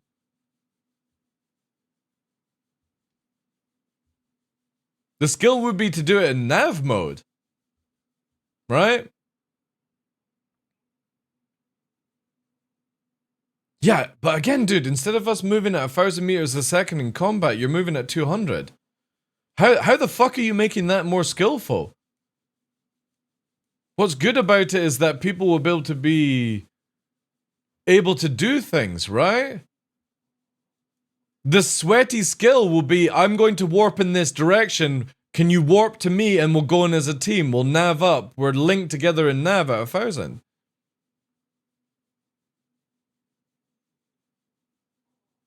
You move soon. No, you don't move those fast speeds to do this in live. You move slow. Yeah, but again, we're talking about where you now have the ability to quickly get in as a team instead of people going, all right, Vanguard KB, I see that you're in trouble. Right, I'm coming to assist you. I will merge on you. Oh wait, you're moving too fast. KB, I'm merging on you. Oh wait, I have to dodge an asteroid because I came in too fast. Don't worry, KB. I'm going to be with you very shortly. I know you need assistance, but I'm moving at 1,000 meters a second to catch your 1,000 meters a second. Don't worry, I'm coming. Now we can just be like, right, I'm on you, I got you, right? Let's go together. You literally can put the fucking handbrake on coming out of nav mode. It's so good, dude.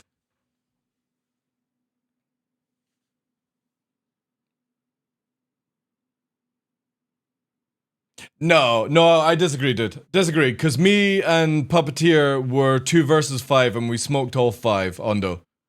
And we didn't take any damage. I massively disagree on that, dude.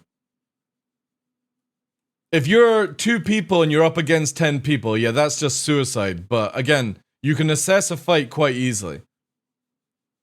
You've also got chat or noise to cloud things, assess people's flying.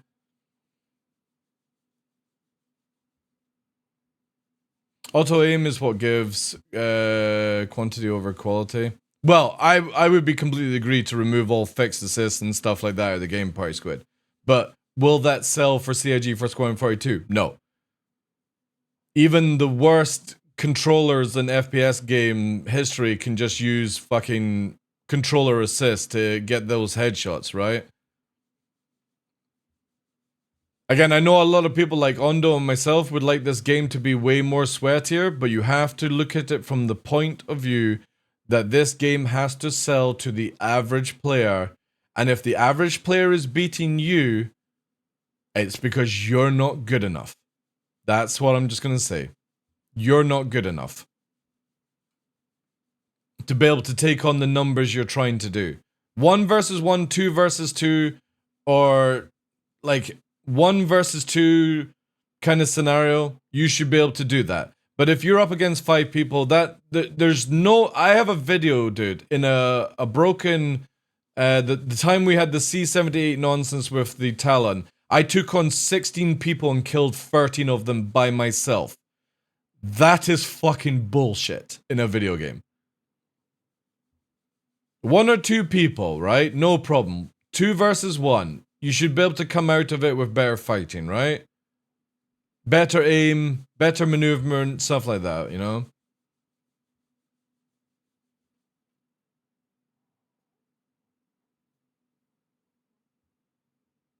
Gekoked is now following. This made it so that auto aim is harder than before. Also 50% less damage. What are you talking about? Because there's no auto aim in the game anymore. I can go from lock to target. There's no gimbal assist in the Gladius anymore.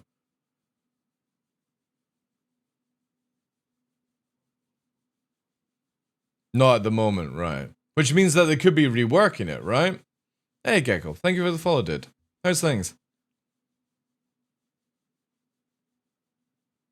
Oh no, somebody's shooting me! Evasive action! It's a super hornet!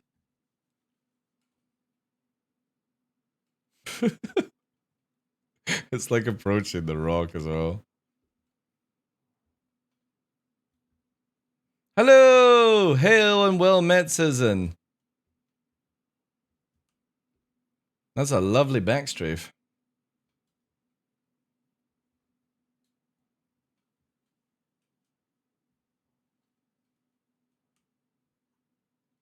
Brum, brum, brum, brum, brum. Brr, woo! Boop.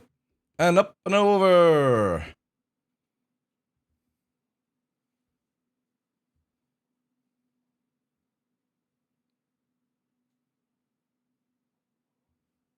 Legendary is not 10 versus 1, yeah.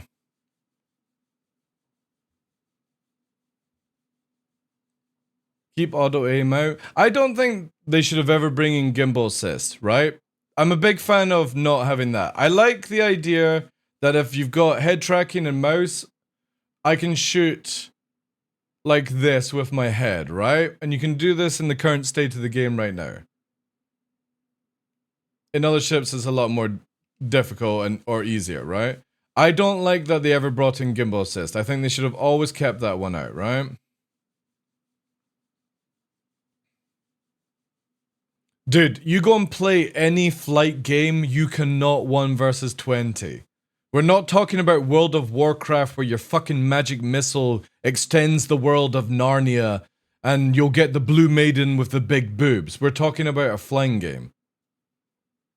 And in DCS World, 20 versus 1, you're dead within the first pass. You don't get to kill anyone.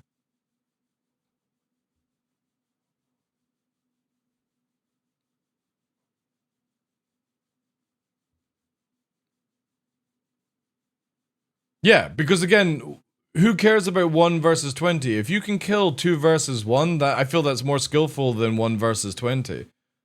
Because 20 versus 1 just means that the game sucks so much that somebody can use cheese. Where can I find Fair Maiden?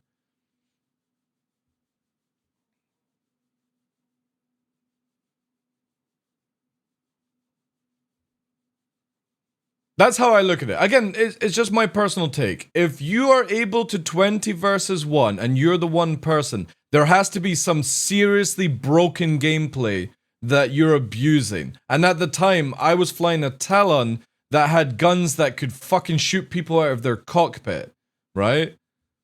Or blow up parts. None of them were fighting that shit versus me. So that is an I win fucking ship situation. And in master modes, you don't have the I win situation anymore.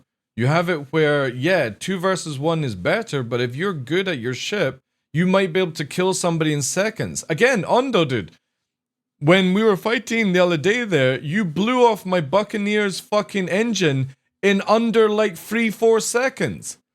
If you were to do that to everyone you fought with, nobody is killing you in a 5v1 situation because you've disabled them all before they can land a shot. So there is still a lot of being able to outfly people and outdo things. You're just going to have to be good at flying, evade and dodge as many rounds as you can, you know? Yeah, but that's the current system. We don't have the precision aiming system that they showed off at CitizenCon, dude. The targeting thing is the current bullshit. And you saw it in CitizenCon. You just basically do this and you can fucking precision shoot. You don't have to scam people down. It's instant. We just don't have it yet. So you can't compare that. This is where you guys have got to let go of all the stuff we have in the current system. Stop looking at free 21 gameplay in the future of this game. It's all gone.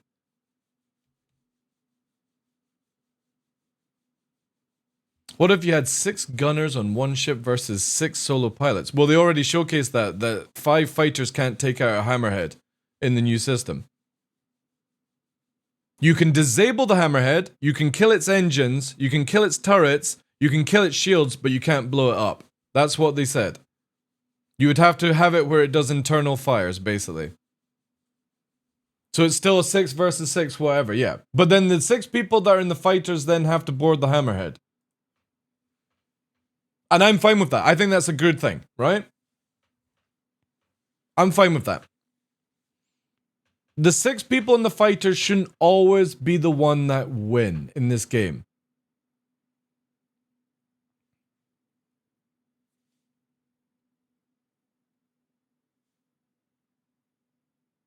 "20 versus 1, 10 versus 1, 5 versus 1, unless they were horrible noobs, shouldn't happen or be a pride point." Exactly. Completely did.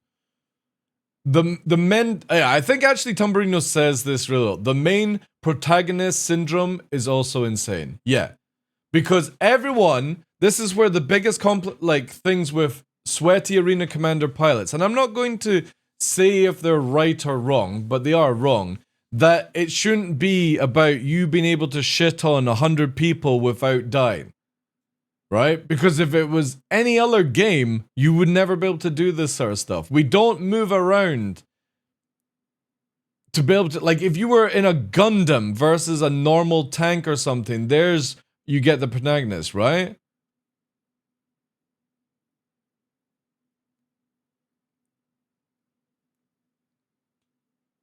But 6 average players against 6 in the Hammerhead, they will oh yeah, oh dude, 6 average fighters versus a Hammerhead that knows what they're doing? Yeah, the fighters are dead. Of course. Oh yeah.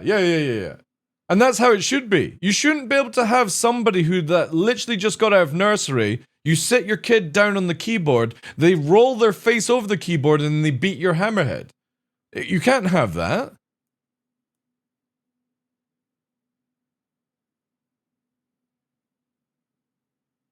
It's also wild to call people who have earned top skill main character syndrome. Yeah, because they always want to be able to shit on somebody with no more skill having to be adapted, right? If you can shit on 2 versus 1, right, Party Squid?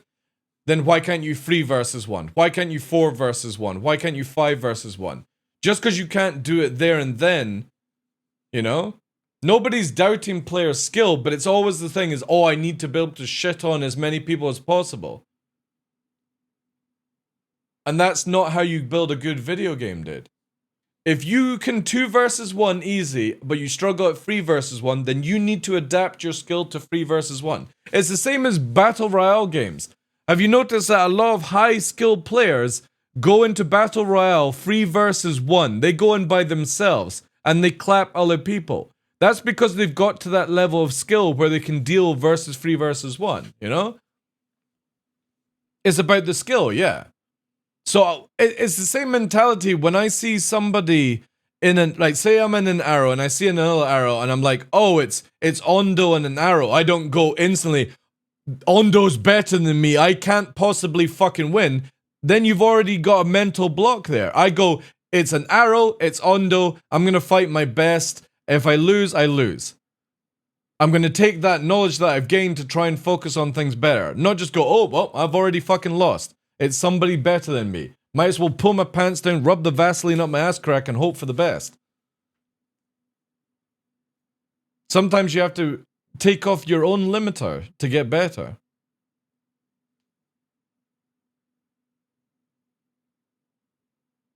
So saying you shouldn't be able to 1 versus 1 is cool. What do you mean?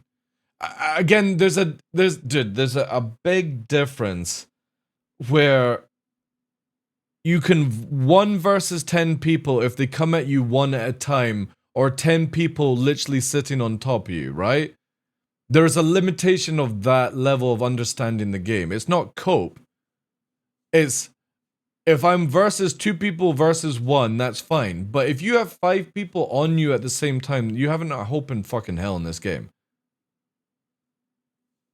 There's a big difference of like what I have in my head of where 1 person trickling in at a time, I'm killing them, and it totals 10 at that point of time. Or 10 versus 1 all together at the same time. No, you shouldn't be able to fucking deal with that, you know?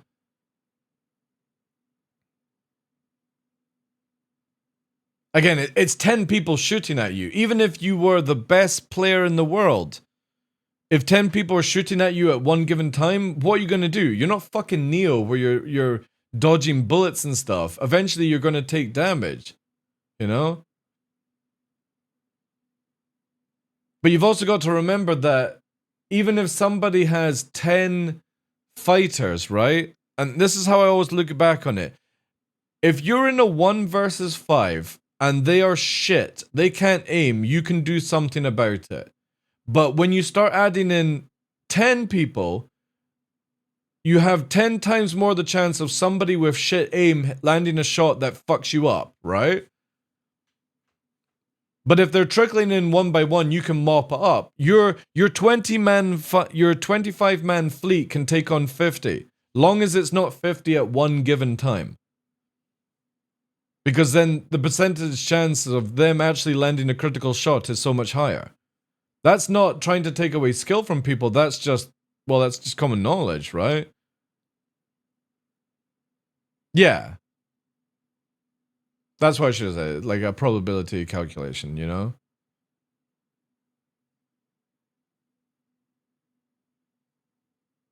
But also, we need fleet fights where it's like, Tumbrino, you'll back me up on this one, I think.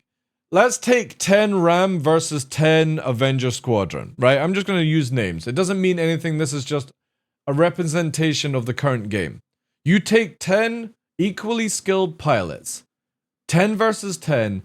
Nobody in the state of the game dies because the moment their shields go down, they kite, shield up, come back in, network lag, all this shit. Everyone's moving around. You start off at 200 ms shooting each other. You're all doing 900 within a few seconds. That's the state of this game right now. Now, master modes, 10 versus 10, equally skilled pilots is going to be down to fleet formation, who shoots the right target first, who can disable, who can spread damage, who doesn't get lost in the nest, all these things. That's what you get in the master mode system.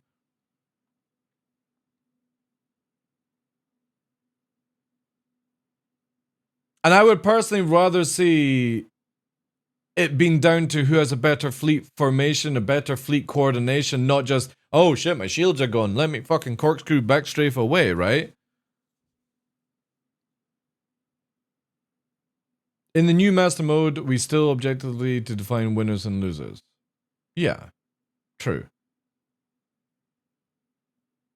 I take 0 damage as I rock climb in high sec, far away from PvP.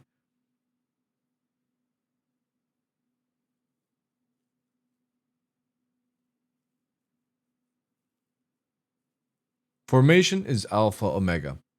Correct.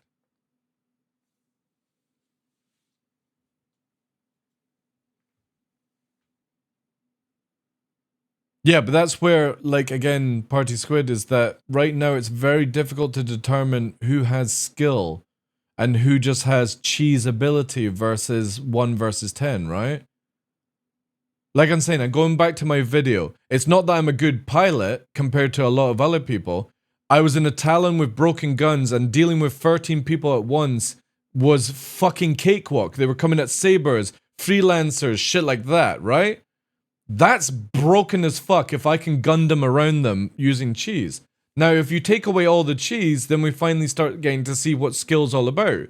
So in somebody's head, this is where, like I was agreeing with Tumbrino as the protagonist syndrome, is that you think right now in your head that you're a good pilot because you know some cheesy methods.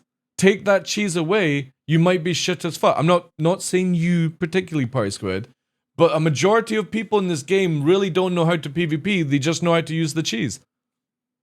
Because whenever you fight them in hard atmosphere, they're fucking garbage. Or when you watch them fighting in the atmosphere map in Arena Commander, they're garbage. Because when you take away the cheese that they're so used to, they don't know how to fucking fight.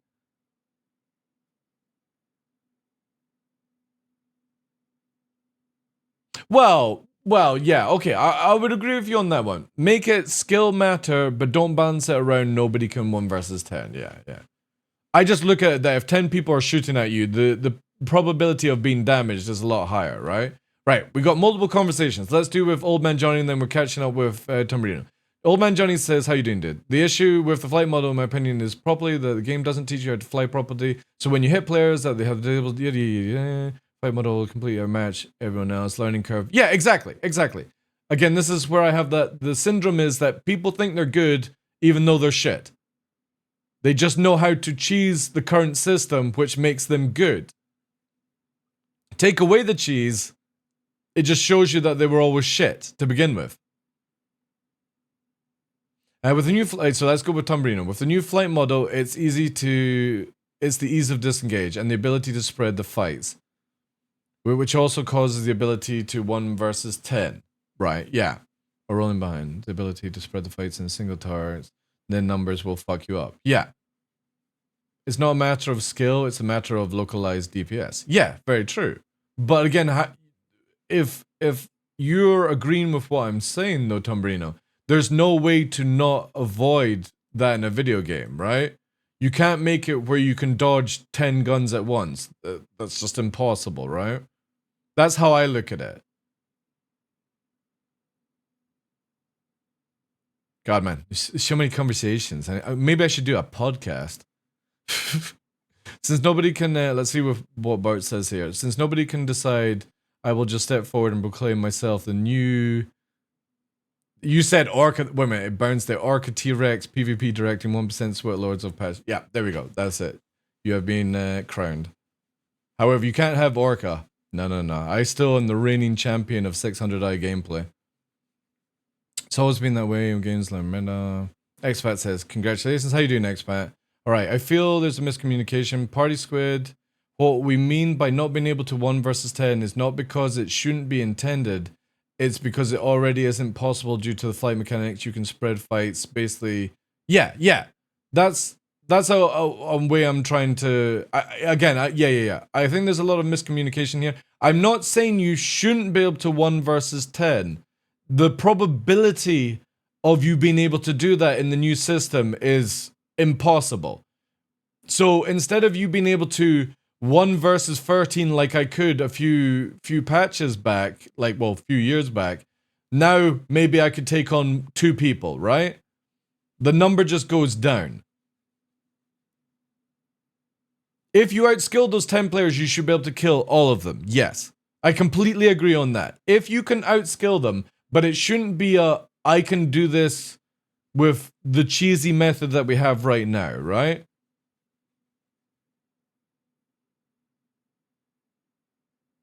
But again, this is where I'm going to argue against you, Party Squid, is you have to narrow the skill gap because nobody's playing the game, dude. Nobody's wanting to do PvP. Nobody wants to do any of it because the skill gap is so ridiculous with how broken some things are that people have given up, dude. You have to make this game fun to get into, easy to understand, and hard to master. And right now, it's not the first 2.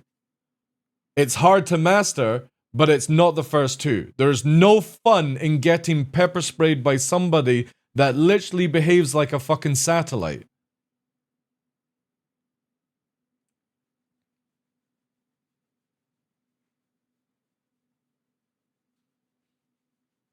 Also, there is something that Master Mode will allow is actual multiple squadron fights. Exactly, yeah. Yeah, exactly. Not everyone has to be on the same target. You just need to have actual structure. We don't have that right now. The only way to kill people in a fleet fight is to focus everyone on the one target to win. You can literally, as Ondo showed the other day there, blow off engines and move on to the next target.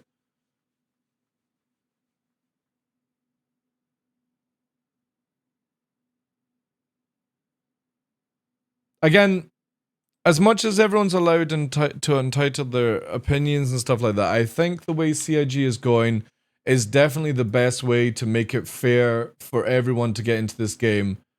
Easy to understand, the skill gap is lowered, but if you go and spend 6 months in Master Mode, you'll become a fucking god among average players all over again. The difference is you can't do it with cheese. You can't just learn a corkscrew that negates damage because of shitty coding and stops missiles from hitting you. You can't just go maximum speed backwards to get your shields back to go maximum speed forward to re-engage and poke at people's shields. You have to commit to a fight or you have to run. And if you get involved in a fight and you lose, you can still run, but you are not just stopping the run and coming back into the fight.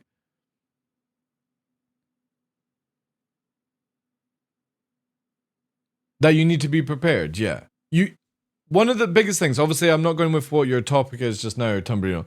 One of the biggest things is everyone in this game is always looking for the one ship that fucking rings them all, right? I want a fighter that can carry cargo, but can also outturn a fucking midgie at Mach 20, whilst having 20 gazillion fucking guns and the tank of the sun, ability. When I feel it should be like you should have to just start having a tool for every fucking trade. When I pick up my phone, I don't go, can you fucking power up my satellite fucking drill, please? There we go. Right. My drill is now flying in my hand and I'm doing shit. You pick up a fucking hammer, you need a hammer. You pick up a screwdriver, you need a screwdriver. You don't pick up your phone and start trying to fucking fix a thing, right? So I think Master Modes definitely allows you to be able to do that. Bring in more fleet structure. If you want to win certain fights, you need like a Gladius, 2 Gladius, a Vanguard, an Interdictor or something like that, Imagine right? people getting Not just 5 angry that Gladius. there will be many more people doing PvP because it's more accessible. So if anybody didn't あれ一重 understand, 引用 TDs the same people that complain about nobody. PvP 一重引用 ING in PU. thank you, Zero2. Appreciate that. Imagine people getting angry that there will be many more people doing PvP because it's more accessible. Aren't they the same people that complain about nobody PvPing in the PU? Exactly. Exactly. Everyone always wants like a different sort of reason. I am more, as a PvPer, not a fucking sweat lord in Arena Commander, but somebody that PvPs. I would rather have people getting into this game that I know who can play and actually want to do things and play and do PvP than being like, no, I'm not getting involved. PvP is just too out of my depth, right? Yeah, but again, if you're losing from less ass whooping party squid, that's more like I want to get back into it. If you go into PvP and you have no idea how somebody beat you, right? You will instantly give up. But if you give up where you managed to do some damage on people, you feel like you have a chance of improving. And I think that's more important. Yeah, but we're not going to get that in Arena Commander Party Squid. There's not enough people that do PvP to make an MMR system, basically. So how are you going to get more people into matchmaking AC? Make it more fun for them to play. Then you can start making an MMR bracket. Yeah, I would love that Party Squid. I would love to be able to go into Arena Commander and not first somebody that's had 6 months more experience than me and I get fucking put up against Diamond League League of Legends player and I'm a fucking bronze, right? But that doesn't work in the state of the game just now because there's not enough people to do something like that. So how do you get more people to play PvP? Make it more fun and engaging. And if people don't like it at a high level bracket, then go and play DCS on a PvP server if you want high skill ceiling fucking flying. Guarantee you'll fucking die within 10 seconds. And that's what it feels like when you're versing people in Arena Commander right now. That's the way you should go. Like, anyone that's a sweaty PvPer, I dare you to go and fucking play DCS World on a high skill ceiling PvP server and see how long you think that's fun. When you don't even see the target disintegrate you, you know? I would rather the game be fun where I can start leveling up. And if you're a better pilot than me, it's because you're a better pilot than me.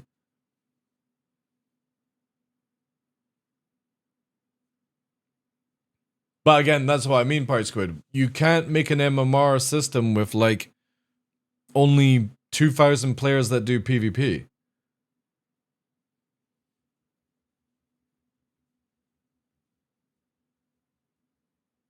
Dino_10 is now following. Thank you for the follow, dude.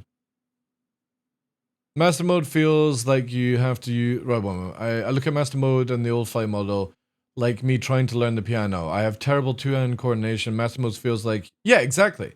Because it tones the game down to where... Again, I bring this up, not to disrespect you, Bart, but not everyone is designed to be a pilot. Not everyone is designed to be an astronaut. There is a reason why there's very, very few fighter pilots that pass these things and very little astronauts who pass the course.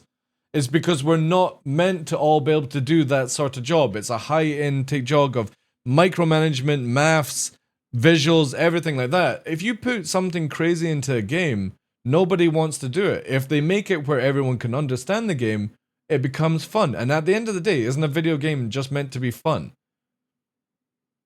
If it's going to be a dick fucking measuring competition, then the game's never going to go anywhere, you know?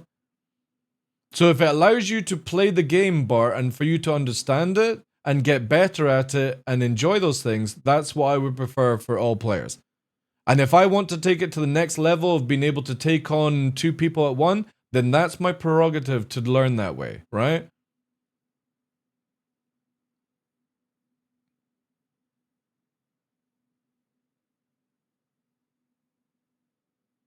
So which would people want? Right, I'll give you guys the ability to vote. Now, we're not shitting on anyone's vote or anything like that. Put a 1 in chat if you would rather this game be fun, interactive with lots of people playing it, and if you want to get better at a skill ceiling, you get better at it of your own choice. Or would you rather it where the skill ceiling is too high that nobody plays the game?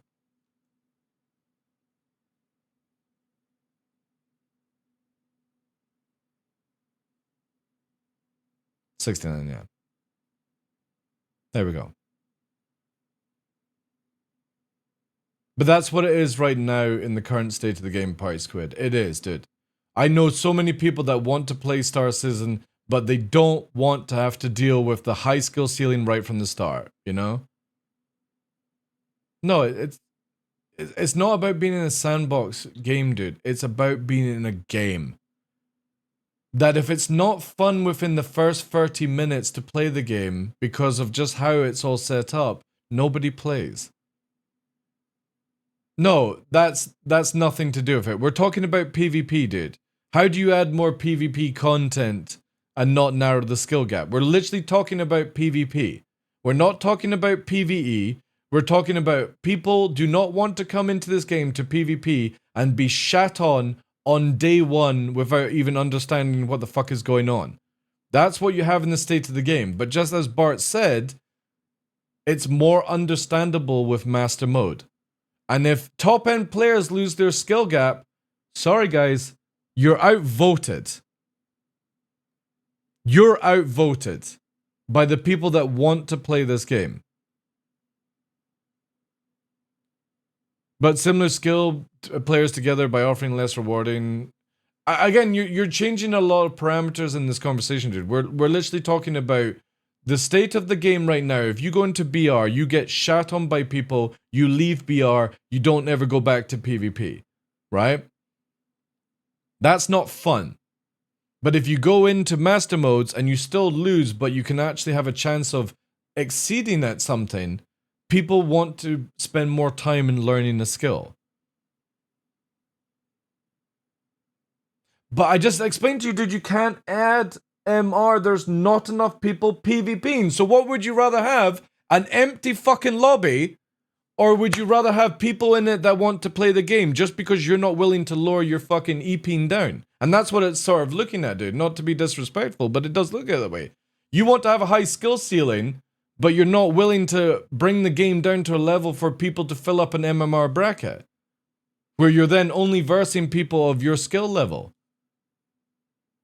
If there's nobody playing, nobody fucking gets an MMR, you know? And I explain, people aren't PvPing because they don't want to lose badly? What? Again, that doesn't change. Dude. I know a lot of people that don't PvP because they don't want to spend the first 10 seconds of their gameplay getting disintegrated by somebody that spent 6 to 9 months more level than them. They want to be able to play the game and start to understand things. You bring the skill ceiling down. Then when more people do it, you can add in an MMR bracket to put it where high skilling people versus high skilling people.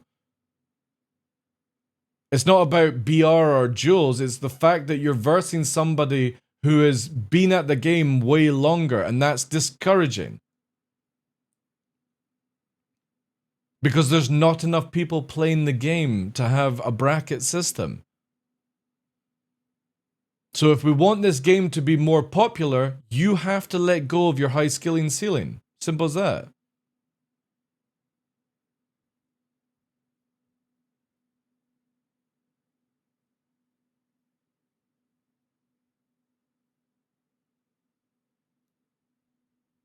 And I think that's just the biggest thing with all of it. All the sweat lords, and I'm going to put it down as sweat lords, just need to let go. Simple as that. Dude, I just explained it to you. I don't understand how you can't grasp this. There is no content in a fucking Arena Commander. And the talk is about Arena Commander, not Star Citizen. Not playing the PU, right? Alright, dude. Have it your way. Obviously, you're somebody that can't have an argument unless you're winning, right?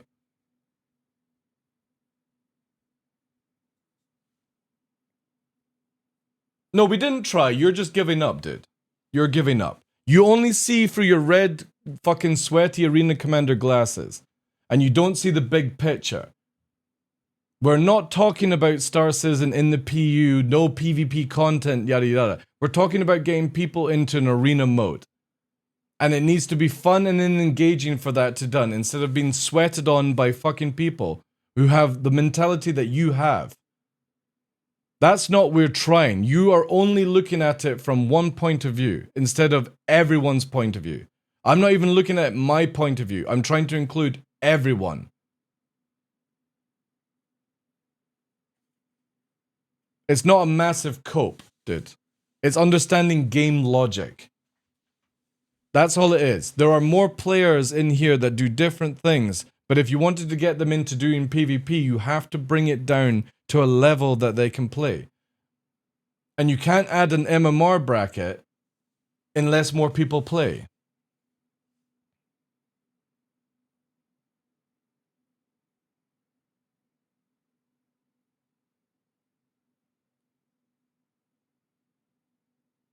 Yes, but you're just when you say that you want to keep a high skill ceiling, right?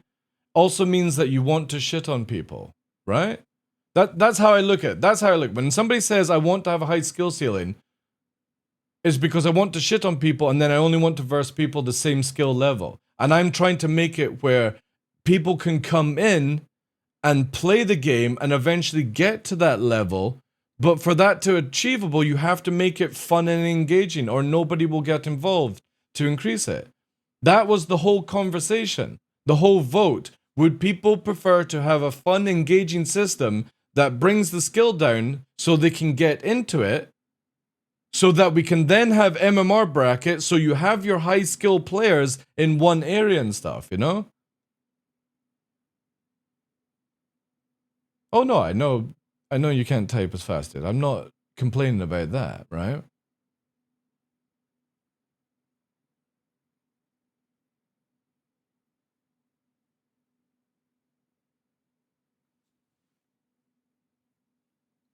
Yeah, Johnny, PU is a completely different game. I'm talking about trying to get people into Arena. You know? To be able to start learning to PvP without being shat on by every single fucking player that's been here for years or whatever, right?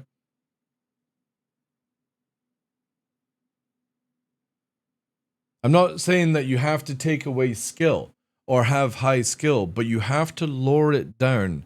So if this is how it is in Star Citizen right now, where this is your average player and this is your high skilled player, to make it fun for this person, you have to bring it here. You know what I mean? That's what you have to do in this game.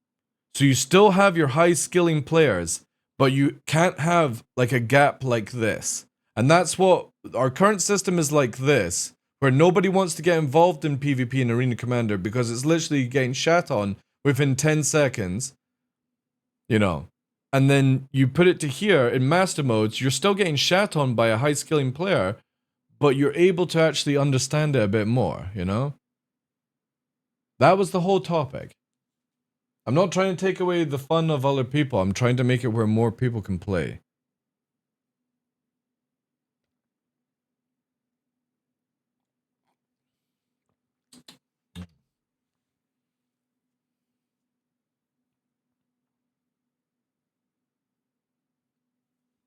There's plenty of content for all other aspects of gameplay. As for PvP, we need more people to get into PvP in order to have something you suggest to be set up. However, when 90% of the SE population doesn't do PvP, yeah, and it's getting lower and lower.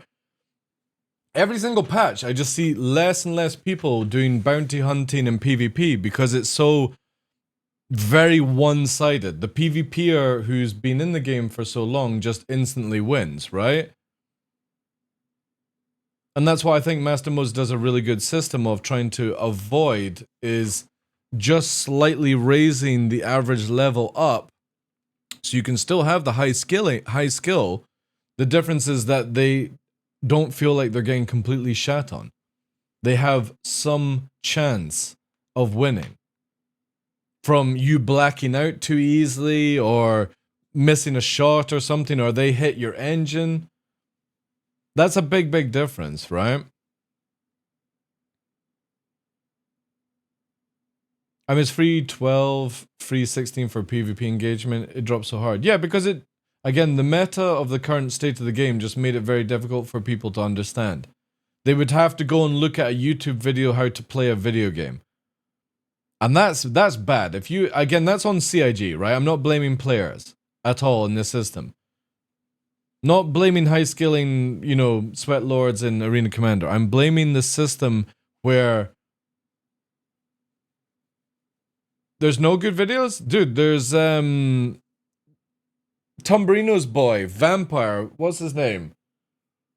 Does really good PvP videos to explain. There's Avenger 1 has a crazy amount of time. Veshkan, that's it. Yeah. There's loads of PvP videos that explain how to PvP in the game.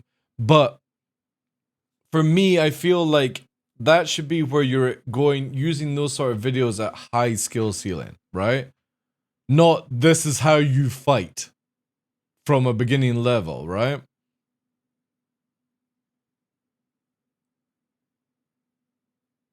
Yeah, that's very true, Etek. Yeah, I didn't even think about it. Because you could watch somebody's PvP video and they could be absolutely dog trash, right?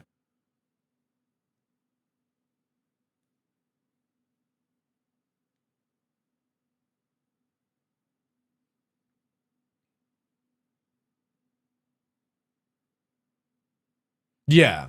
And again, I'm trying to make this where it's from the viewer of somebody wants to get into PvP. They go, right, I want to PvP today, guys. I'm gonna go into BR mode. Let's assume this is BR. Right. I don't really know anything about these ships. Here we go, right?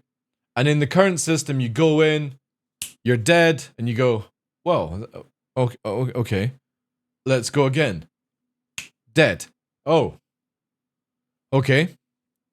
What am I doing? Right. Let's try a third time, and if I don't, I'm not really enjoying this. I've died within 40 seconds. You know what I mean? This is where we start going to a spiral of nobody then continues on that road.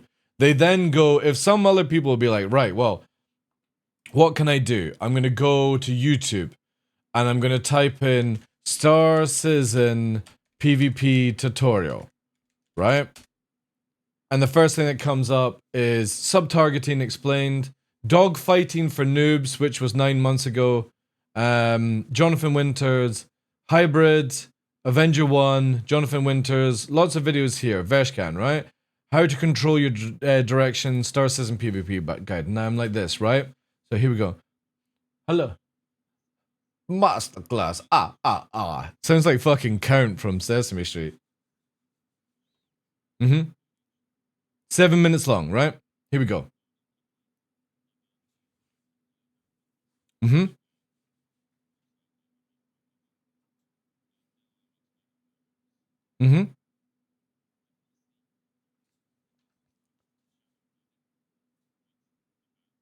Shadow fighting, right?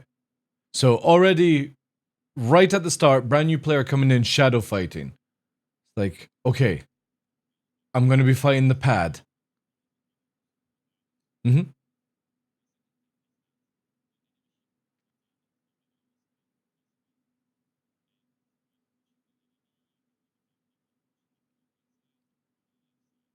Right. Understandable.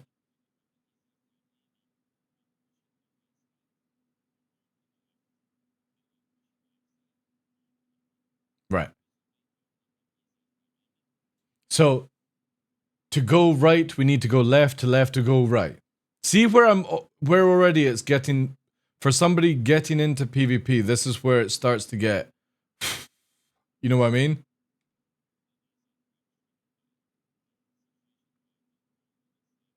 And he's not even moving. You aren't getting the audio? Ah, sorry.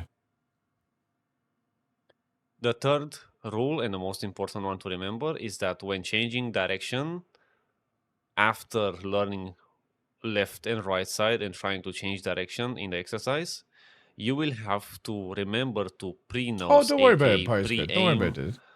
I like, again, you can have your opinion. I'm not saying your opinion is wrong or right. My opinion is not right or wrong. But we can have a conversation about it. But again, I'm constantly looking at it from the point of view as all consumers coming into this game. Not somebody that's been here for like 10 years or however long people have been. That sometimes the top end players have to let go of something to get this game underway, right? I would love for it to be a high skill ceiling video game, but unfortunately that doesn't sell in today's market, right? If you can see people that play DCS. DCS is such a fuck ton of information that people give up within the first 10 minutes. You know? In the direction that you want to go. Okay? So now, I will simply position myself to the notches here at a pad. Right? You see these two notches. Align yourself with the line in the middle. And not just stay here in the center in the face of the nose. I always position myself with the upstrafe in the direction that I want to go. So I'm gonna go to the right side, therefore my upstrafe is gonna be oriented to the left. Take a 45-degree angle using the crosshair like this. And now, basically, the thruster placement, it is very important to be understood clearly. Right. So, as much as we understand this, but you can see how difficult it is for somebody getting into PvP for the first time, even if they played the game for a couple of years, that this can be quite daunting, quite confusing. And this is a good guide, don't get me wrong.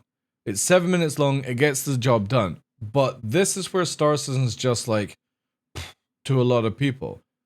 Like, if you're going to jump into the game right now and you're wanting to do PvP, you're wanting to learn, there will be that drive for people to want to go further and do these things, right? Which all the high skill ceiling PvPers are going to be at that level. They are the ones that had the drive for it. But if we want to fill up this area of the game where we actually have an MMR bracket, something has to be lost. Something has to be taken away from the current system we've had for so long, because as this game gets more popular, you can't have it where somebody goes in and goes, well, this is just the most boring PvP I've ever seen in the game because I'm dying. Now, I would like it where it says here, bronze player, gold player, silver player. I would love this system in the game, right? Because it also gives you the drive, if you're into these sort of games, to go up an MMR bracket. The problem is CIG have confirmed so many times that they can't do it because there's just not enough people on at one time to do this stuff. So you're always versing people right from the start who are at the high skill ceiling, and you just give up within seconds. You go and do PvP in the verse, and you find that kind of gameplay and stuff like that. But I would like it where there's a little bit more of, again, like I was saying, this is your current average level, and this is your max skill ceiling, right? If you bring this up to here, you still have a skill ceiling level. It's just a little bit easier for people to understand and get into it, and not be so disheartened and stuff. Because a PvPer is always going to push for it. They'll be like, if I die 400 times, I'll kill 500, right? Then I've got a positive KD ratio. And eventually you get more and more. You're killing 2 people, and it's like when you watch Avenger or Virgil or anyone like that, right? They're in Arena Commander and they're killing 3 or 4 people without dying, depending on the match. That's because they've spent that time in that level. But somebody coming into the game doesn't automatically assume, I'm going to be good at PvP. But if they're dying 10 times in a row without even making any improvement because they're just not picking it up right away, then they go to YouTube videos and then they get discouraged, and it just... I feel that's always very bad game design if you have something like that. That you make it just too difficult for somebody to understand. And that's where, for me, I would rather have a fun, engaging game of Star Citizen that has a skill ceiling of some sort, but not where it's, I'm gonna shit on you kind of thing. I just don't like that.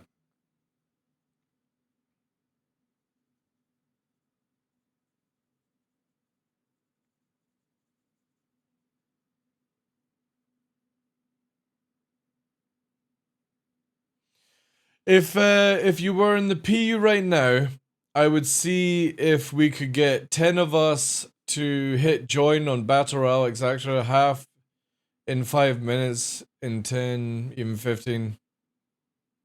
What do you mean, Sip Club? Are you talking about to fill up lobbies and stuff like that? That's cool if like people can fill up lobbies.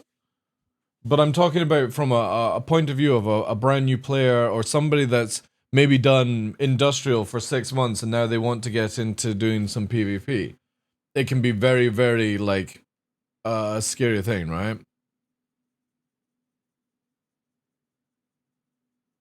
Oh, I mean you can see that right now, right? Like I don't think CIG actually give us the ability for, no, they don't give us the ability to see it yet. But you know what I mean? Like, you know when you like watch Steam games and stuff like that, you can see how many people, right? You should host 1v1 for money on your Steam for the sweats. Why? I've got no interest in watching sweaty PvP, dude. I find it 1v1 is highly boring for me in Star Citizen. Because there's so many variables that can like change the fight and it's not even because somebody's better than you. Like 1v1 is just dull, very dull to me. So I'm not going to host an event for money that I find dull. That's why when you look at Atmo Esports, they do 2v2. Because 2v2 is a lot more engaging than 1v1.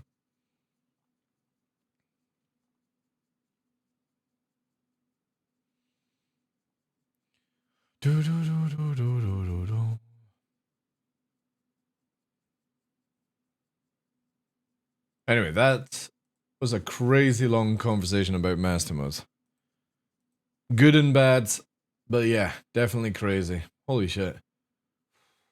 Like, I'm tired.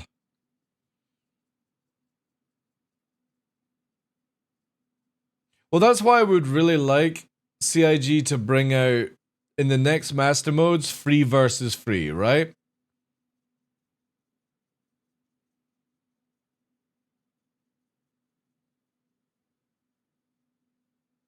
Yeah, because it's crazy right now. It really is crazy to go into PvP and you've got to deal with a lot of things, right?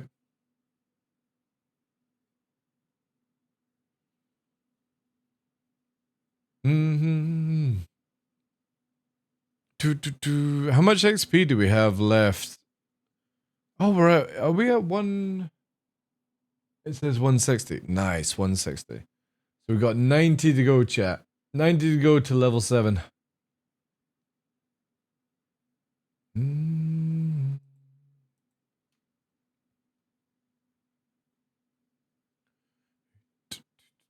I don't know what to do now. Chat, I'm like, we're 5 hours in and I'm exhausted.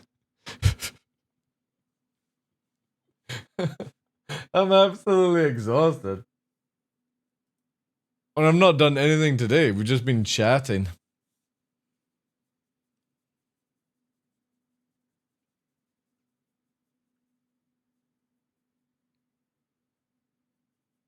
I want to talk about the lightning in this game. Oh, lighting. Lighting. Yeah, that needs to be sorted out. Oh yeah, yeah. And again, if anyone's like with what Party Squid was going on about, like again, I'm not gonna hold that against anyone like that. Everyone's entitled to opinions and see stuff. That's what you have an argument, a debate about, all that stuff, right?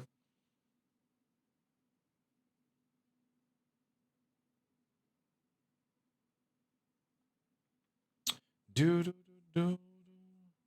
And it's very hard to have a conversation with somebody in text while somebody's talking. So.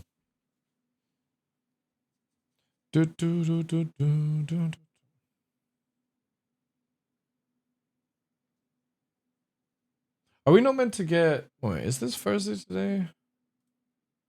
Yeah, this is Thursday. Nice. So we got Inside Star Citizen. Anyway, there's some cool ships coming up for 322.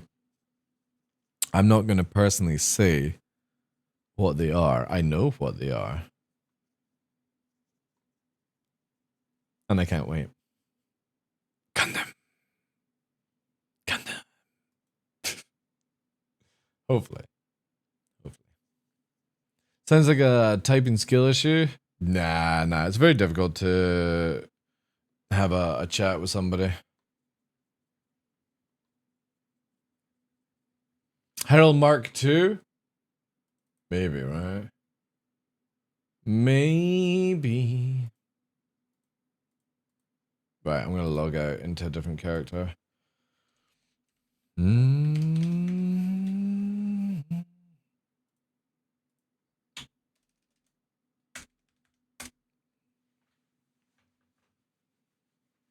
Yeah, my head is hurting.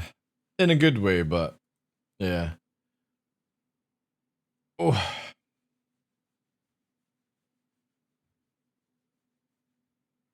I can 20 versus 1 in chat PvP. Actually, I am the fastest. That's impressive.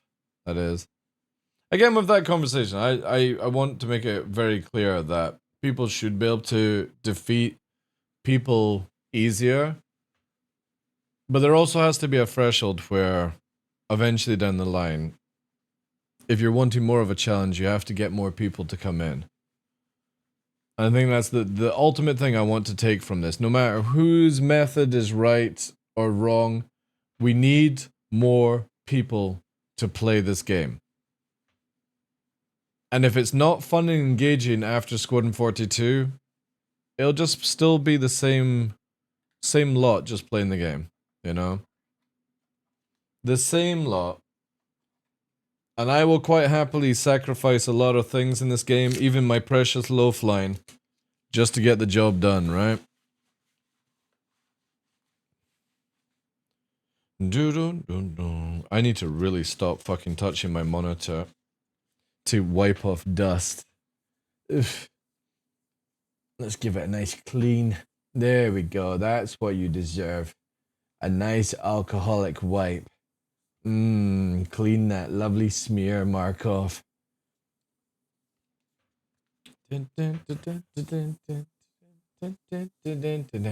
Ah, yeah. Look at that. Clean and fresh. No, you can't have it, Nick. It's a fucking alcohol wipe, you weirdo.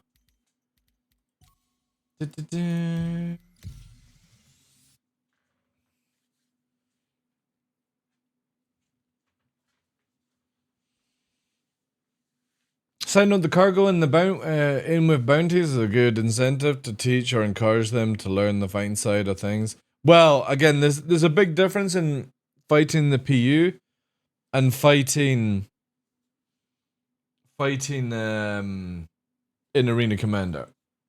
And for me, the whole topic wasn't about PU. It was about how do we get people into Arena Commander. And that's what the topic was. Which would people prefer? Easier, lower skill ceiling, yada yada yada. That's all we went through. When we discuss about stuff for PU, that's a different ball game. That would take a fucking 2-3 hour conversation to have about.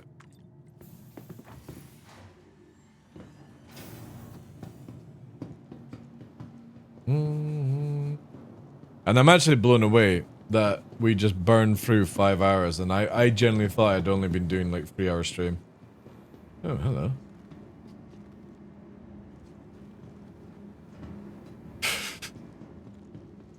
Okay, you can actually do that. Oh, I'm not using this console. Alright, I got about a fucking 30 minutes, chat, so I'm gonna get a quick fly in. before I have to go.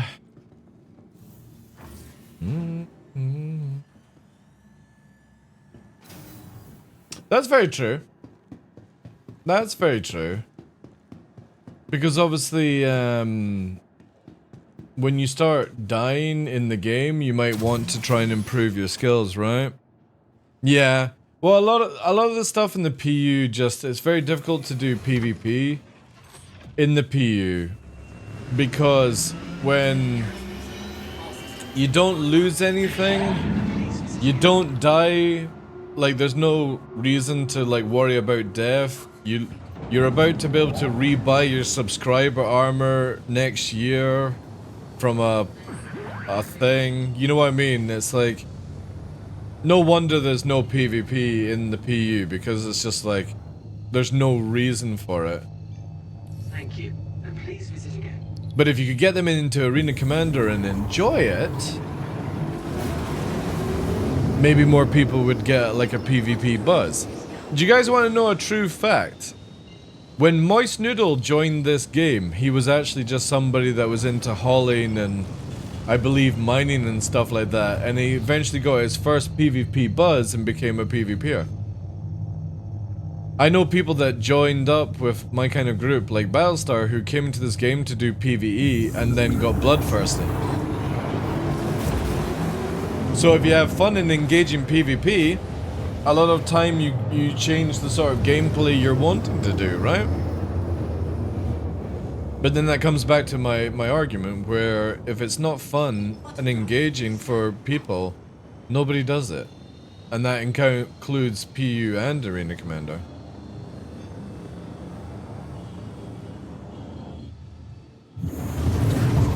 Yeah, exactly. Again, it's a weird situation we're in.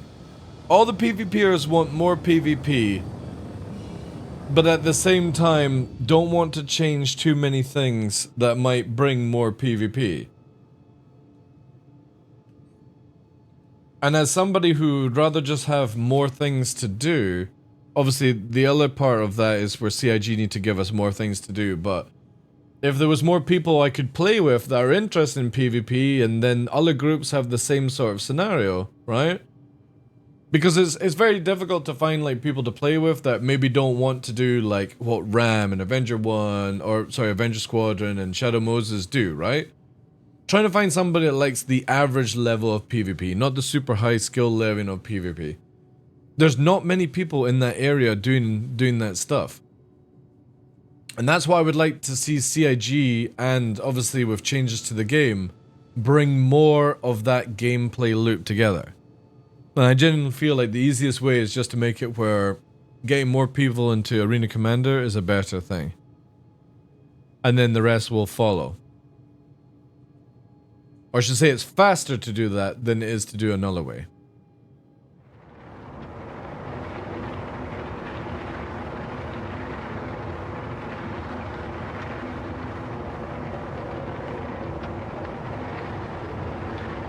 Yeah.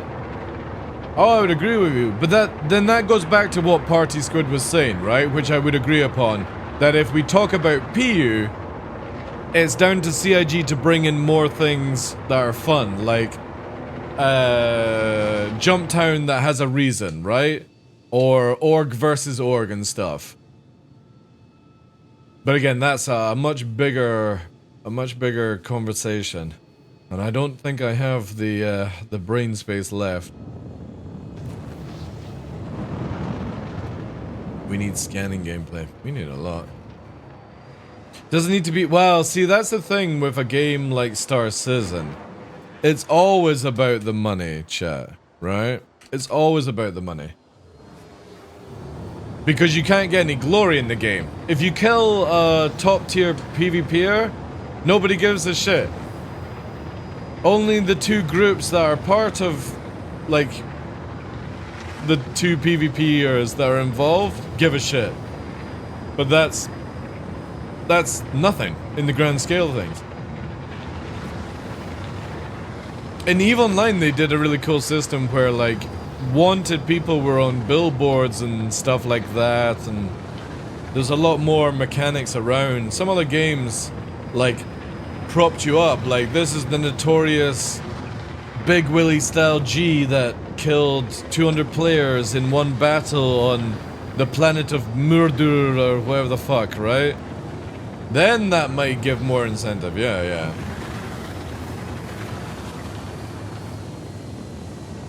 But obviously, if CIG don't add anything like that, it's very difficult to go, yeah, I'm the best PvPer in the game. Everyone goes, I don't care. It's the same thing where it's like I say I'm the best low flyer in the game. Most people don't give a shit. Only people that are into low flying, right?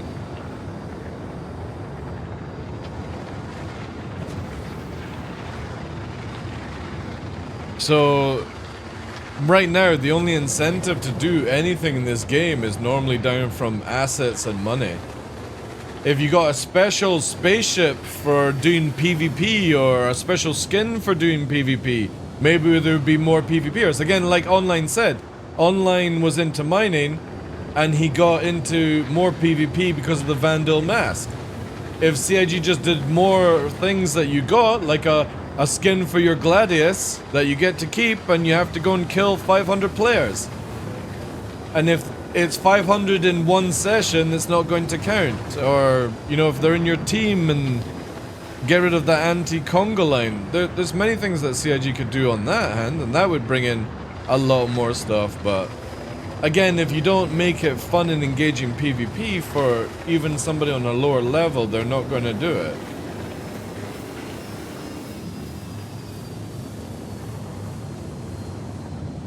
I would love more Vandal Mask sort of events. That was really good. But then I also feel like if you do a Vandal Mask for PvP, you need to make it where a miner has the ability to mine a certain amount of ore to get the Vandal Mask as well. Somebody who likes to do hauling has to haul so much cargo to get the mask, right? That feels like that needs to be fair, right?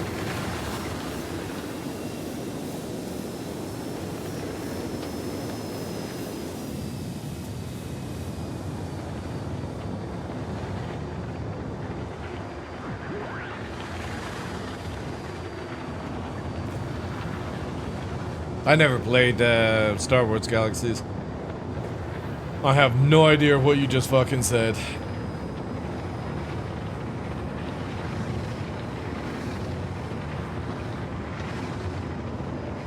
I played EVE Online.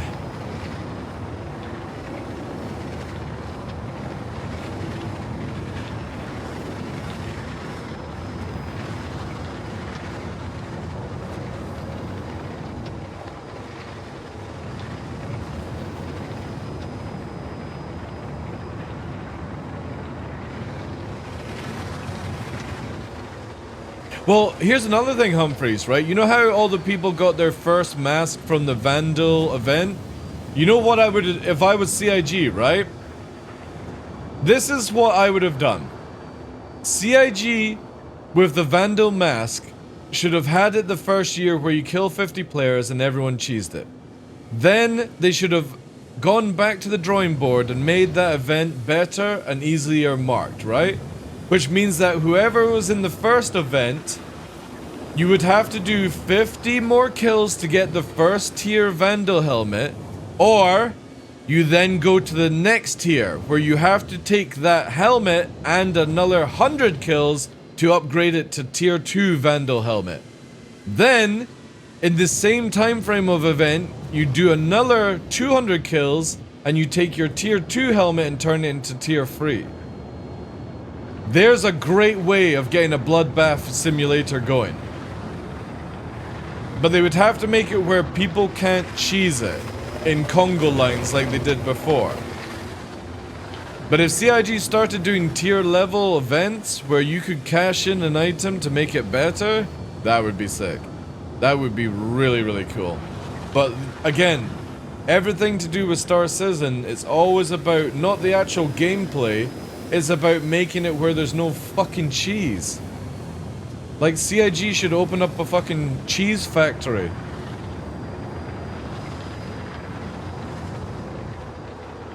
For years and years and years, we've been constantly dealing with exploits that never got fixed till recently. You know? People being invisible, ships doing weird shit, you know what I mean? It just never fucking stops. And hopefully with Squadron 42, more people will be able to work on things and eliminate all this stuff.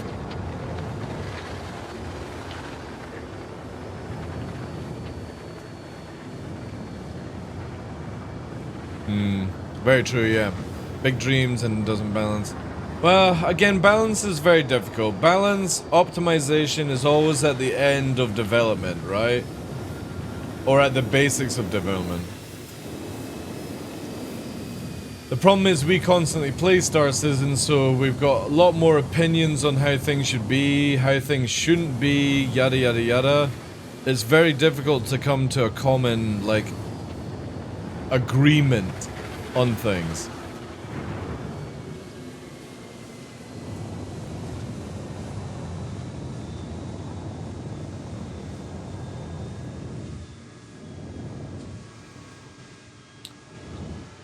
What's your opinion on damage strength? See, the problem is you can't balance weapons in Star Citizen until you balance flight. You know what I mean? Because you can balance, if you don't balance flight and you overtune a weapon, all that flight doesn't mean shit. That's why, again, a lot of the stuff with master modes, you should only look at it upon its actual flying and wait for CIG to do the fine tuning of weapons, shields, missiles, new weapon systems that they're working on and stuff like that, right? Like the beam lasers that they're working down for personal stuff. So, and we know that there is meant to be a size 4, 5, and 6 version of one of them that were designed years ago, you know? So I always like to keep an open mind and have my opinion, agree or disagree with other people's opinions, but always keep in mind that if you don't balance flight, don't balance weapons until you have the flight model that you want. Do the weapons after the flight model is completed. But CIG have been constantly for years hotfixing weapons, hotfixing flight, and never actually resetting the foundations of the game. Master Modes has a chance to be like that, but people need to let go. And this is what I keep saying to people, let go of the current state of the game. Just go into the new stuff with an open mind, and if it's not what you like, tough. Go and play another game at that point. Because it's taken so long to get to this stage, eventually down the line you just have to let go. I know I'm not going to be able to do this in the new atmosphere flight model. I enjoy this massively. Not going to be able to do it. It's too fast, too low. I'm not going to have the thrusters to adjust movement and stuff like that. But even I can go into it going, that's fine. I'll adapt, I'll do something different, I'll find my buzz again. And if I can't, I'll go and play another game. That's the beautiful thing about having multiple video games, chat. You don't always have to play Star Citizen.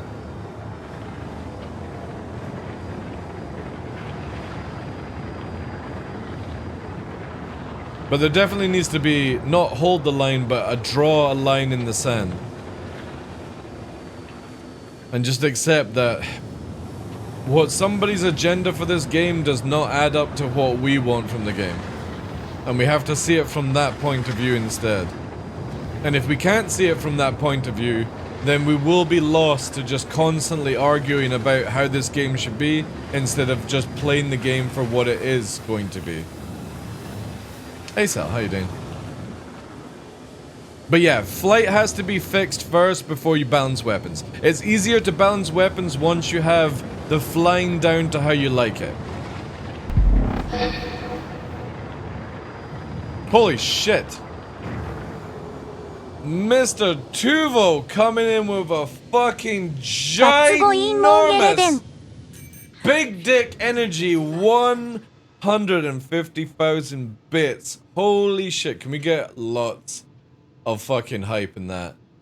Holy shit, dude. That is an insane amount of money. Thank you so much, sir. Lots of W's, guys. Lots of W's. I want to see that spammed. Also, some TDL Elliots. Appreciate that. How's things with you, dude? Also, thank you for extending us up to 17,000. Man, that's bonkers. Absolutely bonkers. That's it. Elliots and W's. Elliot W. W Elliot. W Elliot. W Elliot. You know how to do it, guys. That's it. Like Bloodsucker's done. Wow. Wow. Yeah. Beautiful. Beautiful. That's it. Every time somebody comes in, W Elliot. W Elliot. We want a wow. Yeah, that's a huge amount of money. I want to see all the love for that. Thank you so much, dude. That's insane. That has massively jumped us up by like, what, nearly 15,000 XP? Yeah, 15,000 XP plus, right? Or no, it would be 15,000. 15,000 exactly.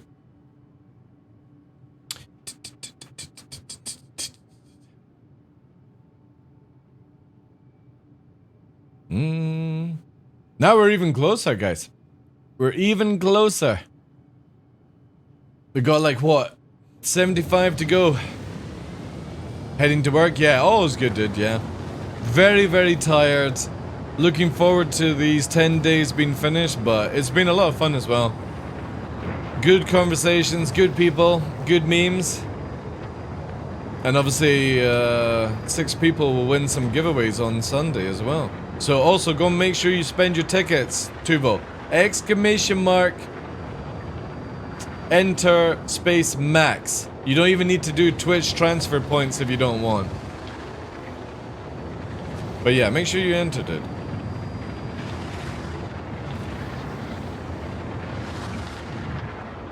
That's it, that's it. Also, I missed something that you said, Fetch. I think. Makes a lot of sense fixing movement before weapons. Having no experience with the game dev, I enjoy getting to hear others. Yeah. Because again, if you think about it, it's so much harder to balance flying than it is to balance weapons. Thank you for the follow, dude. A weapon can be like, oh, this weapon is too powerful because it's got like 100 meters range more. But you can drop that down. But then if you go, oh, well, let's just rebalance flight, then you've got to do it all over again, right?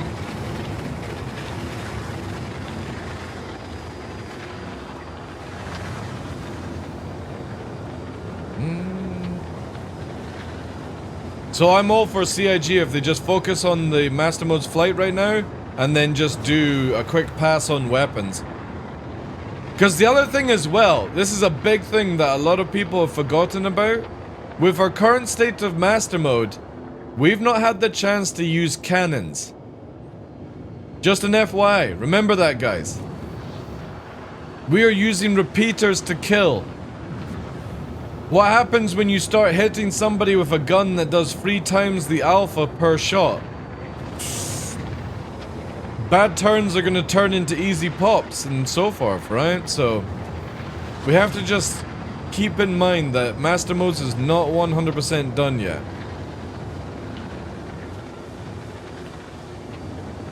Use cannons and keep a distance now. Well, yeah, to a certain degree, yeah. Yeah, he does. Dude! That's not going to extend! No! Alright. I have an idea. Ah, man. Dude, that's a lot of donation, dude. Holy shit. But it won't extend the thing.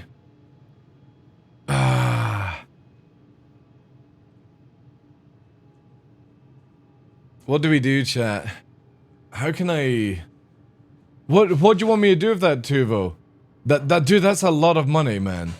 That's a huge amount of money. But it won't go towards the level system. Like, donations don't work against this system because it's only a Twitch side. Donations are completely separate. Do you want me to refund it to you, dude? I prefer the punch cans. What do you think CIG should focus on after master modes? That's a hard one because obviously master modes is only one little department and stuff like that. Dude, that's fucking too generous, man. Holy shit. Yeah, lots of wows in chat, please, guys. W Elliot, W Elliot, W Elliot. And if you only got W's, put the W's in.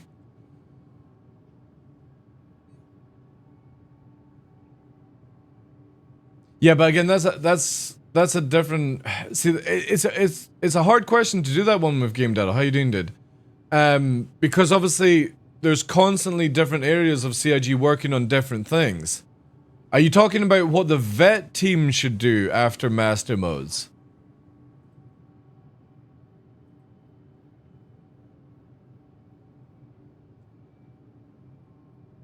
Wow, yeah. Dude, man, 2 vote. That's insane. Big dick energy. Yeah, he slapped the shit out of the chat, tough. That's incredible. You deserve it, but we just mostly broke from buying spaceships.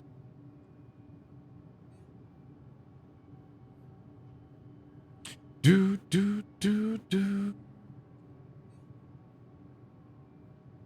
It's probably gone already. Said he was going to work.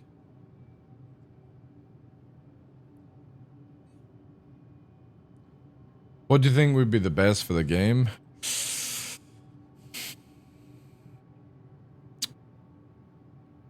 Again, it's like, what would be best for me, or...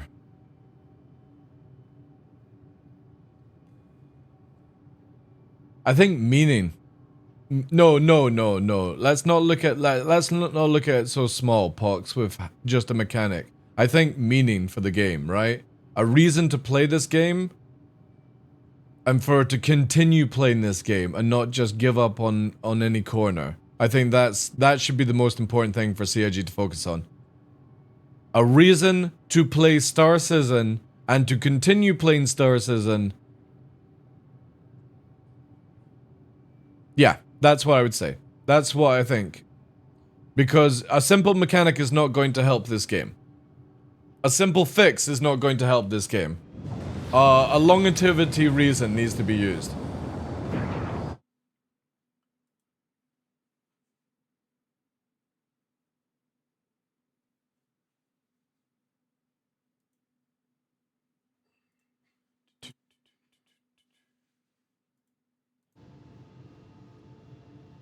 Animal husbandry. Yeah, that would be my response.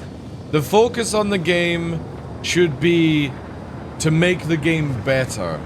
A reason to play the game, a reason for people to come and play the game, a reason for players like us just now to go and do something else than the norm that we always do.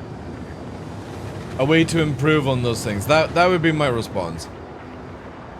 Any suggestions how to get it done? The problem is, maybe it's already been done. The issues could be because of servers and stuff, or waiting for optimization, or waiting for the right time. We just don't know, right? It's a very hard one to answer because I don't know how far down the rabbit hole CIG have done Star Citizen. They might have... what we have right now might be it, right? This might be the total amount of what we get for Star Citizen for now until they get Squadron 42 out. So what's on the plans? What from Squadron 42 comes in? Yeah, load distance would be a good one. What comes from Squadron 42? Well, all the warping stuff is from Squadron 42, so that's getting added. All the FPS stuff is from Squadron 42. That's getting added. That changes the game. The Master Mode system is designed for Squadron 42. That's getting added to the game. That will change things out. Gunning needs to be done. Medical gameplay, you know, data. There's so many things that are also in the works right now. Like, I know medical data running is on. The new map system is coming. And then economy. Yeah, alright, there we go. Yeah. That would actually improve a working economy. If I could have one thing right now, it would be a working economy.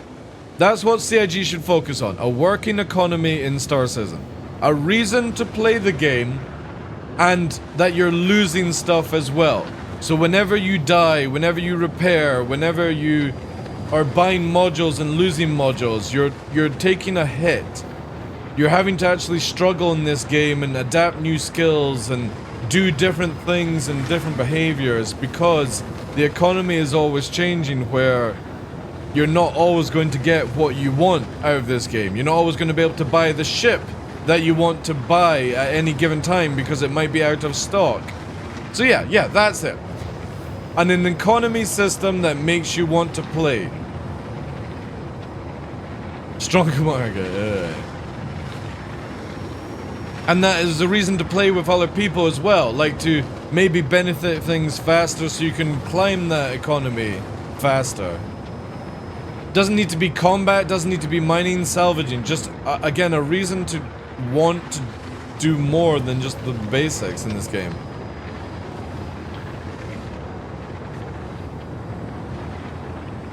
I think if you could get that in, we don't need any more mechanics right now.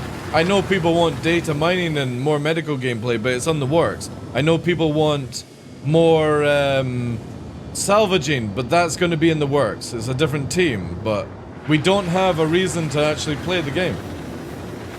Apart from buying ships that we don't own with real money, but again, I don't, like, I never go, oh, I want to have a fucking 890 in the game, right? Being able to sell stuff, yeah, again, economy would tie that in, right? So yeah, working economy. A reason to play, a reason to be frustrated when you lose. A reason to get better at something because you lost. A bit like how EVE Online does it. EVE Online teaches you to lose and not be so worried about it because it can always be brought back, right? But then you adapt the skills of being like, oh, well, you know, if I get better at this aspect of the game, I won't lose as much. So it'll make it easier for me to achieve more things. That would be cool. And stop nerfing things. That would be another thing for CIG. Stop nerfing things. Just because you want people to test towing doesn't mean you nerf drugs. You just make it more presentable, where you give somebody the towing ship for free for a week and get some data from it. This whole nerfing salvaging, bringing it back, nerfing mining, bringing it back, nerfing bounty hunting, bringing it back, nerfing Jumptown drugs, bringing it back, just no. Bring out something, let it stick, and if you want people to test other areas, find another way. That would be cool. That would be really cool, actually. I would love to go to Jumptown every time if it meant that I was going to make money. That's how I made my weekly money.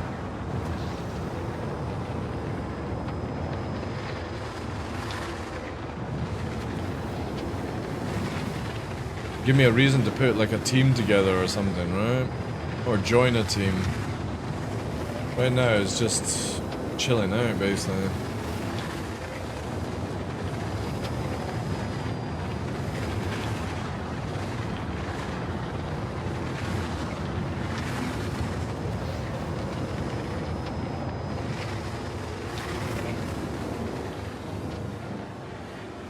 I think there should be a kill board.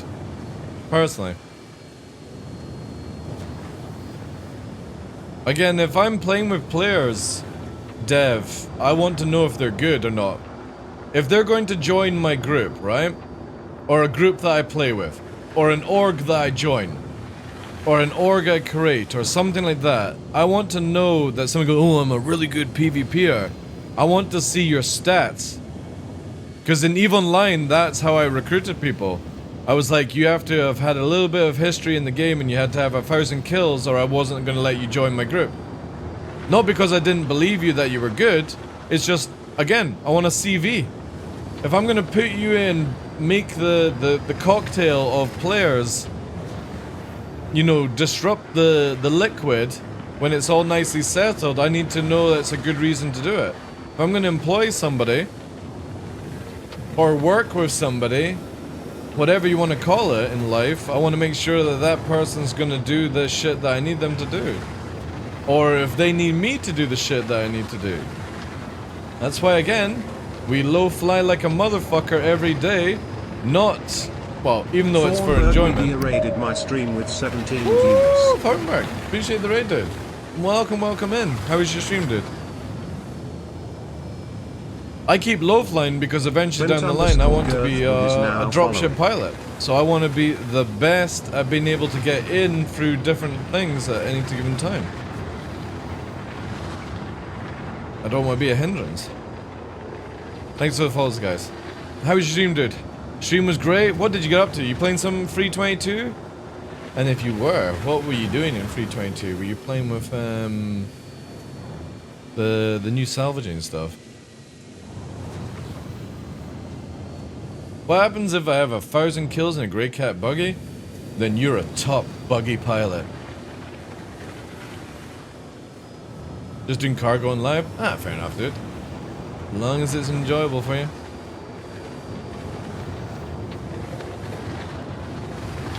Doctor_reanimator is now following. Yeah, thanks for the follow, dude.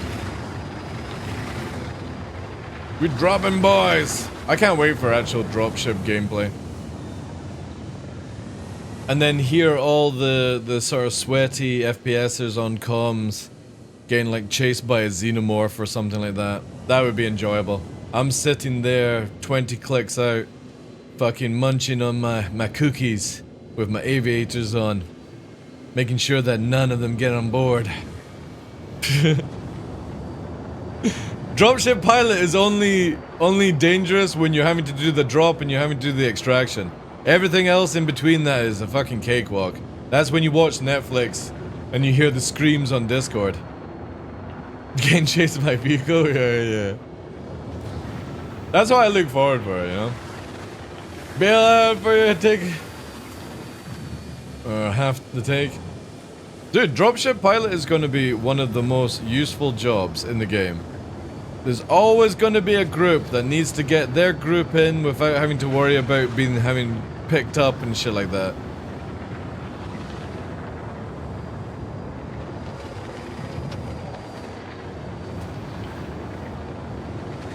So that's why we keep training for the flying, chat. Because if I can fly a fucking arrow across the deck at 500 meters a second, I can fly a fucking hoplite in at 200.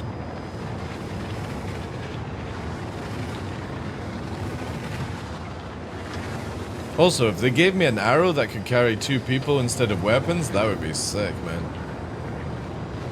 They're literally strapped into the missile bay kind of thing.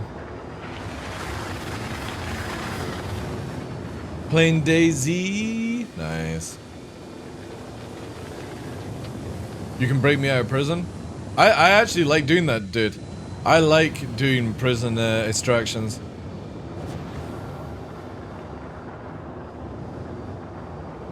Because you know that you can do a really cool thing with the tractor beam, right? Is you have somebody go on the ground and knock you out, and then the tractor beam grabs you and fucking skylifts you away into the air. It's like that fucking Batman scene. Or if people could climb inside an SCM box or something, right? And you grab the box and tow it away. I wonder actually, the cargo boxes that you can open up and put shit in, can somebody climb inside? Has anyone actually tested that out? Because that would be funny as hell, man. Drop the cargo box as a first flyby, and then the second flyby is grab the box whilst they're inside it.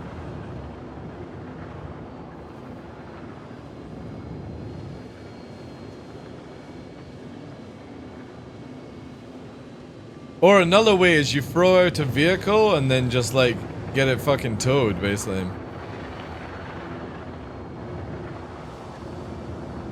Ah, right. Right, so then all you have to do is throw a car out, get picked up, and then get tractor beamed in. A flyby extraction.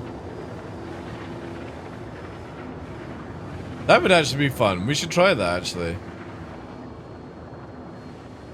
We don't even need to go to jail. We just need to test it out here.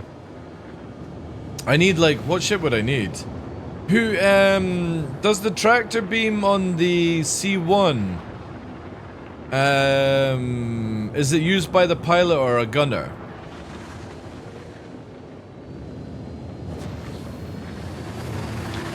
Or the co-pilot? Gunner. There we go then, right? So you need a three-man team for extraction. You need somebody to launch out the back of the C1 in a fucking car, picks up the target, and then gets an air extraction whilst the C1 is flying over. There we go. That sounds good. And then we'll play the Batman music at the same time. I'm not wearing hockey pads. Yeah, that's cool then. Yeah, so the C1 is the perfect extraction ship.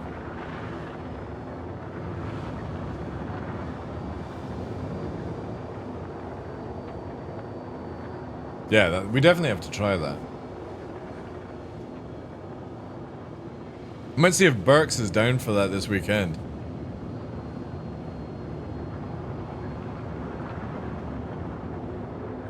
Low fly in and snatch him. I'll need a crack shot gunner.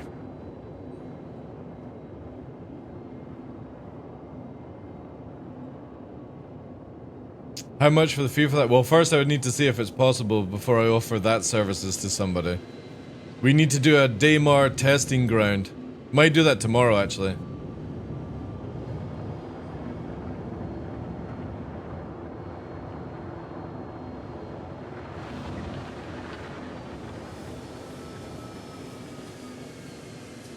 Speed off, drop it outside.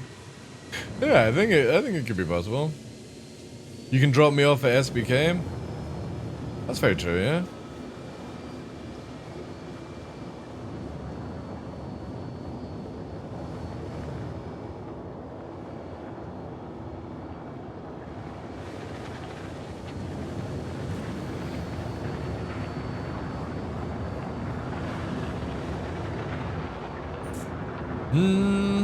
That is what we need. Right. Land ho.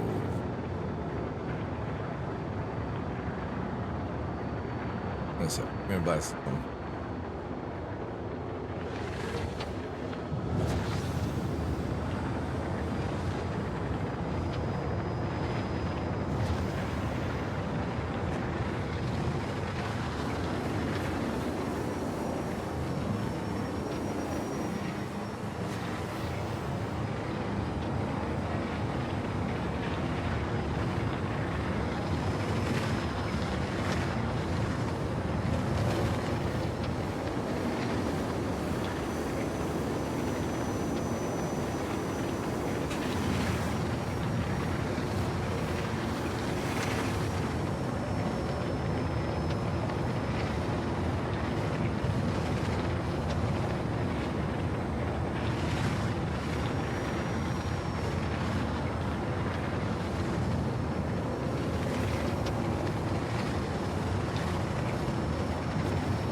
This definitely would be drop kind of music.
Wing gone. Destroyed.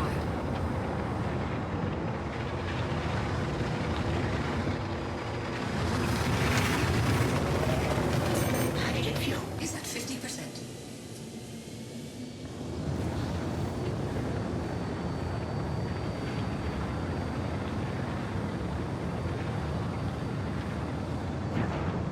Survivor. Karaoke win. I don't think there's ever going to be a karaoke stream, to be fair. Where is Shubi? There is Shubi.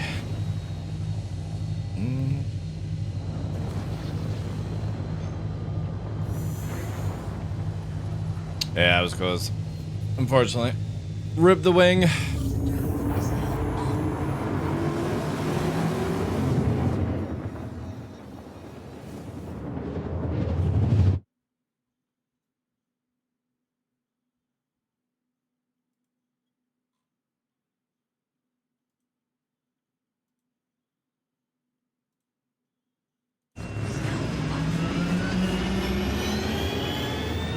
Dude, I would love to buy like a real pair of aviators, and you can actually get them on the hell was that? You can oh, hello. There's an ion. Oh god. I got mayday, mayday. Voodoo one, we're blasting out to sea. If you go to Ray-Ban or something like that, you can get custom made aviators, which would be sick, man.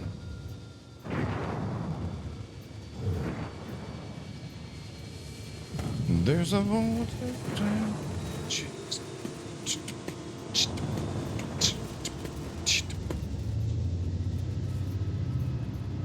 oh man, the tank is rumbling.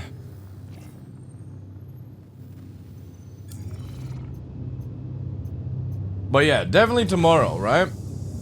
I don't think we'll get live this weekend. Maybe, who knows? But yeah, let's try evacing people. Evac. See if we can actually turn it into a proper role, right? But not using ships that can tank the guns. That's got to not be news.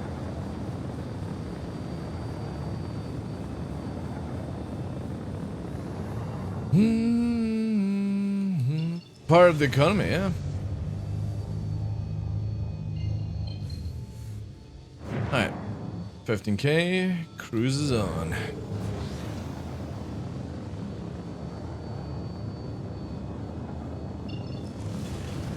Actually, I think we'll just jump up.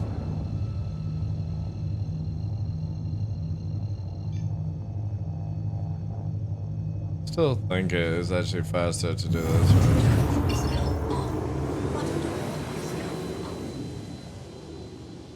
Because it's what, like here? No fun.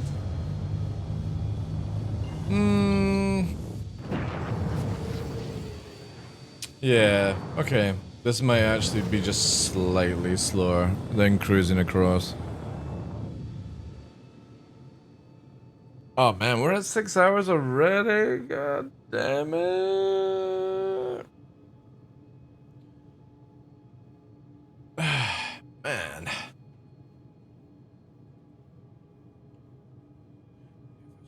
Damn.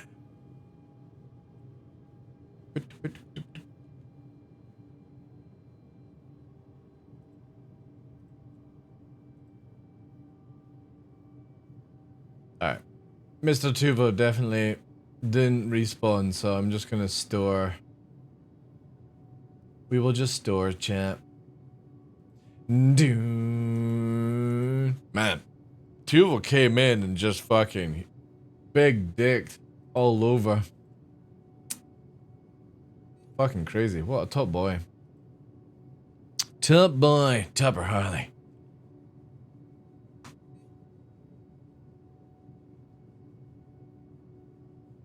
They sell $484 pair of titanium glasses. Yeah, like if I was gonna get my own aviators, like custom made from Ray-Bans and stuff, I would definitely want to be spending quite a bit of money. But they would just be for in the house. I would be too scared to take them outside.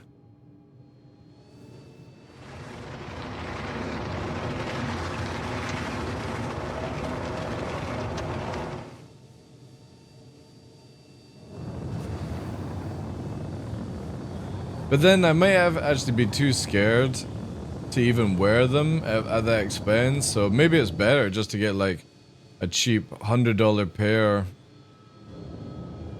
Nothing fancy, right? Just proper aviators. Ooh, this is a bad idea. Let's lock that in. Yo, I would take care of. I'm not like I'm gonna sit on $100 pair glasses, right? But maybe I just wouldn't use them at all.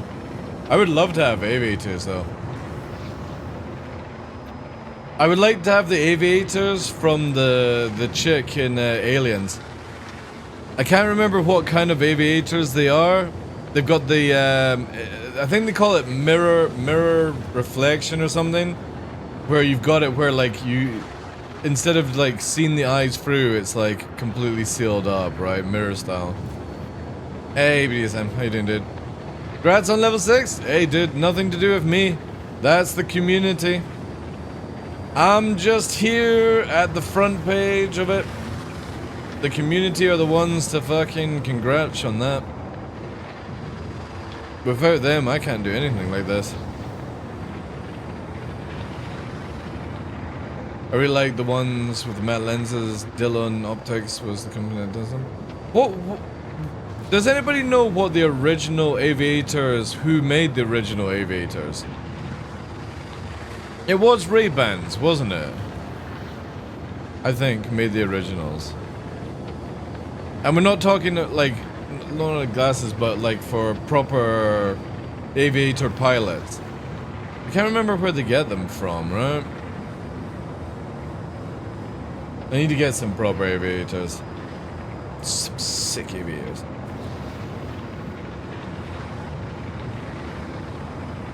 Burn out them down.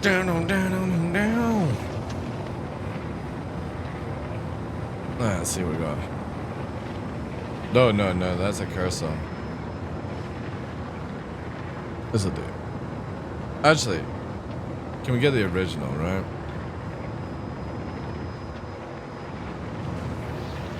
Yeah.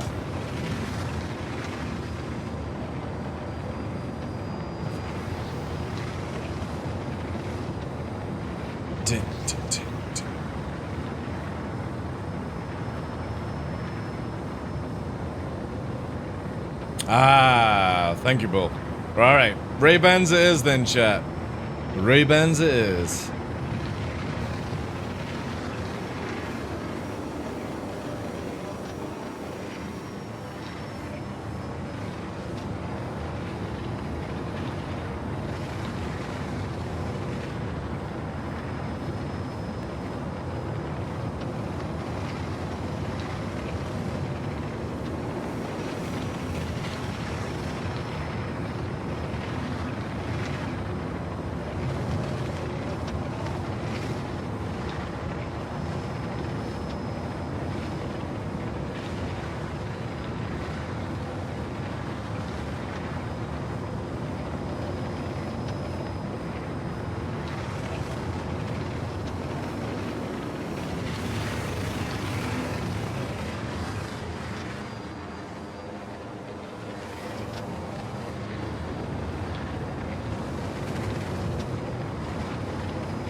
Oh, what the fuck?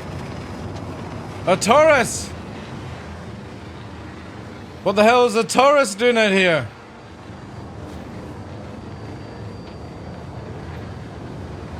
A secondary target. A Buccaneer.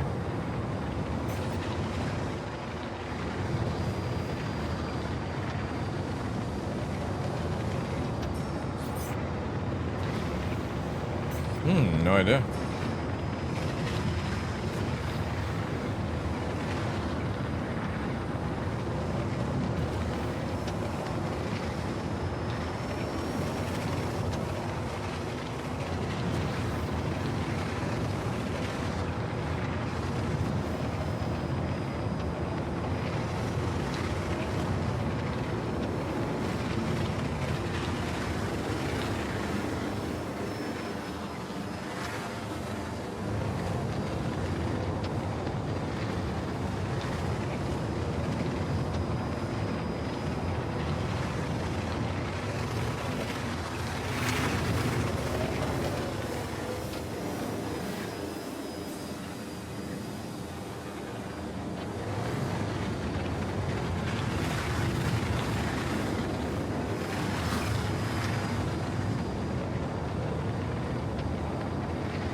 Such a good tune. No.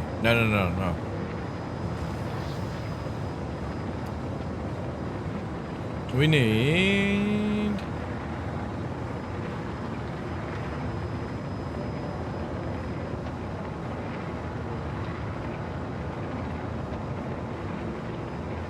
Yeah.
Oh, wait. Oh, I didn't want the whole album. Oh, I actually don't. Wait. No. This is it. Alright, I've only got a few more minutes, chat. Ah, man. As much as we had a fantastic conversation and stuff, I feel like I've missed out on a lot of game today.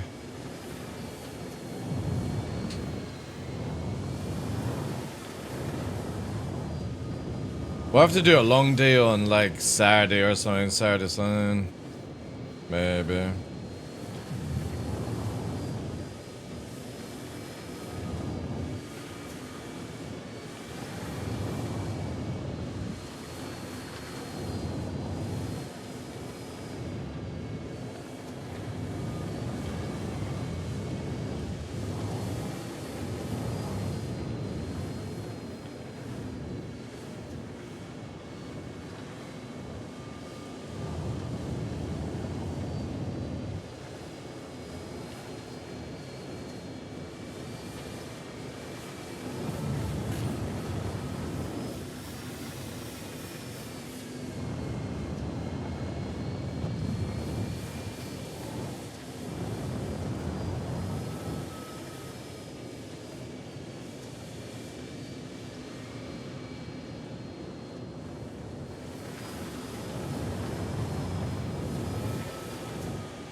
Alright, take care, Raz. Thanks for being here, dude. Have a good one.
Electros is now following. Yo, thanks for follow, dude. How's you? Welcome in.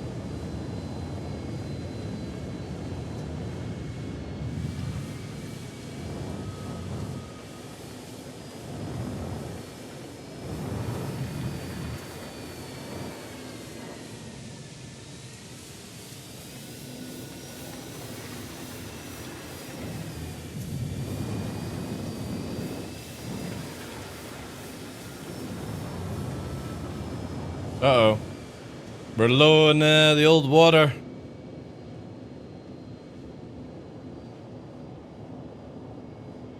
I think on Sunday night, that Weevil shouldn't sell, or every server seemed to be stocked up. That would be kind of cool.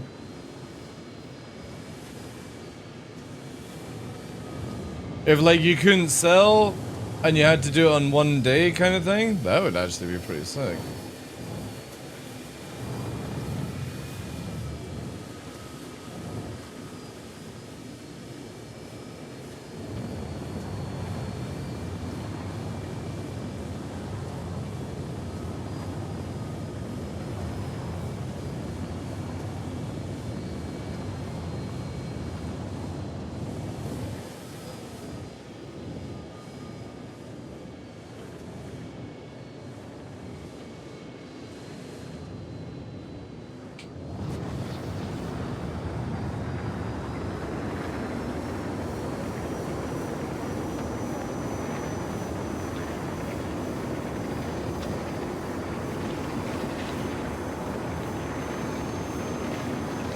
Hydrogen fuel is at 75%.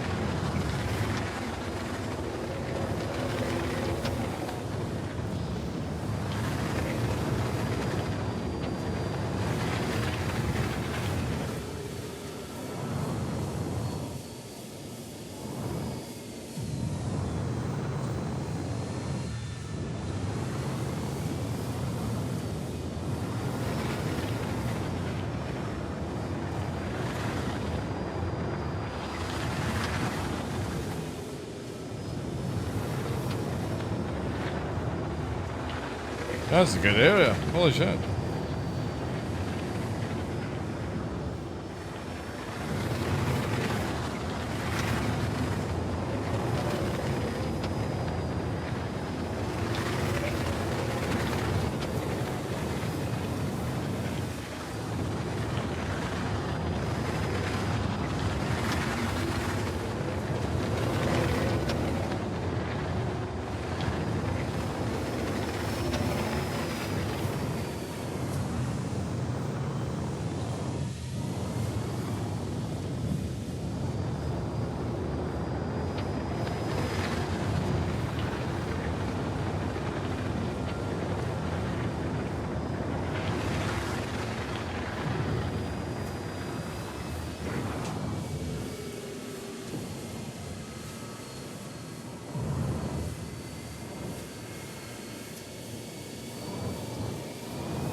Hey, darn him.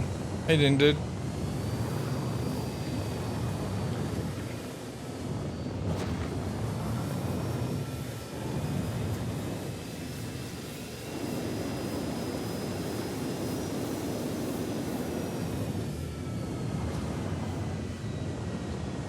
Ooh. It's not good.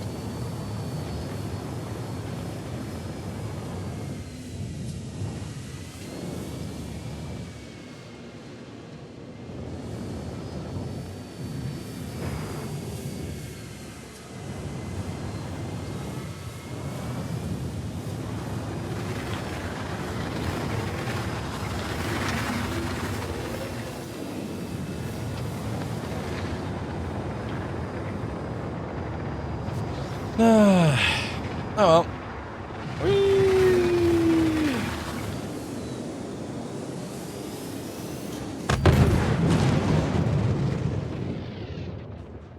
Unfortunately, that's kind of my time, chat. I wish I had longer, but I don't. I got stuff to do. Bruh.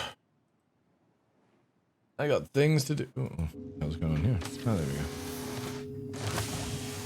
Things to do. Need to go and get some food, chat. Need to get some food. Dun, dun, dun. I'm a hungry, hungry puppy.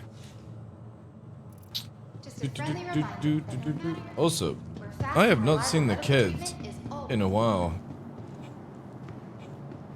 Where Nova and Nyx are. They're busy or something.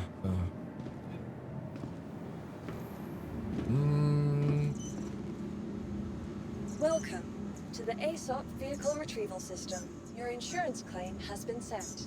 Thank you. Alright. Please visit us again. Goodbye. Whew.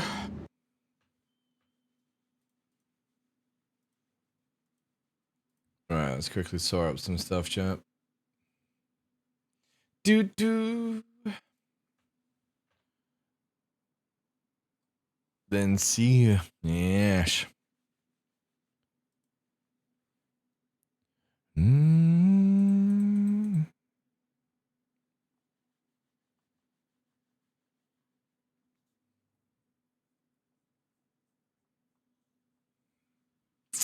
Who do we have on? Who do we have?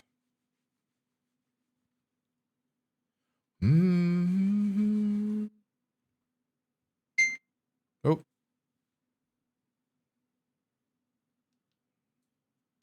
Domino's fully loaded. Yeah, I'm not driving that far. Who do we have? Who do we have? Look into my eyes. Look into my eyes.